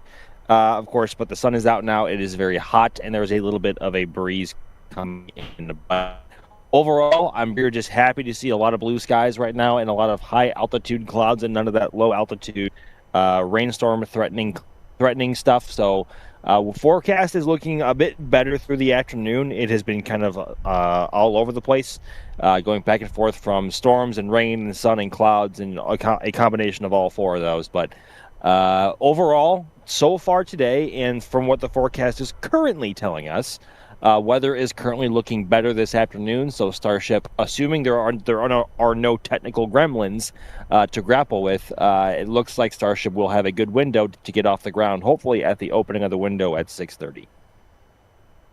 That is what we are hoping for. Hoping at least we can get some clear-ish skies, so we also get some great views on the way uphill. But so far, the fact that all the roadblocks are kind of getting set up, we got the pictures there from Elon. Things appear to be progressing, which is what we like to see. Also, there's a question here from Matrix. Who is that super young commentator in the video? Nobody. I don't know, but I like him. He's pretty Nobody. cool. No, sir, you are cool. No, thank Cody, you. shh. sorry, Max. Sorry. Whoops. Oh, it's all right. Max finds a way to give me flack, but we love it. It's all good. But we if also I don't give you flack, that means that means I don't like you or I don't know you. right. You got to keep me humble because I need it sometimes. No, I'm joking. Let's take some support here for a moment. People who are kind enough to help support us here at NSF monetarily, which of course you could do in many other ways, just by liking and subscribing and chatting with us here and checking us out on all of the social channels. All of that are different ways. But Ben Creasy coming in saying water deluge doesn't work on Mars. That's my theory for why Flight 1 went like it did. Well, I mean, Mars already has some craters in it, so why not add some more, right? Happy Cappy with the $10 super saying, I just leased a Cybertruck and love it and love the full self-drive feature. I'm not sure many people understand its capability. I mean, I understand its cool capability, but I don't mean to be rude about it, but someone pointed out to me that, you know those garbage cans in the bathrooms where it's like the triangular top that swings back and forth? To me, that's all I can see after someone pointed that out to me. I can't unsee it, and I hate it because I want to like it, but now that's what I see, and I apologize if I ruined it for anybody. Bill coming in here with the $5 tip at tips.nsaspaceflight.com, saying here is 500 pennies for Cody's small electric truck fund, Amazon Slate. Yes, I shall get the small electric truck with a large bed to cab ratio. There we go. Summers Moon's also saying Cody is so right about the truck. #possum. Awesome. I know Summers, so thank you so much. And then here, Eric, thank you for becoming a launch director, one of the highest levels of support, where you get all of the amazing perks. You get the Discord access, you get your name at the end of NSF Lives and Flame Trenches, you get all of the regular perks that the other members get as well, again, and our gratitude for that. And Marianne with a $50 super chat saying NSF is the best. Thank you very much for that. We appreciate it. And Summers did have another question for you, Cody. Are the rocket boosters kind of like the paws of the rocket? I don't know how to interpret that one. Yes? I don't know. It gets it going. It like moves, right? So, sure. All right, we'll go with it. But anyway, as we look there, one of the signs that we look for as well for them getting closer to launching on time is the chopsticks. And Nathan Store wants to know, when will the chopsticks open? Well, we saw yesterday the chopsticks opened around the 4-hour mark, but it does vary launch to launch. And so, with the work they've been doing on the ship quick disconnect, I'm not so sure of exactly when they're going to open those chopsticks. Again, it changes launch to launch. But like I said, last time we saw it at around the 4-hour mark. So, as soon as we see people start to clear from the pad, they should start to open up those chopstick arms. Yeah, and again, it's kind of different throughout the different flights, but during this Stakeout stream, we should see those open. So keep your eyes peeled, and of course, if you see it happening, you can always let us know in chat. We will definitely address it when it does happen too. Let's see. Kat Joni saying, what are the many tiles on the back of the aft flaps on ship 37 for? I know we've seen this a lot when it was rolling out. We were discussing it during the rollout stream, and we've been keeping an eye on it and all of the updates. But they've added some extra tiles on those flaps, haven't they? Yeah, I believe those are part of a lot of the tile experiments they've been doing for they want to do for these blocks of ships. I forgot the exact function of them, but they are part of that tile testing campaign where they have some missing tiles. They have regeneratively cooled metallic tile. They have some other metallic tiles. They have some removed tiles. So this is part of just characterizing the ship and understanding, like, hey, where do we need to increase heat resistance, and how do we make sure that this ship is fully reusable, rapidly reusable through reentry, because they don't want to spend a ton of time replacing a heat shield, right? Yeah, it's one of those things, again, trying to do what the shuttle couldn't. There you go, there's a space shuttle reference from me early on of rapid reusability. And if you look in this view right here, you see those little black squares on the flaps facing us. That's what they were talking about in the question. Those are those additionally added tiles that will be used, as you pointed out, likely for experimentation in flight. So I believe the previous flight they were on a single flap, and now they're on both for this one. Elijah asking, I know it was hard to tell with that picture, as more of these propellant trucks continue to do their thing here. Let's see, is this one backing in or heading out? Backing in. That's now that it's stopped here. That's wild. 5 hours to go. Yeah, maybe. That's wild. 5 hours to go. They're still backing in and still loading up. I mean, Max, have we seen them fueling this close to launch before? I can't speak to any specific example because I honestly don't know, but the fact that we are still outside of pad clear and the pad is still safe enough to approach in this manner, I would say obviously it is safe to do so, as is evident from what we're looking at. But Starship needs a lot of fuel. I think it requires about 4,600 metric tons of both LOX and liquid methane on both stages combined. It is a very thirsty rocket, and it needs a lot of LOX, which is what we're seeing here with these LOX trucks. So it goes through a lot, and they have to keep that tank farm full as often as they can, especially when these launch attempts are stacked so close to each other. They used to not be able to do this. Remember, back before, I think it was pre-flight 3 or flight 4, for the first 3 or 4 flights. If they went into prop load operations and they got beyond a certain point, they would have to abort, and they had to abort.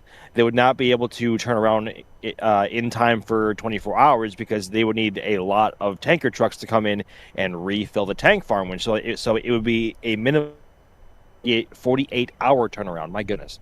But obviously, as we can see now, they have the ability to store more, and the tanks coming in and out, or the tanker trucks coming in and out, are able to keep the tank farm topped off as much as they can to support launch attempt turnarounds in 24 hours. So, yeah. Also, it's worth noting in the testing that we saw yesterday, they did get into propellant load. We saw the vehicle getting frosty. We saw it starting to get cold. So they obviously had to use some propellant, and they can't reclaim all of it. So maybe this is just topping off the tanks from yesterday, which is something that is usually helpful before the launch. The other question I was going to ask Elijah, Elijah was wondering, are there any reflown engines that we know of on this flight, Max? I don't know. SpaceX hasn't said anything specifically about Booster 16, so I think it's probably going to be a clean sheet design, it looks like, in terms of engines being new or used. I mean, there really is no useful... I mean, it's not going to be overly useful reflying Raptor 2s at this point beyond reflying an entire booster like they did with Booster 14 and then Booster 13 before that with a flight-proven engine on that one being Raptor 314. Rest in pieces. So they have not said anything about Booster 16 specifically, so I think it'll be an entirely brand new launch vehicle from the engines to the plumbing and most of the... I would presume most of the hardware on board, if not all the hardware, is brand new and bespoke for Booster 16. Alex, correct me if I'm wrong. Okay. We're good. So I think Booster 16 is all brand new, and it's a shame that they're tossing it back out into the Gulf, being a brand new booster. But there really is no life ahead of these boosters for the Block 2 variant. Going to be moving on to the Block 3 variant after Flight 11, which is, of course, the next flight after this one. So time is running out for Block 2. And we'll see if they go fishing for the booster again after this one, if it does do the soft splashdown. If they decide to, as we saw recently, what was that one? Booster 13s that they just picked up? So, yes. And yes, I know it's not a soft splashdown. It's a hard splashdown. It's to hover, and then they shut the engines off, and then it's expected to go kersplat. But you know what I mean. It goes what? Kersplat. I just want to hear you say it again. Well, yeah. As hopefully, as Alex points out, it will save them from having to go fishing for engine sections again. Do you have booster remaining? Go fish. No. Anyway, we see another tanker there. No. Coming in at the roadblock. It looks like so. They are continuing to load things up here before flight. While we're talking about the booster, Juna is asking, Cody, is the booster's descent angle of attack more or less aggressive than Flight 9? Are we kind of going back to the regular descent profile after the extremely steep attempt that they tried last time? Yeah, so what they're doing for this flight is they're still going to go at it at a pretty... They're going to tilt the booster at a pretty severe angle, but not quite as severe as the previous flight. They know where the limit of... they know what the absolute limit of this is because, you know, they have to... It exploded previously. And so what they're going to do is they're trying to make sure that they're able to get to that landing burn, right? What they're really trying to test is both the structural limits, which is what we saw last time with it exploding, but then also that off engine, the bad engine in the middle there for different landing configurations and emergencies. So to get that data for engine emergencies, they're not going to push it again. They're going to still go at a pretty steep angle, but not quite as steep as the previous one. Yeah, they're still, continuing to... They did a lot of testing last time on the booster to see what it could handle. I wouldn't be surprised if there's a little bit of extra testing that they can still get, some data that they can still get from these. And you can see that part highlighted right there. My Discord preview makes it impossible to read, but yeah, you can see for the remaining test flights using this version of Super Heavy Booster, the angle of attack for booster descent will be lowered to decrease aerodynamic forces and minimize the likelihood of structural failure. So there you go, straight from the SpaceX's website. I would say horse's mouth, but Chris Bergen would get upset. Which that does make me think, I wonder for Block 3 booster if they do plan on trying to do that severe angle. Because that is a very cool capability to be able to glide in the booster, have that cross-range capability, and be able to save a lot more fuel. That's interesting. I'm sure that was part of why they tested it on the last flight. So we'll see what they decide to do with Block 3's profile. If they end up changing it, a lot of questions still to come. What do you think, by the way, then? What do you think they're going to do with the profile for Block 3? Would they basically try and replicate Block 2, or start with replicating Block 2 and then go steeper? What do you think? Well, I think that they found kind of the structural limits of Block 2's booster, right? They found when it explodes. And since then, they've upgraded the transfer tube. But I would imagine that they tried to get as much of an angle of attack as possible out of there. So I think they might have been able to actually increase that angle from where it previously was, or decrease depending on where you think the angle starts. It's weird. But because they're trying to get as much cross-range capability out of this booster, it wouldn't be out of the realm of possibility for them to have increased that capability when designing around Block 3 from the stuff they've learned from Block 2. And it just helps overall with efficiency. You're able to maintain more fuel, so it just seems like a no-brainer at that point. It really does. And of course, everyone in chat pointing out the additional transfer tube downcomer. Yes. That they're adding in as well, which is basically the size of a Falcon 9, so it's quite the downcomer. Sorry. No, I'm just the whole debate can continue. What is it? The tribalism over Yes. downcomer, transfer tube, down tuber. Anyway. Let me take a second. Thank some people here. VDiv with a $50 super chat saying, thank you, team, for the excellent coverage, especially the prepared summary videos. Well, thank you. Glad you enjoyed it. A lot of work goes into all of that behind the scenes before launch. We spend a long time trying to get as much ready as we can for these flights, so thank you. Another one for you from Summer, Cody. How is Flight 10 different from Flight 9? This rocket stuff is complicated but pawsome. I don't know what that's about. But what is this pawsome? I don't know. I think she's trying to mess with me right now. By the way, that is the down tuber, they'll say, that they're going to be using for Block 3, and just how, look at the size of that. Again, we're talking about the size of a Falcon 9. Mm-hmm. They've really beefed that thing up. It's definitely not crumpling this time.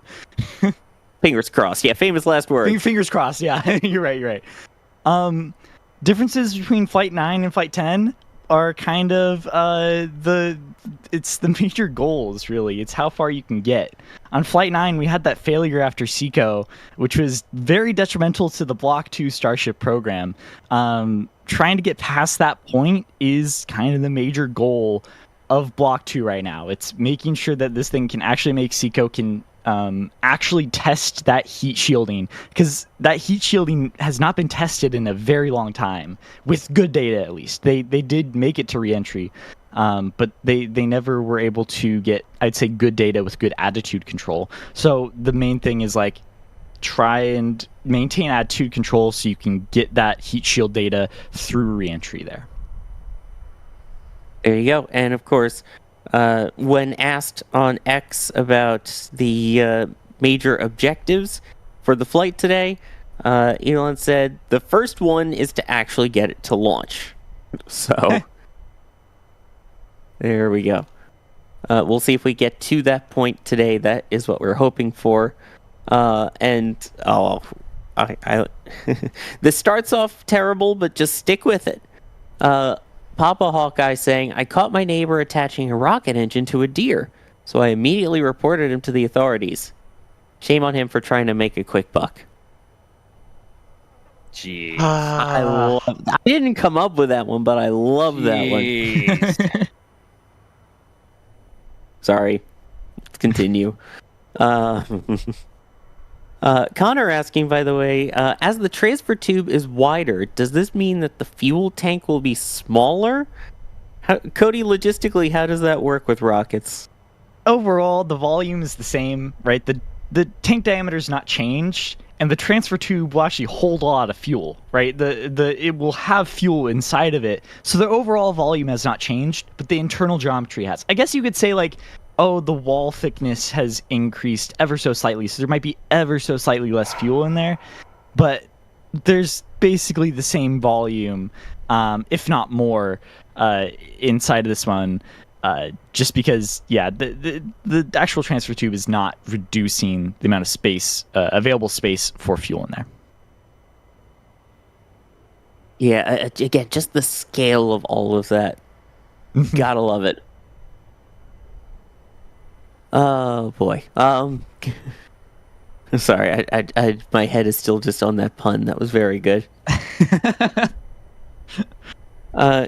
Here's a question from Jason.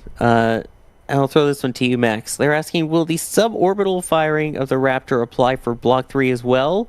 Or will that have to be done again before it's allowed to go for full orbit? So will we see suborbital Block 3 before orbital Block 3, or just straight to orbit? That's a really good question. And I'm almost certain that they will have to do something similar for maybe 1 to 2 flights for Block 3, assuming all goes well, in order to make sure that the Raptor 3 engine can relight in space in an in-flight scenario.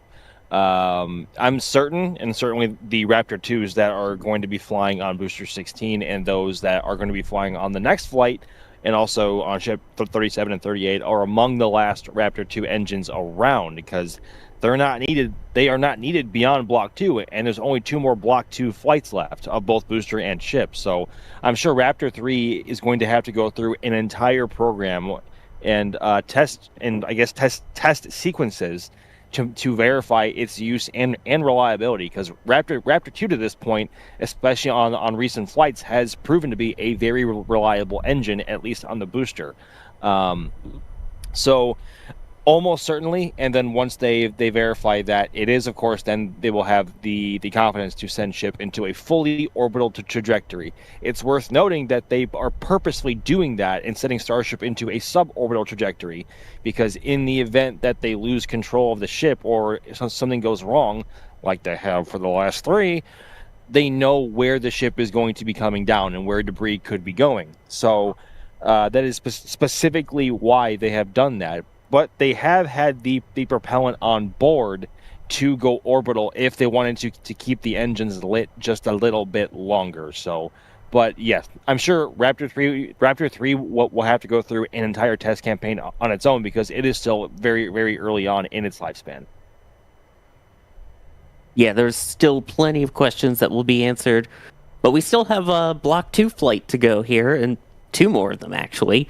But for this one right now, it looks like the tankers are no longer at the unloading station there.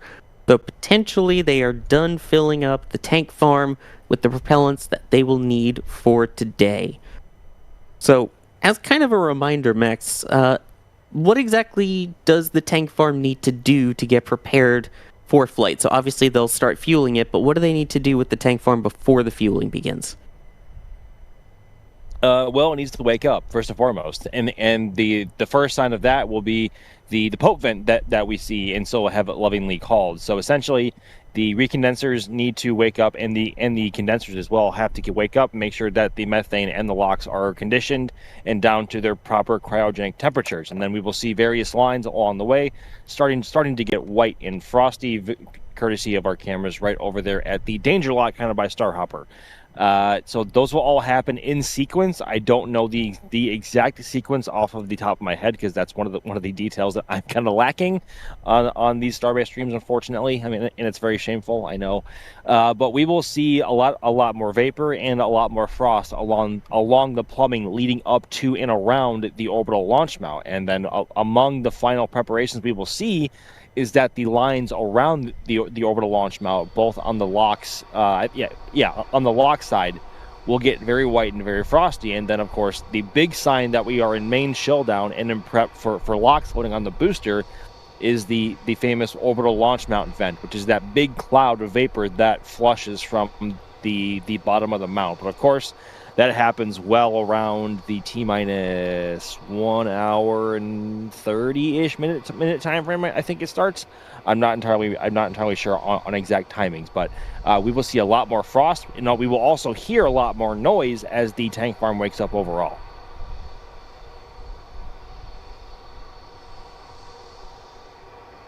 I think we're hearing that noise right now, in fact. Indeedy. Yeah, I was just being quiet there. Let some of the sounds play. That is definitely the I'm tank sorry. farm doing its thing. No, it's fine. Otherwise, people yell, "Wait, there's no commentary, 0 by 0." So no, it's all right.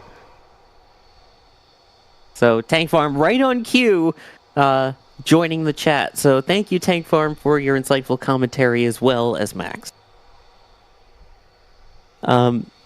Here's one from Dan that I'm going to read it as it was written first because it's funny, but we will legit answer the actual question after that. Dan asking, how many dumplings are on this flight? I know they meant dumblinks, but now I want to see dumplings launched into space. How many soup dumplings could fit inside starships? Quick, someone asked ChatGPT. But Cody, for this flight, how many of the Starlink mass simulators are there? There are 8 Starlink V3 mass simulators that are going to be ejected from Starship. After SECO, it will coast for a little bit, for about 10 minutes. They will then attempt to open that door that has had them stumped for a little bit, right? Previously, we saw there could have been a pressure issue with the methane leaking from Flight 9, but hopefully they get that door open, and then they're able to eject these test Starlinks just to prove that, like, hey, Starship's able to deliver payload. And that will give them kind of their first set of payloads, I'd imagine, there.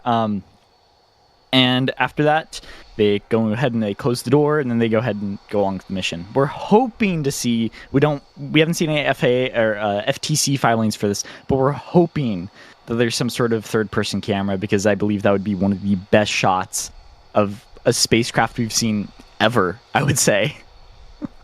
I mean, that's up there, that's for sure.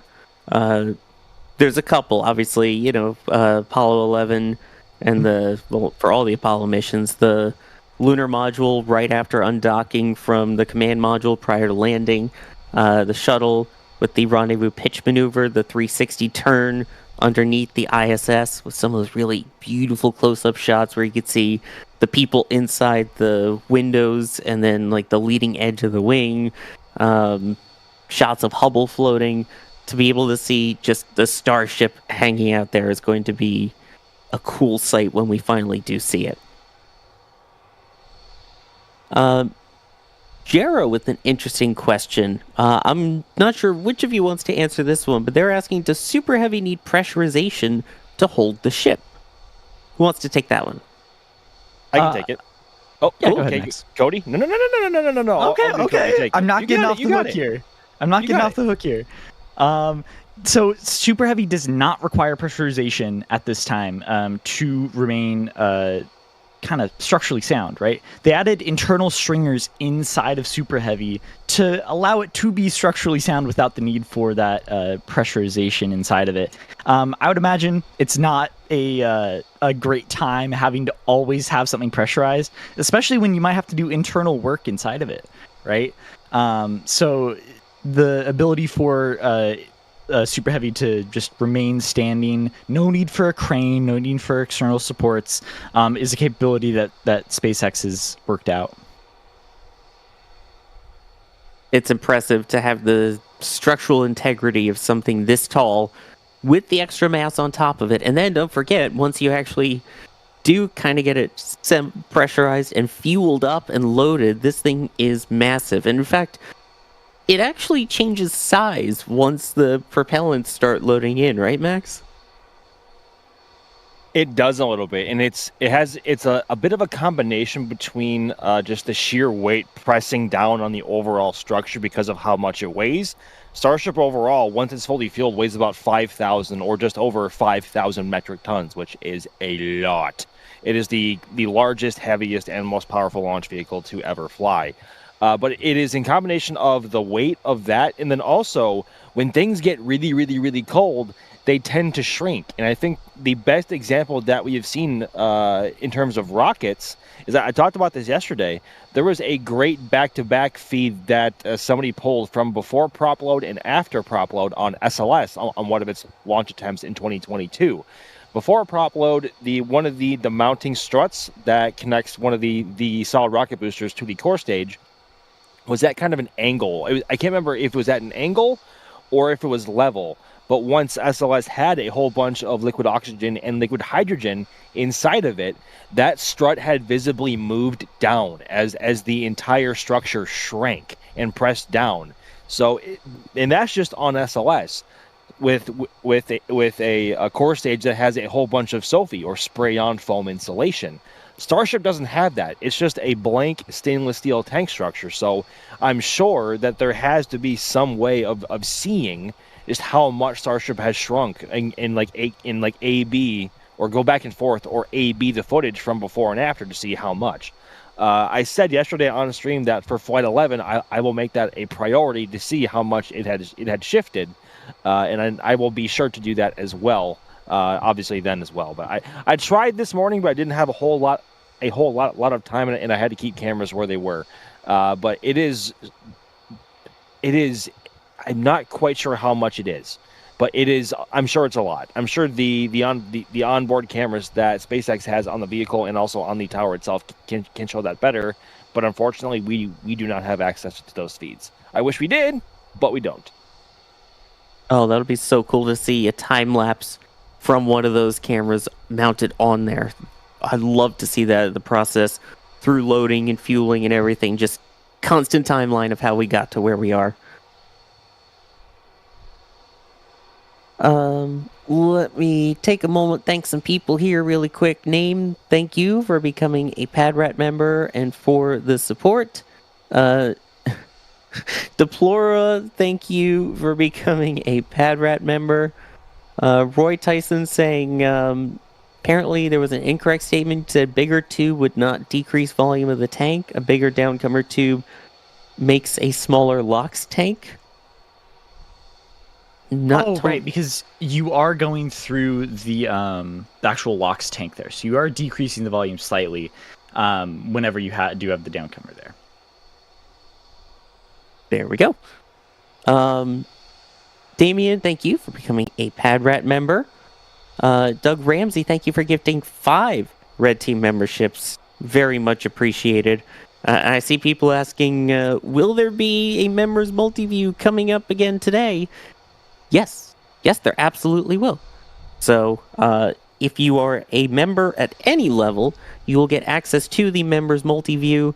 And then, of course, there's the behind the scenes as well. If you watched yesterday's, if you were a member, getting to see the team working behind the scenes, rotating through all of their cameras, the voice of God, Kevin Michael Reed himself, and everyone getting everything set up, all the commentators. It's really cool. And in fact, I believe that Members Multiview is indeed live, as I get a YouTube notification on my phone for it this very second. So definitely go check that out. Again, you can do that at any level of membership. UK Hudson, I wore my NSF Reentry Club t-shirt for yesterday's not launch, let's say. I don't want to jinx it. So trying my Seco t-shirt today in order to invert the outcome. I like it. That's the spirit. Let's hope we get to Seco. And Papa Hawkeye back at it again. It's a good thing for Musk he didn't go to r/jokes for rocket advice. 90% of the stuff you people come up with never lands. That's a good one. That one actually is very good. I approve of that. What I don't approve of are those yellow and red dots that we see popping up on the radar. So if you kind of ignore the green itself, you see those storms really starting to pop up. Basically, smack dab in the middle of the screen is where Starbase is located. So it looks like they may be on their way over. Max, how is the weather looking around that way? So looking directly east out toward the launch site from here at the Rocket Ranch Outpost, I'm only seeing a lot of high altitude clouds, which are non-threatening, and a bunch of blue sky. However, I just looked in my mirrors and I'm seeing a bunch of high contrast, low altitude, darker colored clouds, which of course are indicative of storms firing up. But I think the one potential saving grace here, so long as others don't develop more south of the launch site here, is we are many miles direct east of Brownsville. So, and the storms, from what I can tell, are wanting to move directly north. So as they stand now, we are not directly in the path of those storms. However, based on convection and the wind coming off of the Gulf, that could lead to some others developing directly south of the launch site, hypothetically. Not yet, and hopefully they won't. But the forecast is not calling for any major development of storms. That being said, that is the forecast for Brownsville. The weather around Starbase itself, since it's right on the Gulf, and Jack has also gone on about this as well, is its own little microclimate. Whereas it can be storming in Brownsville and it can be perfectly fine over here, as is literally the case right this second, as those storms are hitting Brownsville. So hopefully those storms stay west of us, and nothing else south of us develops in the next 4 and a bit hours. But they do have a 1 hour launch window to work with, again, should they need it, but hopefully they will not, for either weather or anything on the GSE or vehicles. So still looking good over the launch site, and hopefully that weather behind us will keep going north and stay away. Exactly. We need chat to blow the storms away. Everyone turn on all of your ceiling fans, your house fans, your air conditioner units, and blow it away from Starbase. That's how weather works, right? Yes. Good. Okay, just making sure. Let's see here. Get into some more interesting questions. Here's one from MSAF, and I'll throw this to you, Cody. Do you think SpaceX could reuse offshore diverted Raptor engines? The really tough part of that is salt water, right? It depends on a couple things. One, salt water. Two, how fast can they grab those engines? With other companies like Rocket Lab, we've actually seen them reuse saltwater ingested engines, or at least refire them with the I forgot the name of the exact motor, but it's the electric powered Rutherford. Thank you, it was on the tip of my tongue. The Rutherford engines. They've been able to refire those successfully, even with saltwater ingestion, but they picked them up right after landing. And so in a situation like this, especially where they're not doing a soft touchdown, but dropping the booster from a very high altitude, it's not exactly seeming like they'd be able to reuse these engines, especially because, as we've seen in the past, it takes a while for them to actually get out there and recover those engines, if it is recoverable at all. It might be in a section of the Gulf that's too deep. There might be other factors that just mean they can't recover these, and even if they do, they might be too far gone and corroded. Yeah, I mean, you may remember going back to Rocket Lab, their original plan for reuse was to catch the booster mid-air with a helicopter, which they kinda sorta did, and then had to cut it loose, so they decided instead to try just landing it in the water, scooping it out of the water within 30 minutes of landing, and trying to fly that again. So far, in terms of reused engines, I believe Rocket Lab has reflown one singular engine from that. So Yes. It's definitely not easy. So it's one of those things where, plus, as we've seen from McGregor, which we do have our McGregor Live 24/7 cameras, and if you watch those, you see how many different tests they do in a day, how many Raptors, in addition to all of the Falcon 9 engines and the Merlins, how many Raptors they test there regularly. You can see that on the left side of your screen. They're pumping out enough engines that I think they're doing pretty good not having to worry about reusing them just yet. And that honestly brings us to another good question here. Irvin asking, will Starship end up landing on a drone ship or only return to landing site? Cody, what do we think? Originally, the idea with actually, if you think back to here at Starbase, there were 2 oil drilling platforms that SpaceX had purchased, Phobos and Deimos. And those were originally, the idea was, oh, you put some towers on there and you land the rocket on those things with a big tower. But quite a while ago, they decided to sell those. And so the idea of doing offshore catches has kind of faded for now. But that idea still remains as in terms of point-to-point, right? The idea is you build these giant floating platforms out in the bays of large cities, and you launch from there where it's safe. So in the future, possibly when flight rates start to get higher and higher and higher, and we can't just rely on the Cape or Brownsville or anywhere else for Starship launches, we need to start moving stuff offshore. So potentially in the future, but in the near term, it's not really foreseeable. And just for catches, it's not really worth it in the infrastructure that SpaceX has built up. It makes more sense to catch it and then put it back on the pad for immediate reflight. Exactly. Plus, that would have to be one big barge. Yes. And you've seen, even with Falcon, the occasional tip over, things like that. So I don't think we would see that. But what we do see right now, it looks like, is all the cars heading away from the pad now, finally. Looks like we may finally be getting to pad clear. It kind of looks like it now. I don't see any more vehicles around it. Exciting. Yes. That again, with all the worry of the fixes that they had to do yesterday, with the ground side locks issue that they had that caused the launch to be postponed, trying to be careful not to use the S word. They did a lot of repairs overnight, and they did some testing earlier today. We saw them testing just a couple hours ago, the quick disconnect, removing it and then reattaching it. So things are proceeding. That's what we like to see. Here's a question. I'll throw this one to you, Max. Juna is asking, what do you think about flying ships or boosters from Starbase to Florida or the other way around?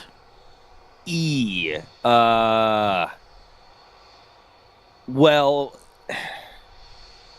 that would not work for boosters because that is a long way for a booster to go to cover ground, and that is essentially a lot of work for a booster to do with a finite level of fuel that it has.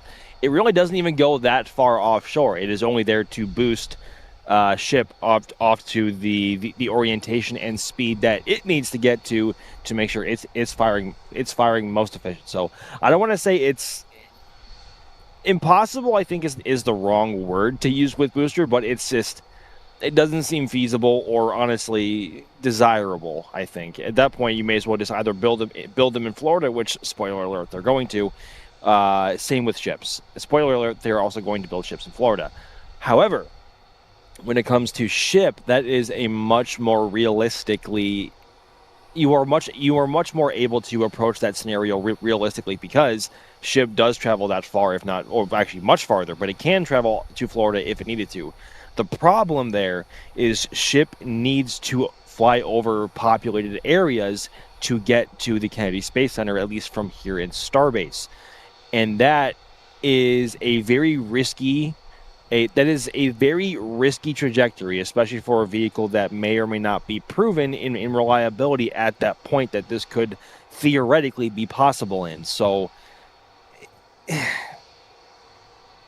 SpaceX is never going to do that. I think I will go on record and say that's not going to happen. And that is why they are building Starships now, or they're going to in Florida, to avoid that point-to-point transfer. But I think not even that. I'm thinking in real time, so sorry if this is all over the place. But the most realistic and likely scenario is a ship transfer from Starbase to Florida, but that would involve flying over populated areas, which is very risky, and they don't want to do that. So technically possible, but probably not desirable.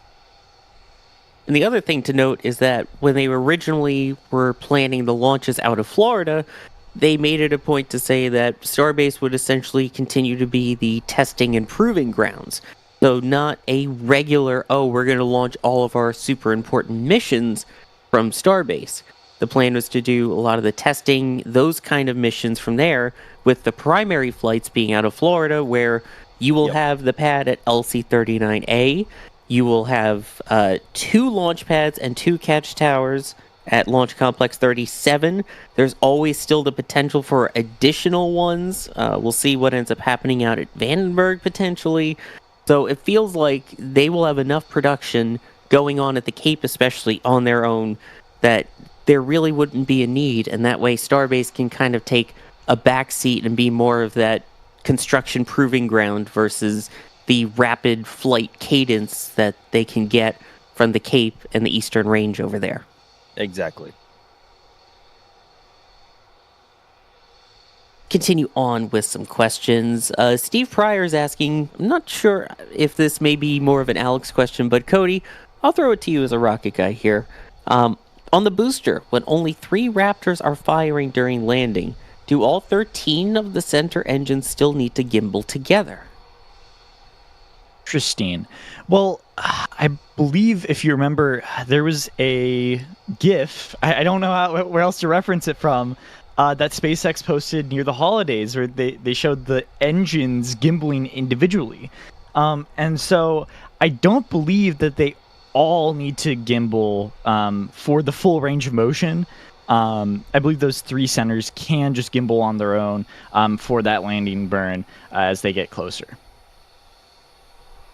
Yeah, it's quite the sight. And again, if you think back to even the booster landings, you can kind of see the gimbaling as it makes its way in and then adjusts itself for the catch right at the chopsticks. Right. NSF has some amazing footage of that too. So one of the things to look out for at the base of the rocket.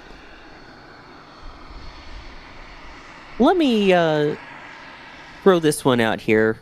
Thinking a little bit about future crewed missions on this. Obviously, we're not at that point yet, but do we think a crewed version of the ship will ever have large windows like the initial depictions? Cody, that sounds like a rocket design kind of question from Run David Run. The main concern around large windows is, 1, micrometeoroid debris, right? In space, there's not a lot of stuff, but when you're in low Earth orbit, there can be chips of paint, there can be small micrometeoroids, there can be a whole host of things. And so one thing you'll see is on the ISS, where on the cupola, where the largest windows are, they have these massive window covers that go and cover the windows when not in use, just because of the risk there. And for Starship to have massive windows, a massive surface area where it could be more fragile than the actual airframe, it would be a heightened risk. And so it's all about that risk kind of balance, right? If you're going somewhere that maybe has less micrometeoroid debris, you could perhaps get away with it. Somewhere deeper in space, perhaps around Mars or the moon. And of course, it would be great for tourism, right? Having amazing views out of huge windows would be amazing. But there are, the main reasons of not having massive windows in space is one of those micrometeoroids. And also, it takes a lot of force to be able to keep those windows as a pressure vessel, right? They have to hold the internal pressure of that. Now, there could be the potential for window covers in the future. And I could totally foresee that, where you get window covers that cover the windows when not in use, but when you're in space in a nice environment and you want whoever, the astronauts or the tourists or whoever, to look out the window at amazing views of Mars or the moon, they can then open those up for a shorter amount of time, reducing that risk. Yeah, if you look even now at the cupola windows and see some of the videos that are posted from it, you can tell how dinged up they are from all the micrometeorites. There's a lot of little dots and pings in them. Kind of a silly question, but I think it's important to talk about the regulatory side of things with all of this, and even just the profile, the flight trajectory. So Max, Kingdom of Red Italy is asking, what would happen if they accidentally went to orbit on this suborbital flight? Oh, yikes. No, oh my god. Oh, yeah. Oh, pause, my god. that would be bad for one thing, especially if they lack any sort of control over the vehicle. I don't know precisely the order that I don't know the order of events that would happen, but the FAA would be very unhappy. But I think the first things first is they would want to gather as much data as possible on the ship's trajectory to calculate the most likely point of reentry, and then wherever that could be and when that could be, they will then issue alerts to anyone who may be vulnerable to debris on the ground. But that is worst case scenario. I know SpaceX is intentionally not going to orbit because of that possibility, especially with the Block 2's lack of success beyond SECO at this point. So it would be a very bad day for many people involved. And the FAA would certainly be among those leading the investigation as to why their guidelines were breached, and of course why many people would potentially be in great danger to falling debris from a hypersonic spacecraft re-entering the atmosphere uncontrollably. So it would be a very bad day for a lot of people. And Max, that's also a really good point, just, keeping with the FAA guidelines that they have to, but if something goes wrong, the suborbital trajectory is specifically designed to account for that and kind of basically keep it out of the way of populated areas and let it burn up, right? Correct. And then, for those who are among those saying, "Oh, but Starship's never gone to orbit," like, yeah, that's been intentionally done to prevent and mitigate the risk of ship coming down where it isn't supposed to, should they lose control in orbit. Because it's one thing if a tiny little spacecraft goes where it's not supposed to go and it's in orbit and it comes down, that is most likely going to burn up, and these subsequent debris is likely not going to cause a greater impact on a number of people. Starship is a big girl. The ship is a very, very big vehicle. It's larger than any of the actual shuttle orbiters. It is a very big spacecraft, so there is a lot of debris potentially, and large debris. So a lot of it could make it to the ground at very high speed and do some very nasty damage to people and property alike. And of course, the FAA's job is to do their part in ensuring that does not happen, and that is why SpaceX currently is still abiding by their purposefully suborbital trajectory. They could go to orbit if they wanted to. They have more than enough propellant on board and performance to do it, but they are intentionally not doing it so that they have a rough idea of where ship is going to come down, whether it makes SECO or not. Yeah, see flights 3 and 9 for reference. Oh boy. Yeah, last flight when they kind of lost control and it started spinning and then it didn't enter heat shield down, but yet it's still actually kept within the safety keep out zones that they have. They have a safety corridor, essentially. That's why you see all of the notice to mariners, the notice to airmen, formerly air missions, all of those different warnings all the way across the flight trajectory. So that if something happens and it does end up going kersplat early, then it doesn't harm any people below. He said that thing again, kersplat. I like the word, okay? It's onomatopoeia in a way. I'm not digging you for it. I dig kersplat too. I think it's just kind of funny. You know what else I dig? The amount of people supporting us here during the stream. Gigi, thank you for becoming a Pad Rat member.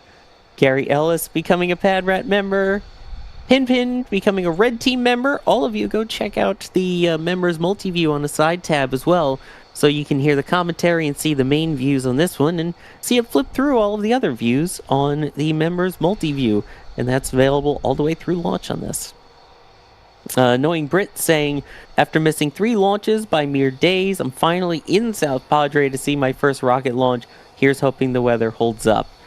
That has got to be so awesome, being there for that as your first launch. And I know we've said this before, but if Starship is your first launch, it's going to kind of spoil it for the rest, so I've been told, because it's one of the few rockets I haven't seen launch. But yeah, cause one of us here's first ever rocket launch was Flight 5. Yeah, And I we all was know on the how that roof went, with and how Max. just peak that was, and how everything else by comparison is downhill. Yeah, I mean, that was probably the perfect flight to see as the first flight. That was it all went downhill from there. So I'm glad at least I got to see that one, but it has kind of ruined other launches. But I still want to see them in person, not going to turn down the opportunity. And Cody, I believe you viewed it from this, which is the hotel that we have, or the camera that we have. We don't have a hotel. The camera that we have on top of the Margaritaville Hotel on South Padre Island, ! Hotel for more info. Right? Is that where you saw it from? Yeah, so this is the Margaritaville, as you said. Later on, when we actually get down to the actual launch stream. Ooh, some venting noises there. It's and coming there's live. venting. That looks like booster. Was that booster venting there? I think it was. Totally normal. Expected. Sorry, Cody, you were saying before you were so rudely interrupted by Booster 16. Wow, Booster 16, thanks. No, but when we get to the actual launch live stream, we'll actually see people up there controlling cameras, tracking the booster from the roof of the Margaritaville there, and it provides a great view. It's one of the tallest structures around there in Brownsville that we're able to get access to, and it is truly an amazing viewing location. So yeah, I can't wait to see the views from there. It's gonna be awesome. And Max, you and I, quite veterans with a bunch of flights under our belt.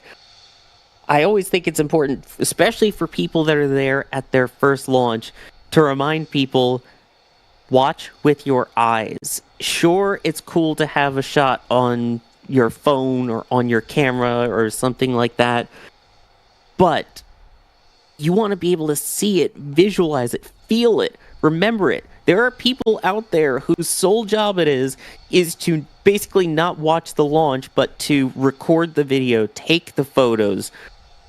Make sure you enjoy it for yourself. You can then see those amazing photos later. Max, any other ideas that you have for people seeing a launch for the first time in person? I mean, I just want to reiterate what you said, and that either put your phone down on a tripod and have it recording by itself, or don't use it at all and look at it with your eyes. Especially if you're at a place like here at the Rocket Ranch Outpost, where we're only about 3.5 miles from the launch pad, and this is as close as the general public can get. So it's a front row seat. Put your freaking phone down and just look at it with your eyeballs, man. It is a magnificent sight to behold, and on top of seeing it and how vibrant and just dramatic it's going to be, you're going to... Ooh.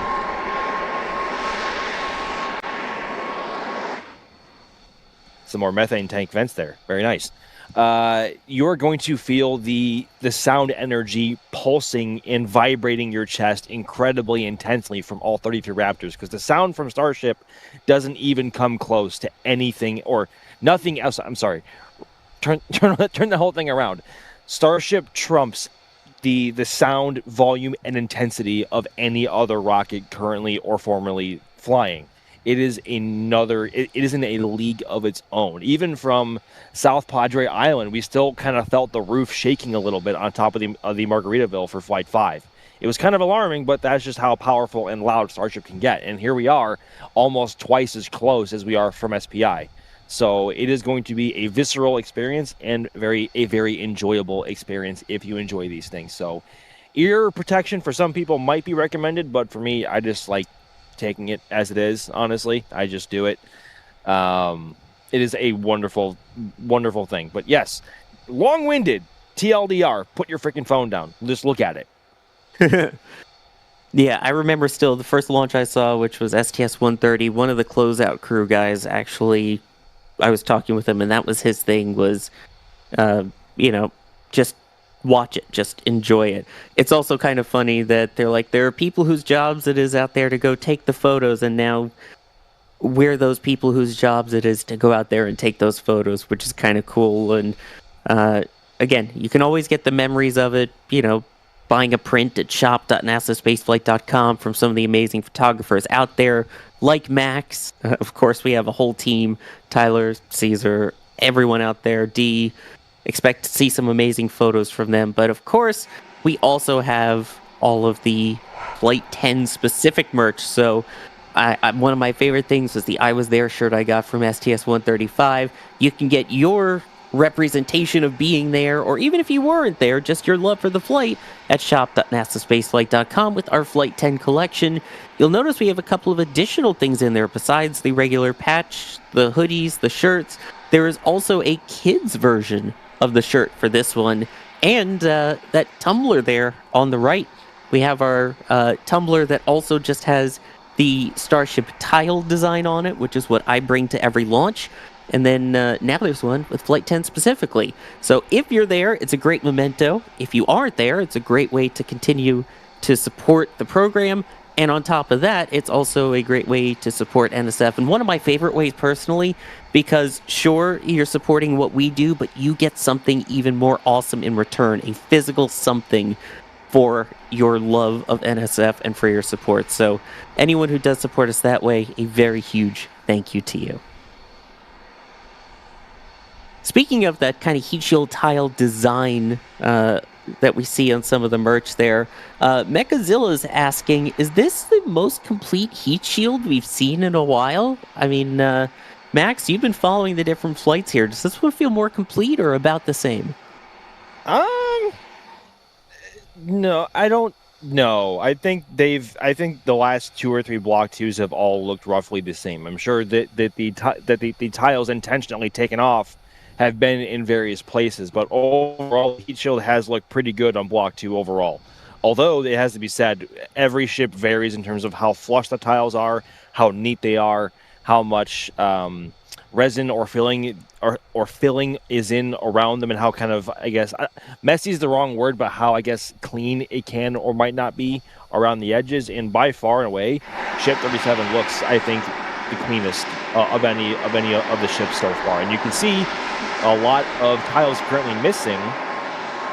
Sorry, booster venting.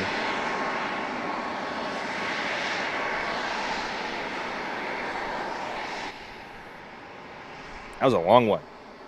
But yeah, from that previous angle, you can see a lot of tiles actually missing, and those have all been done intentionally so SpaceX can test the ablative material underneath and how that fares during atmospheric reentry. One of the big bummers about all of the V2 flights so far is all of those brilliant and bright engineers working on the TPS, or thermal protection system, have yet to really get any useful data during a nominal entry or re-entry. And I really, really feel for them, because now this is the 4th flight of Block 2, and they still don't have any useful information on that yet. And the first one, mind you, was back in January, so we're 8 months in, and they still have a lot to do in how far behind they are. So they are testing how that ablative material works, and I don't think SpaceX has said specifically, although they might during their live stream, there might be that one regen cooled tile there as well to test any other alternative heat shield solutions for future vehicles. And here you can see one of the photos that I grabbed during Ship 37's roll to the pad on Saturday afternoon, and you can see a bunch of those tiles missing there. And also on that previous image, the varying tile sizes there. Obviously, the ones in the middle are a lot smaller compared to the ones on the top and bottom. So yeah, lots happening with the heat shield, and there is certainly a lot to take in. But yes, Ship 37's heat shield does look very clean and very neat, and I have to say it does look the best of any we've seen so far, just in terms of how clean and neat they are, as I've said many times before. But yeah, lots actually missing on the nose there, which was actually pretty interesting. But yes, TPS systems are a thing of beauty and an entirely different topic that could take hours to talk about on its own if we wanted to. Yes, and those photos of that were great from a great photographer, Max Evans. Thank you for that, as opposed to just an okay photographer like Jack Byer. Oh, wow. Dang, he's not even here. You're digging Jack like that? He is. He called me out in chat saying Sawyer doesn't think I'm a good photographer. See, you're a good photographer. I'm okay. No, Jack. Genuinely awesome photos from him as well. You'll be able to see Jack's prints in the shop too. Make sure you support Jack and Max and all the photographers. If you do get a print or reminder, some of that money does go to the person that took that photo. I don't care if you don't buy mine. Buy theirs then. Those are good. Yeah. Also, Jack, I will say you are a great photographer when you start having a correct opinion about your bagels. So for now, you're a very good photographer. They will be great once you agree that your definition of a bagel is very, very wrong. For those who are unaware, you need to check out our Friday Flame Trench where this whole thing started, where Jack showed a picture of a bagel with all this weird melted stuff on top and weird things on it in it, no hole in it. It was just, it's not a bagel. And you can see him continually trying to defend himself for Capcom and above in the Discord and the food channel, always trying, and it's like, no, not gonna work. I guess we should get back to Starship then. Maybe.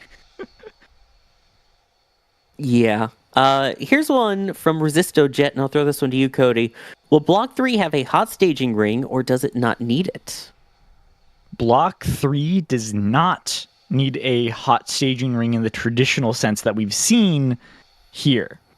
One of the things that they want to do with Starship is be rapidly reusable, right? And in the current iteration of Booster, the hot stage ring separates, right? It's a ton of extra mass, and it's just not a reusable part. So they throw it away as they go for either a booster catch, or they do the offshore divert, or they do their water landing. In the future, they want to be able to land these boosters and then immediately put a ship on top and refly it, right? And so the Block 3 boosters have an integrated hot stage ring-esque shape there, where it has vent holes. It's a truss structure that is able to support the weight of Starship like it is currently, but it also allows for that entire structure to remain attached to the booster during all operations, so that, again, it can be rapidly reusable like SpaceX wants. Yeah, I love I mentioned this the other day, but I love the design on it. So reminiscent of the one that they had built into the N1. If you look at the N1, there's these kind of empty-looking spots with all these little cross hinges and things on it. It reminds me of that very much in the aesthetics of it, but also finally not throwing away the hot stage rings. Because a reminder that the hot stage ring on these does how's everybody doing? From the booster. How's things? The booster Are things good? Bad? And then eventually Ugly? water splat. So, and Max, he has a face. Yep. Hope you guys have been enjoying the Stakeout stream here. I hosted the Stakeout stream on very short notice because they needed somebody to sub in. Setup stayed nice and stable, though. I'm just a little like, right now. At least leave us with Chair next time. No, you don't. No, I'm not doing that. Chair doesn't want to hang out with you. How much were the late fees? Well, I got them in there on time. You feeling better today? No, not really. I thought you did great at hosting. Thanks, Cosmic. I was really trying hard not to sound sick. Because I am I'm getting over something. Does the fan want to hang out? He is my biggest fan.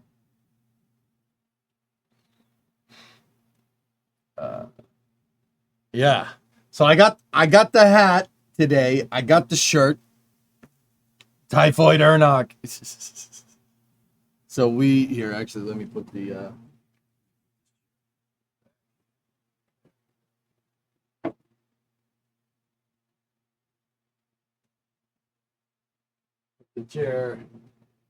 put the chair back. I got con crud and I didn't even go. Didn't even go to a damn con.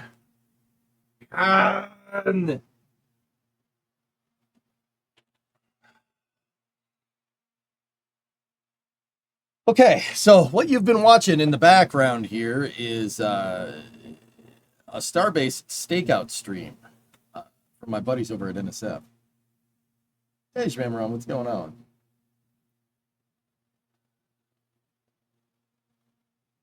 So we're a little ways out from the launch. We're maybe a little bit more than 4 hours. Stoked for Starship. We're going to play Stationeers for a bit as we could down or stick with Space News and launch. I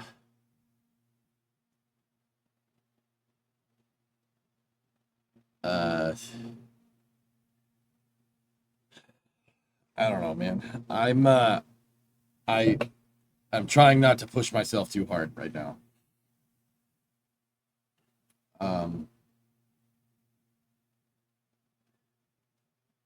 We'll see. We'll see. I am, yeah, a little bit goosed from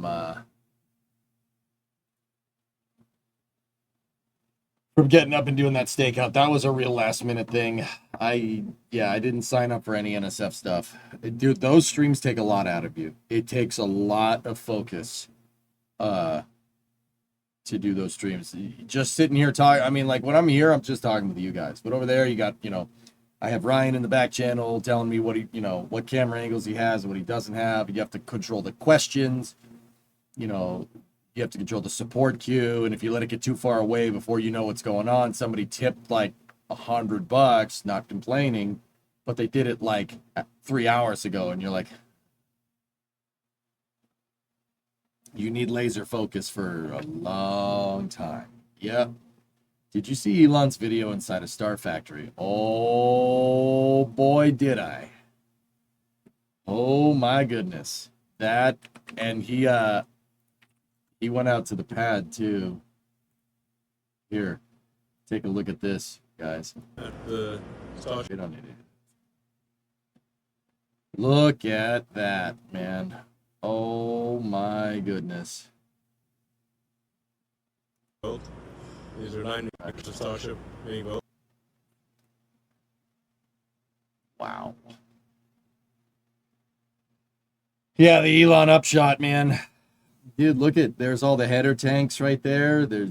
This place is out of control, man. Being built. These are 9-meter barrel sections, or 30 feet in diameter. Look at how long that building is. Look at all the dang old nose cones. So where Elon is, he looks like he's in the offices here. So this is the, if you guys watch like Starbase Live, the road, Highway 4 is right here. It's right out those windows right there, because we can see the nose cones. I mean, but look at how many of those things they have in work. 1, 2, 3, 4, 5, 6, 7. And that right there is the jig to make more. And then there's 2 panels being staged right there. Like I said, man, factories. It's absolutely crazy. I'm not sure what this thing is right there, but yeah, it's pretty crazy, man. I know they said it's a factory for building Starship, but it's still insane to me to see so many of them being made. It's a factory, dude. They're trying to mass produce these bad boys. Trying to mass produce them. If we could do something like this in any video game, I'd be. I mean, look at all the barrel segments that are just in the queue right there. That's unbelievable. And they go on, dude. They go over there. Look. Look at all of them. It's absolutely crazy. This is just one part. This is just the high bay part. So here, let me show you.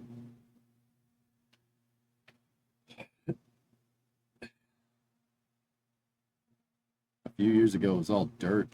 Yep.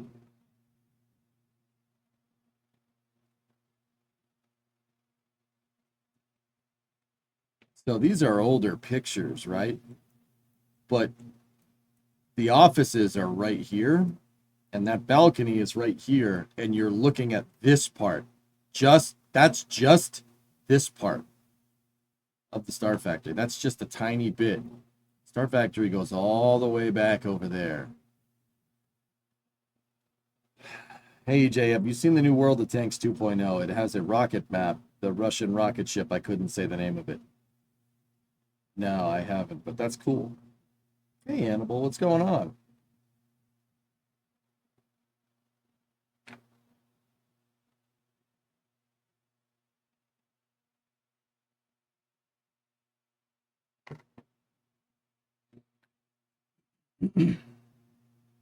So that's just one tiny bit of the factory. This is just the high bay area.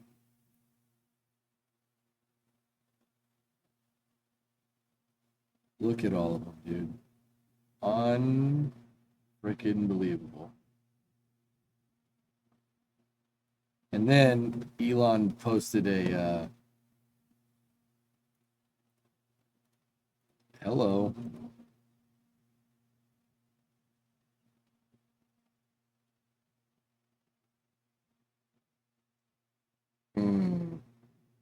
I don't think I need to say anything. That's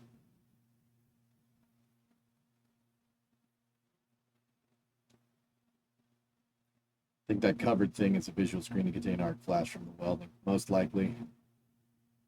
Oh my goodness.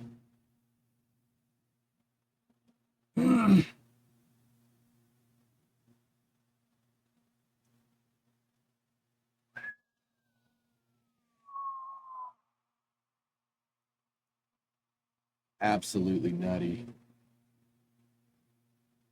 Looks like it's from the Northeast with all that rust. It's salt damage. Yeah, I know. Wowzers. That's pretty insane, dude. You should be sorry. So you should be able to answer this. Even if they get a good re-entry, the ship comes down in the Indian Ocean. How are they going to inspect the missing tile areas of the TPS? There are recovery ships out there, chartered recovery ships off the Australian coast, dude.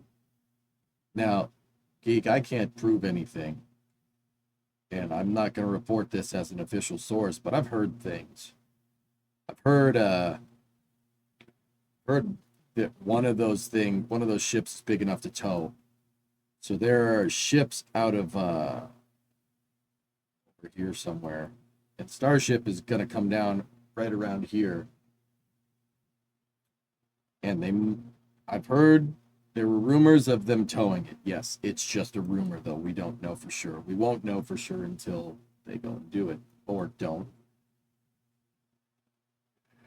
But yeah.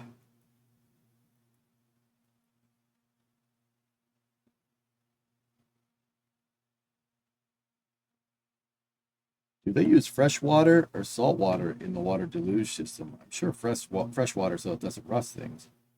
Fresh water still rusts things to an extent, Run, but yeah, that Boca Chica is very windy. It's very windy there. The cameras on Starbase Live and stuff don't really do it justice. It's windy. You can smell the salt in the air, dude. You can smell it. It's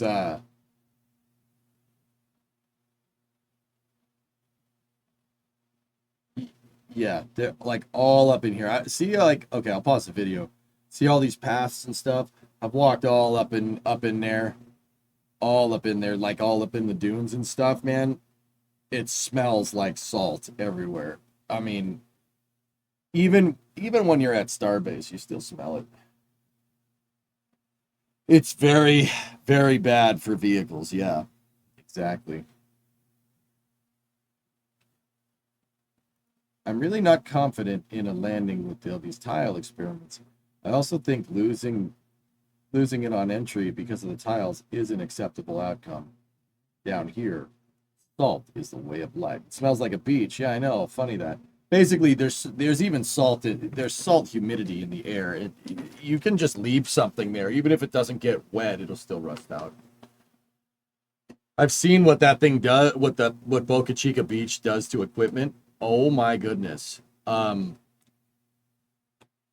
Dude, like, I fixed a bunch of things on the NSF trailer when I was down there for Flight 7. Flight 7. I came back like a month and a half later for Flight 8. All my repairs were gone.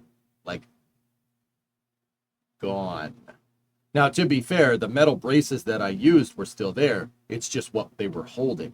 And I caked that thing in rust converter. Like, there was one of the arms, like the posts that holds up the NSF trailer's solar panels. I cut out all the rust. I scraped everything off. I cleaned it, primed the damn thing, or primed what I could. Where I couldn't get at rust, I just like took a rust converter can and just coated it like it was goop all over it. When I came back and then braced it with stainless steel, right, with a stainless steel bracket for electrical conduit. When I came back, the only thing left was the stainless with the electrical conduit. I don't know how that happened, but it did. Yeah, it's not forgiving. I'm amazed that this stuff stays together. SpaceX's stuff stays together as good as it does. But yeah, Boca Chica is very rough on vehicles. It's humid. It's salty. Yeah, it's very rough on things. Is EJ muted? I can't hear him. Does Das need to hire me to go repair the gear? We got people down there, dude, but yeah.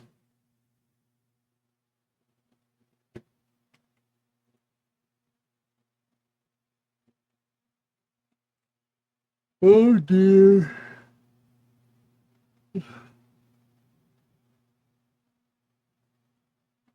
Hey, welcome back. Hey. How you doing? Oh, give me 1 second. I will be right back.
Hey, I'm back. I'm back. Sorry, let me put the NSF cast back on, dudes.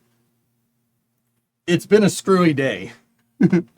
It's been a screwy day. The stream did not end. I'm still here.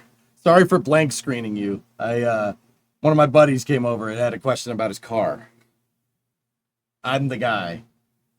People see the garage and they're like, "Oh, that guy knows cars." And I'm like, "Yeah, come to me."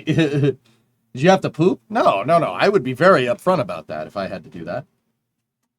Oh, EJ jump scare. I forgot this was on Twitch.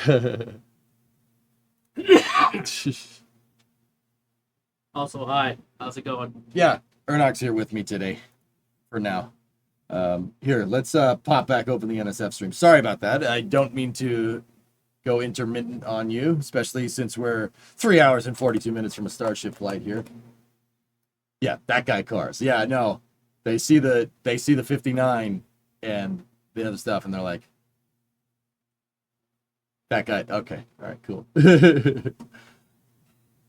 Dude, my neighbor came in, he saw the green screen. He's like, "What do you do?" I'm like, "Man, I've told you this many times." Like, he's like, "Oh, really? That's what you do?" I'm like, "Yeah, brother, I told you this already." He's like, oh, all right, cool." I'm like, "All right, whatever. It's fine. Whatever. I just do stuff on the internet. That's fine."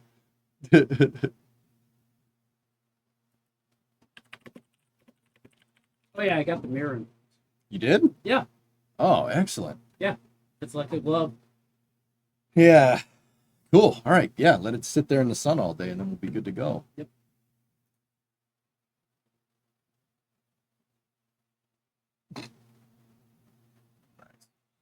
All right. What's the probability go?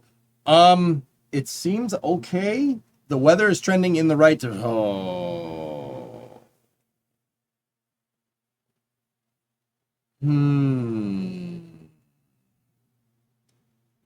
You sure about that?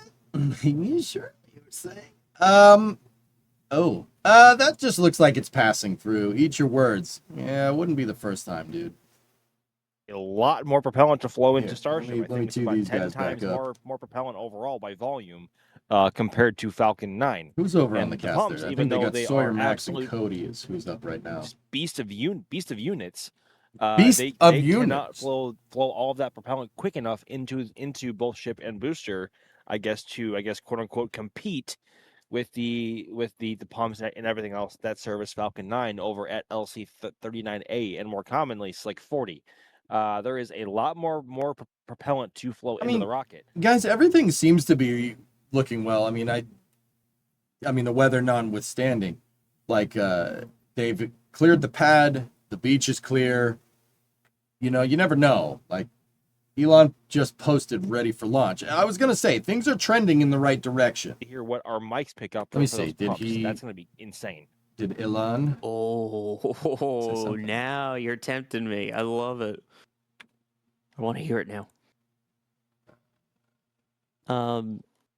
Yep, there it is. Asher, thank you for becoming a Pad Rat member. Dark Silver with the tip. Okay. Tips at NASASpaceflight.com saying, "Wish it was more, but I know every little bit helps. Please don't ever wish it was more.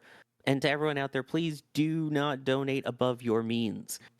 Anything you can do and choose to do is very appreciated, but please do not feel obligated to in any way, shape, or form." So, Cubion, what's up, dude? You know, people. Any chance you can make takeoff more friendly time for EU? Yeah. Let me just give my my buddy Mr. SpaceX a call or something. Yeah, no, it's a killer for you guys, huh? I'll just give Mr. Starship a call. John SpaceX. Just give John SpaceX a call. All we need is GSE to do GSE right this time. Yeah. She sprung a leak, guys. Did you see that? The thing sprung a big leak.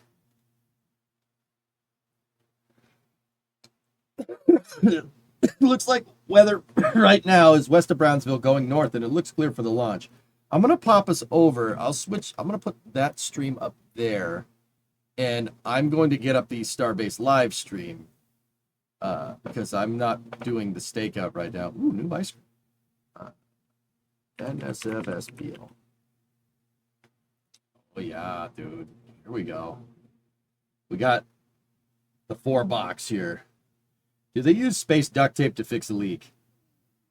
Yeah, not with cryogenic propellants, zombie. Yeah, no.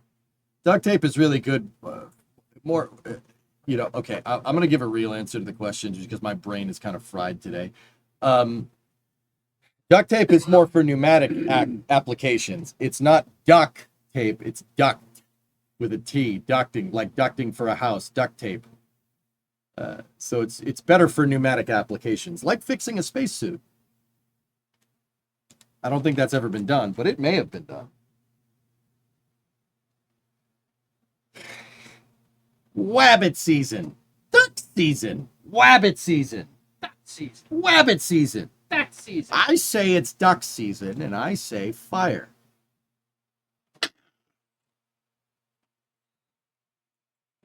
I was very surprised and pleased to see you on Stakeout. Yeah, Vant, that was a Vanta, that was a very, very last minute thing. The person, I'm not going to say who, the person that needed to host during that time had something like they could do it yesterday, they couldn't do it today. So NSF was like, we need somebody help. I'm like, I'm awake. And they're like, please. I'm like, okay, all right, guys. Okay. Where's your co-pilot headphones? They are on the table inside. Yeah. How much did you glue that mirror? Like a lot. Like all the way around? All the way around. Good man. We got new mirrors for Bluefus. We made a replacement mirror for it because one of the towing mirrors got hit by a gust of wind and decided to eject from the vehicle. We had an observation. So the new convexes too. What's that? The new convexes. Oh yeah, we put the what are they called? Convexes. We put convexes on it. It's got new mirrors. It's got a rear view mirror.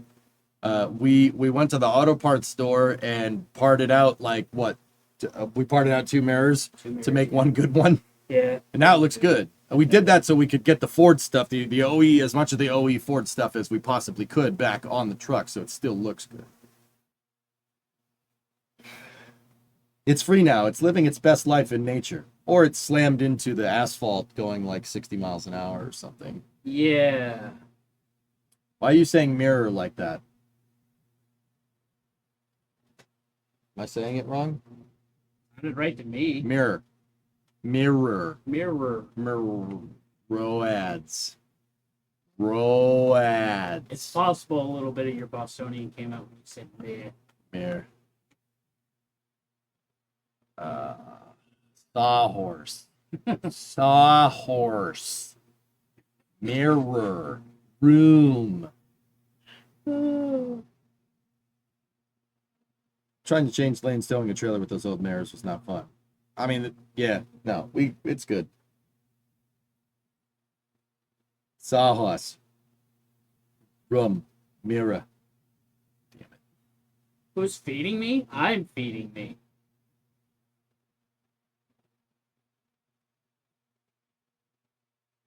Well, when you enunciated that was right, but you normally say mirror. Sorry, man. You said it again. Shut up. Stop this. I will not take this persecution on stream. Dragon, I have to leave for work at 6 a.m. tomorrow, but I'm staying up to watch anyway. Nice. Now say Montreal. Mirror. Yeah, mirror. Like that. I was talking about the space station, dudes. Don't be stupid. Why didn't you go for to the boneyard for those parts? The auto parts store was closer. Yes. Yeah, it was closer. I don't think people are gonna have F-350 towing mirrors. I don't think the boneyard is going to have F-350 towing mirrors. And if they do, they're going to be banged to crap. Yeah. Now say Charles Leclerc. Charlotte. This is space. I'm in space. Cyborg gifted a sub. It's only rocket science. Thank you very much. You're getting there. Mirrors, coffee, big clouds.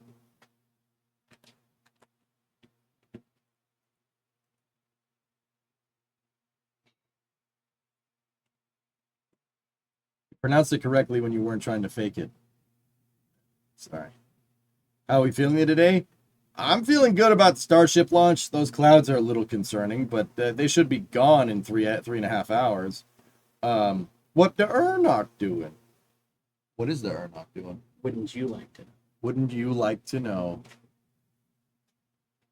Roads. Roads. Try to say this. No. No. Onomatopoeia. You should read his last. Okay. Speaking of big clouds.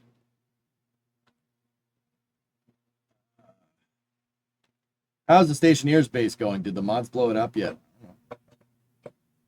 I'm about to pee. Don't do it here. Let's hope for no more locks GSE leaking. Yeah.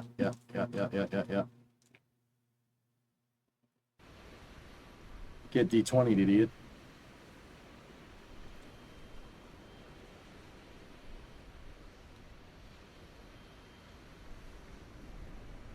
Best tongue twister is Irish. That Oh, was this is insane. space. I'm in Irish space. wristwatch. Irish wristwatch. Purple burglar alarm. Was there a clip of the leak? It was right here, dude. When they went into fast fueling, they sprung a leak and a huge plume came out the side right there on the SQD. I did see that bug. What is this? A starship for ants? So they had guys basically burning the midnight oil or locks, I don't know, whatever. Up in here, replacing parts and fixing pipes and making sure the QD was working. They basically were finishing up right when we started the Stakeout stream this morning. Which way is the weather moving? Sideways.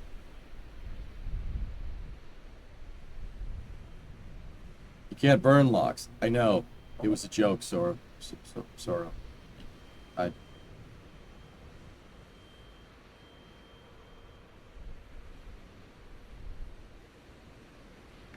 You gonna roll, boss? No. No. I ain't gonna call it. I ain't gonna call it. No. I ain't gonna call it. It's funnier when you explain it. Yeah. Doppler is showing a storm staying west of the site, moving north in the past hour, but who knows?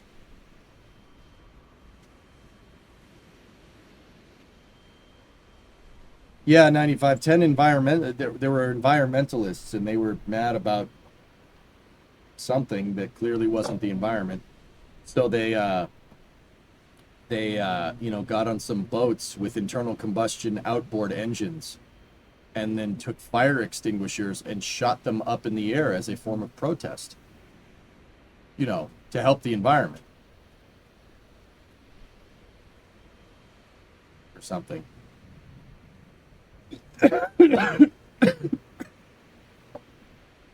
You gotta let people know that you're for saving the environment by screwing up the environment. That's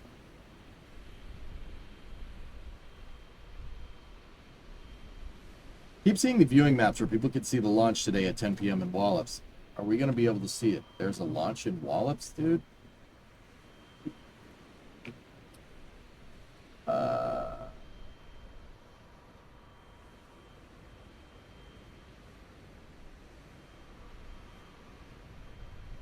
It looks like it's a sounding rocket. Sounding rocket that will create pretty colors. Ah, yes. All that CO2 and phosphates from the extinguishers are perfectly fine, right? Yeah, Aqualex, it also seemed to be dyed red and green, because for the colors of Mexico. I'm not kidding.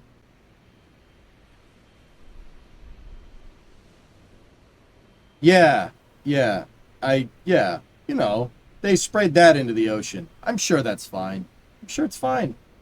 I'm sure these people have the, I'm sure these people have the environment's best interest at heart. I'm sure they do.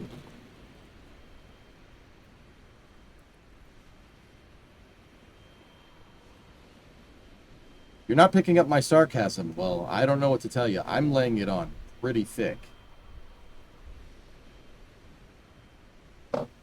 Here. Oh. What do we got here?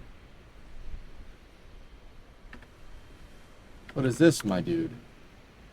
Oh. Oh, you are 500. Very nice. What's it doing outside, man? Some Urals back there.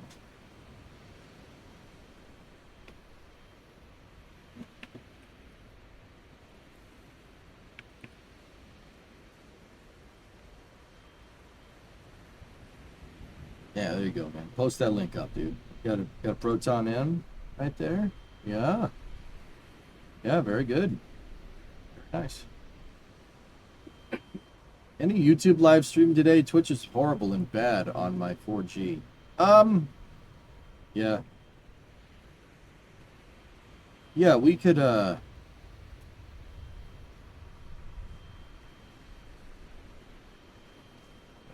could probably start it up, dudes.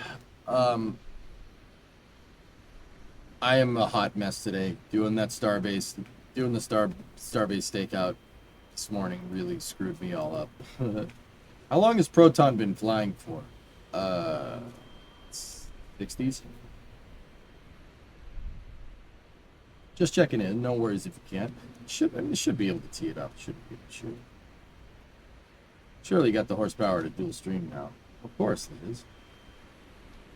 You had it before. Oh, we have it better now. Oh, absolutely. Is it the longest running rocket in history? No. Soyuz. Soyuz is. Yeah. Ernock, make him another Kofifi. Dude, he brought me nuggies today. Ernock brought me nuggies. And I bought him new mirrors for the truck as a way to say thank you. That totally isn't because I cracked one that we bought to replace it. I know what the EJ likes. I don't think it's alright.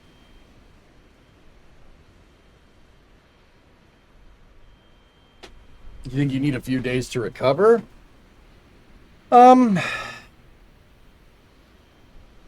I gotta drive this schlep to the airport on Wednesday. So, yeah. Or were they Dino Nuggies? They were not Dino Nuggies. They were Big Nuggets, though. So I gotta drive him to the airport on Wednesday, dudes. You're leaving me. Why? I gotta make money, man. Yeah. Yeah, I know. Unless you want a baby. All right, you can leave. Yeah, No, see? I mean, yeah, you can leave. It's Yes. See? fine. It's fine. Right. Adopt him. Just start streaming. Yeah, just start streaming. Oh yeah, no, just start doing that. Yeah, no, it's good. It surely doesn't take time. A lot of time. Did that quickly. Yep. Yep. We'll say I've learned a whole lot about what it takes to have him do what he does. And it's a lot. Hi. Or knock on screen. He's a tax deduction. That's right. That's right. How is the blue vehicle? It should be pretty good. Yeah, it has a small oil leak that we're just gonna patch up with some Permatex. It's in the intake manifold, guys. It's just right at the front. I could see it. I was trying to teach him how to run beads on a China wall. I'm not apparently I'm not that good of a teacher in that department. With rockets though, I got you covered. Dude, it's like Unk said, man. 460s leak. They like to leak. They like to slobber all over. Is Ernock a mechanic, science guy? What's Ernock's special ability? I do believe you can drive around heavy duty Discovery, vehicles. go at throttle up. Yes, sir, I can. Ernock's a long haul trucker, zombie. Is the stream running on the new rig? Yes. Hey! Mirror with sails unfurled. Ryan, really? You gonna come in? What? What's up, man? Yeah. Opinion of modern cab overs. Well, they're bringing the Scanias over. No. Those. Well, hold on. Scanias are making their way over to the U.S. and from what I've seen, they're not horrible. Now, Nicola's cab overs, those are crap. Those things are crap. I'm not a big fan on the cab overs not having as much living space, but having a shorter wheelbase makes it a lot easier to move it. So I like old cab overs. I do like the old cab overs. The old school cab overs, those are great. You can do whatever you want with those. Heck, you can stretch the wheelbase out if you want. How do you get one of those? Where do you go? Well, you got to go to truck driving school. Yeah. Truck driving school. You drive around a big rig wrecker? Not a wrecker. Big rig wreckers, man. I can drive a big. You could do it. Yeah, they're great. They're great for like local regional work for like cab overs. They're great for local and regional. Long haul, you still want that living space because you're out on the road all the time.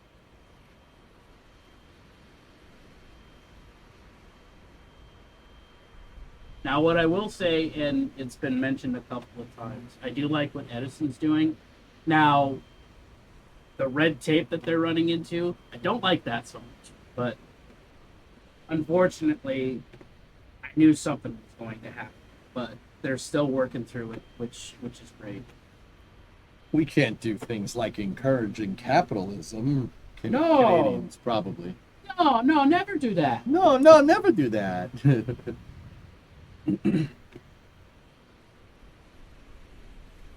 Volvos. The brand new Volvos, those are actually pretty good. The problem is they like to break down. Oh. Now we're talking time. Yeah. Uh-oh. I think I hear some thunder. Do I run Starlink in the rig? Yes, I do. And it's very, very handy. There are areas where you don't get good cell service. Having that antenna on board is a lifesaver.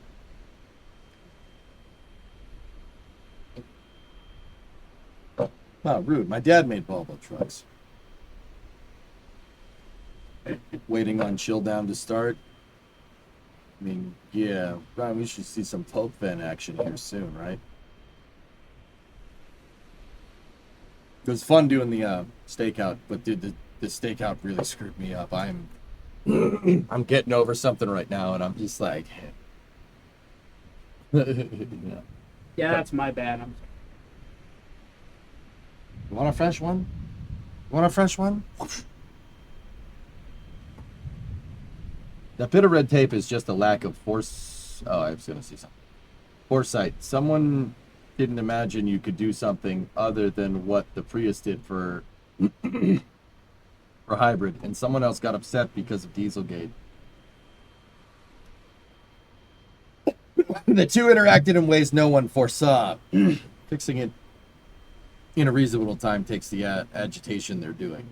Yeah, government works slow. Especially when you want them to do something for your benefit, government works slow. Zarnak, your moderator, and does he drive over the road? Yes, Roadrunners. Yep. Drives by you all the time.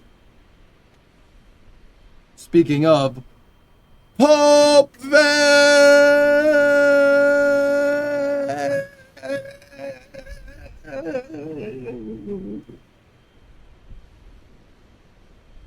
The Pope vent's on. See it over there?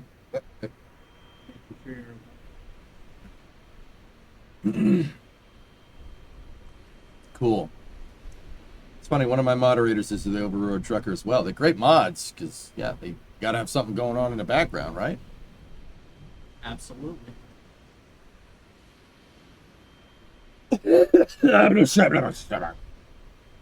That must mean they've elected a new yak, which means, of course, it's just yak again. Do we have a new pope? No, I'm happy with the pope that's poping right now. He's pretty popers. No, not poggers, popers. No, Flykin, so I have like your standard length semi truck. So I don't have one of those really nice long ones. Those are that's like $1 million truck. To have something like that. In essence, what you're doing is you're carrying it around a small apartment behind you. I don't have that. I have about the equivalent of basically a couple of telephone booths behind my seats for living space. Why don't you put a TARDIS behind you? And you have all the room. Yeah, I know. Just stick a TARDIS back there, Flathead. Yeah. The Swamper. Discovery, 12 go months and throttle reset. up. BJ can buy you a new truck.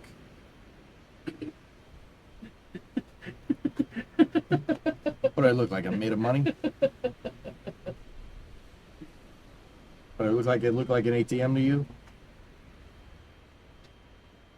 Do you know how rare those old blue police boxes are now? I'm not talking about police boxes. I'm talking about TARDISes.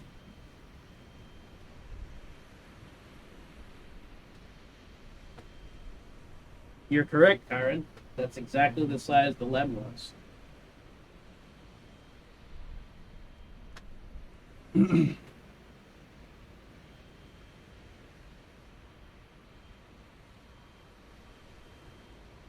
That's about accurate. Yeah, they're about 300K. You can sell the RS-25 you have in your... I don't have an RS-25 in my garage, dude. Tim, the weather is not looking good-ish. Everything else seems okay. We're really going to figure it out once they get into fueling if they're going to spring another leak.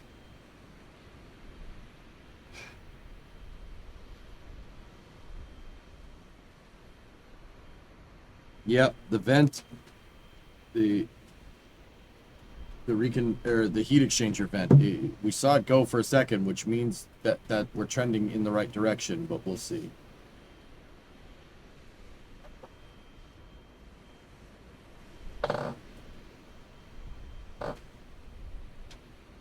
It depends on the truck stop. Depends on where you are. Some are better than others.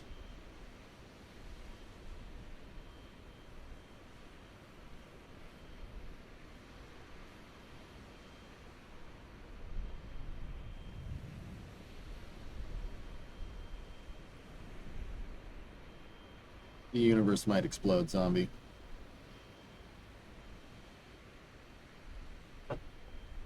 Why do they still use the hot staging ring and not ullage motors? People, the hot staging ring, they don't need ullage motors with Starship. Starship uses hot staging, meaning Starship fires its engines for a split second while it's still attached to super heavy. So the reason why they have the hot staging rings is to vent all the gases out over the side. Because if you don't give those things a place to go, well, they'll blow up the methane tank on the booster. Why not cold staging?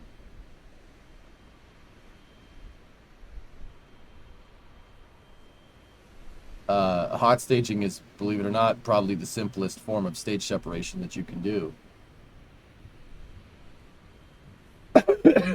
Cold staging is more complicated.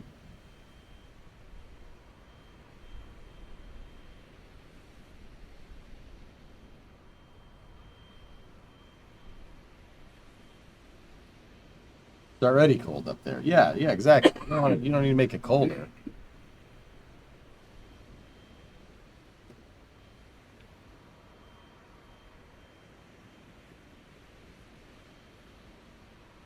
But for future designs, I understood the hot staging ring was an issue. they're gonna get rid of it because they're just gonna have the booster's gonna have a hot staging ring that it doesn't jettison up to the top. That's the Block 3 design, which is coming down the pipe.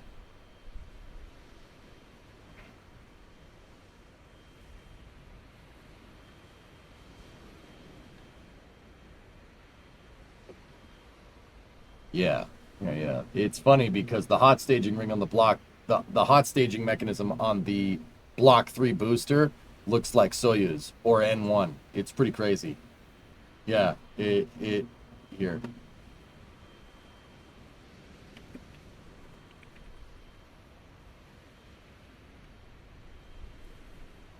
It looks like half of that right there. So it's pretty cool.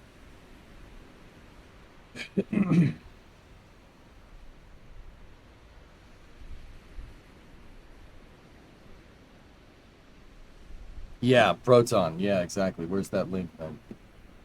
BY.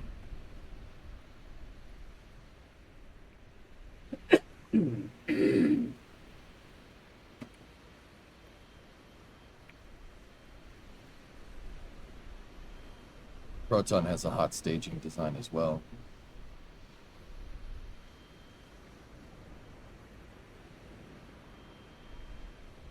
It's covered up in that. It has the cover blankets on it.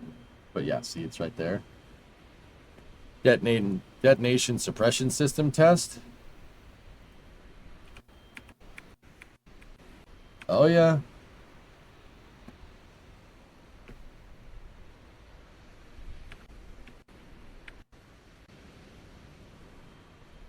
Watch right there.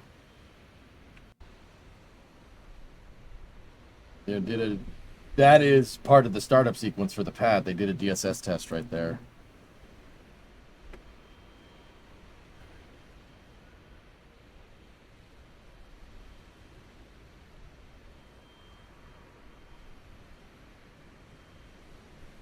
New thing failed every time, Saronma.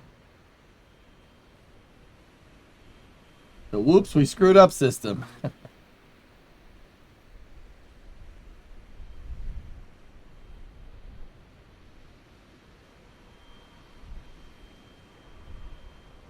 Appreciate you noticing my comment earlier. Which one, Liam?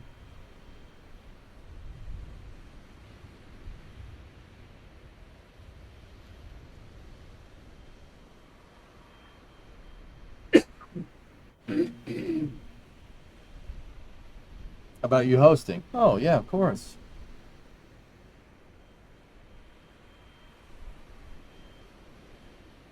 The reason why SpaceX is opting for hot staging, guys, is because it's a lot simpler mechanism. Starship is already a complicated vehicle.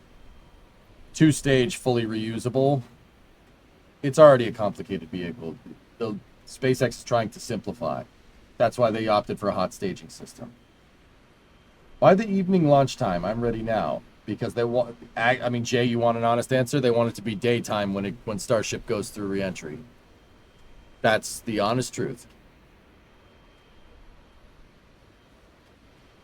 Can you tilt that fan so it's pointed at me? Like move it to the right a little bit? Yeah.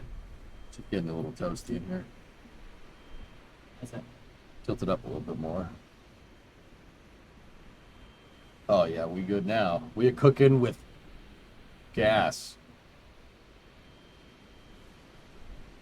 Do Roscosmos have a budget like NASA? No, not even close. NASA's budget, Flykin, is more than every other country's space program combined.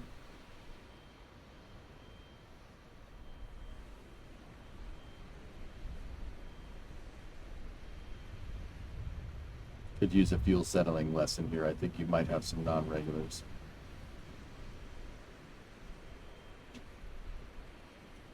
Yeah. I'm trying to save my energy for the launch, my dude. Long story short, you got to keep the fuel. The reason why they do hot staging is because you got to keep that fuel at the bottom of the tank. Hey, Mohawk. What's up? Good to see you again, buddy.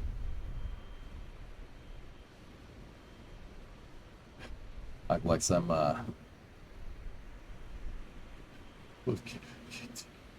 just talk to me in like 2 hours, dude.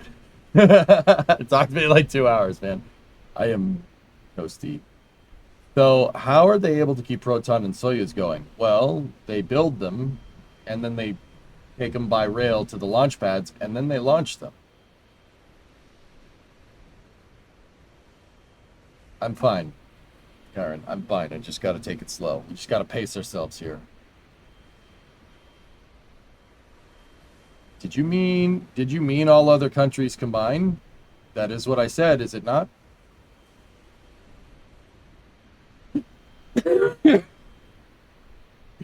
Excuse me. Sorry about that.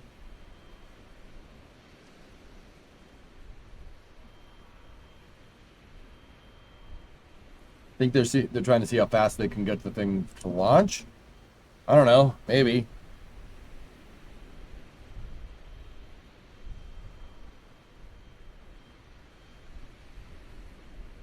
We don't know China's numbers, so maybe not them.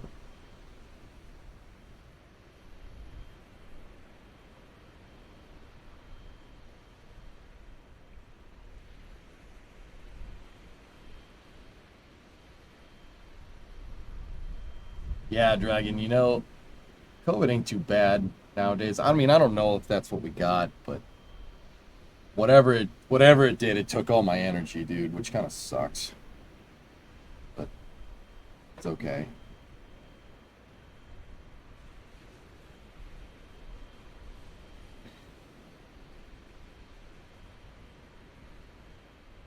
The Pope vent may turn off, but it doesn't mean that chill down has stopped.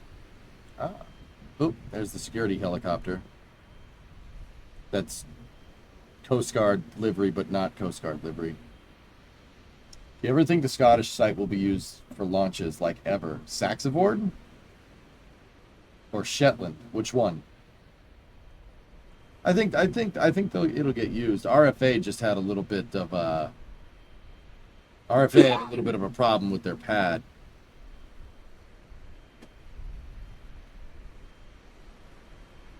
Yeah, Saxavord has the RFA contract. They'll be fine. RFA just had a little bit of a setback in where their Flight 1 rocket just blew up on the launch pad, taking out the pad and the rocket. They had cavitation in their LOX impeller. Cavitation in the LOX impeller is a really, really nice way to make explosions. Well, particularly fire.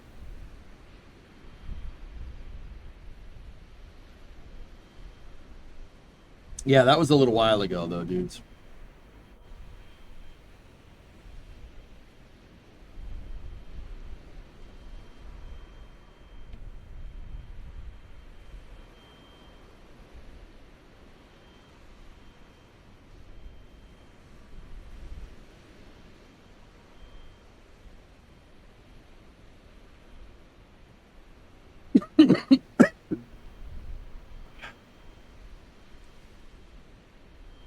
Oh, boy. How would you detect cavitation in the LOX? Oh, believe me, it'll let you know. Because it will immediately set itself on fire. Cavitation in the LOX means you evaporated liquid oxygen next to the impeller.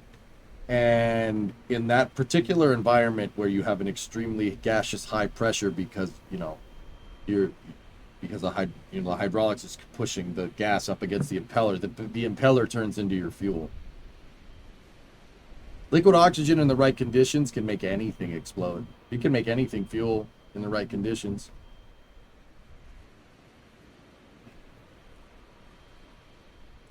Did that SpaceX update happen? No, Daitor, we've seen nothing. Oh man, look at those clouds.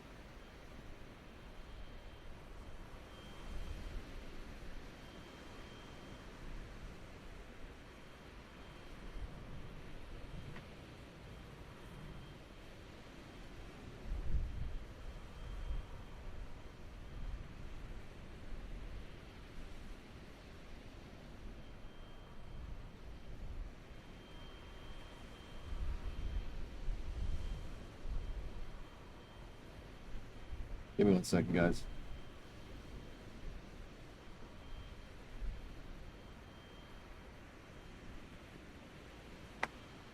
Three hours, the clouds are gone. Yeah. I mean, we got a little ways out. We're a little ways out. They were speculating on NSF that they might have But it might have happened last night. Lights in the rocket garden.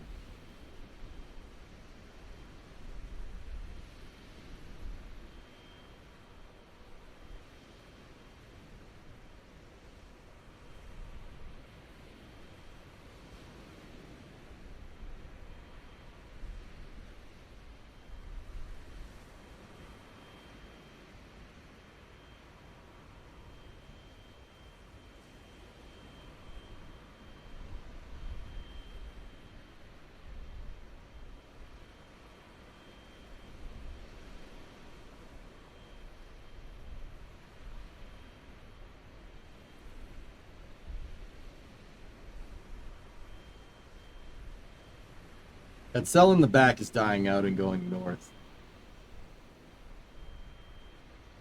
Appreciate you doing this stream, still not feeling well. I think I have what you have. Dude, I was hawking up all kinds of mucus this morning. It was pretty gross. Like, I don't want to bore you with visuals. But yeah, it was disgusting.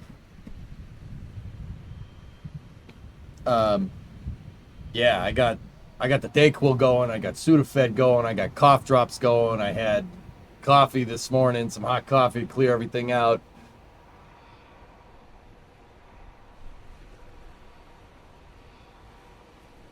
Yeah, roundabout. It's not ideal, but we're good. We're good. Quarantiner, knock in the garage. Someone out there's probably get to the chopper. Ah, yeah. No, it's my beanie helmet. Look, it's my beanie hat. See?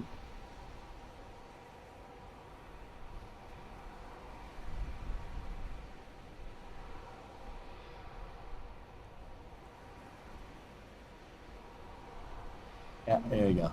Yeah. Yeah. I can get it spins for a long time.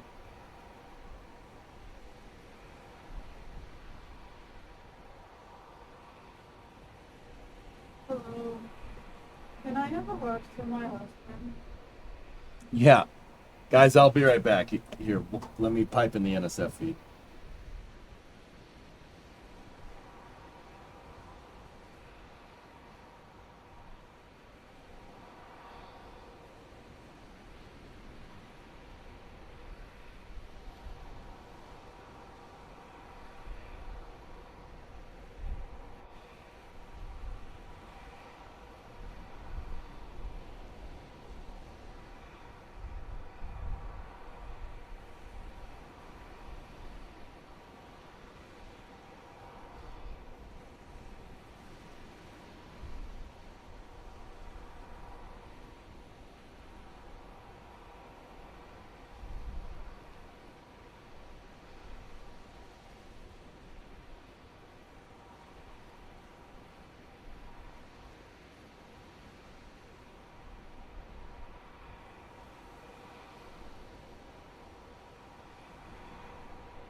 Oh, this is space. I'm in space.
Okay.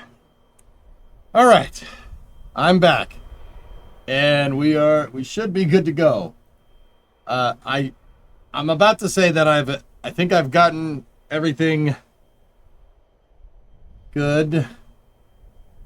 weather's 55% favorable. I think I got everything in order here, so we'll see. Shouldn't be many more interruptions. SpaceX cooked. What do we got?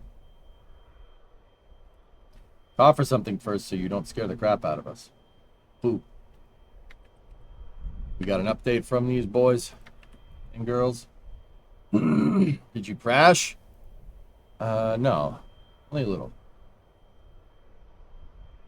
You made chat jump. I don't want it. You know what? I'm not even going to read too much into that. So counting down to Starship's 10th flight test, weather is currently 55% favorable for launch at the start of the window. Yeah, 55 is better. It was 45 going into the window yesterday, so we'll see. We will.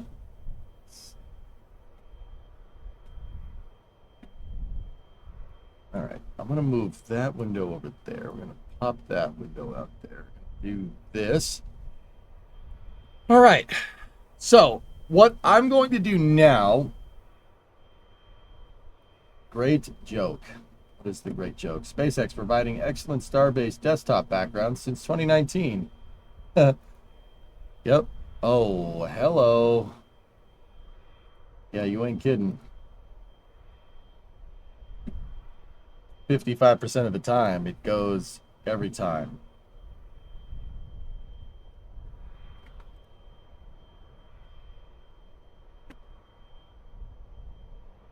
Forgot to put the chair back? Oh, dude, that's okay. Don't worry about it. We good. Enjoy the AC, man, because it's getting toasty. Oh, dear. That time of day, and the garage just decided it wanted to trap all the frigging heat in here today.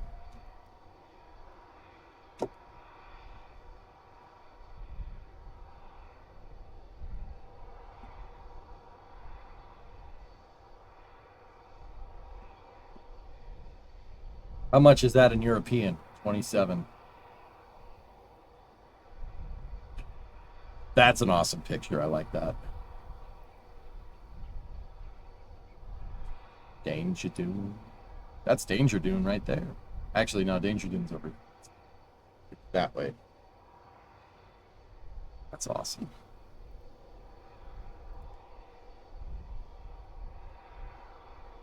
When launched? 7:30 still? The window opens up.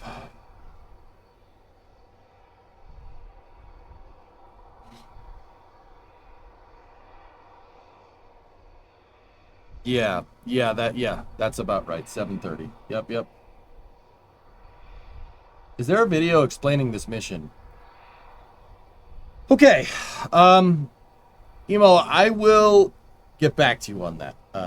Let me fire up the YouTube side of things, and we will go from there. I'm going to put us on the title card for a second, and then we will go.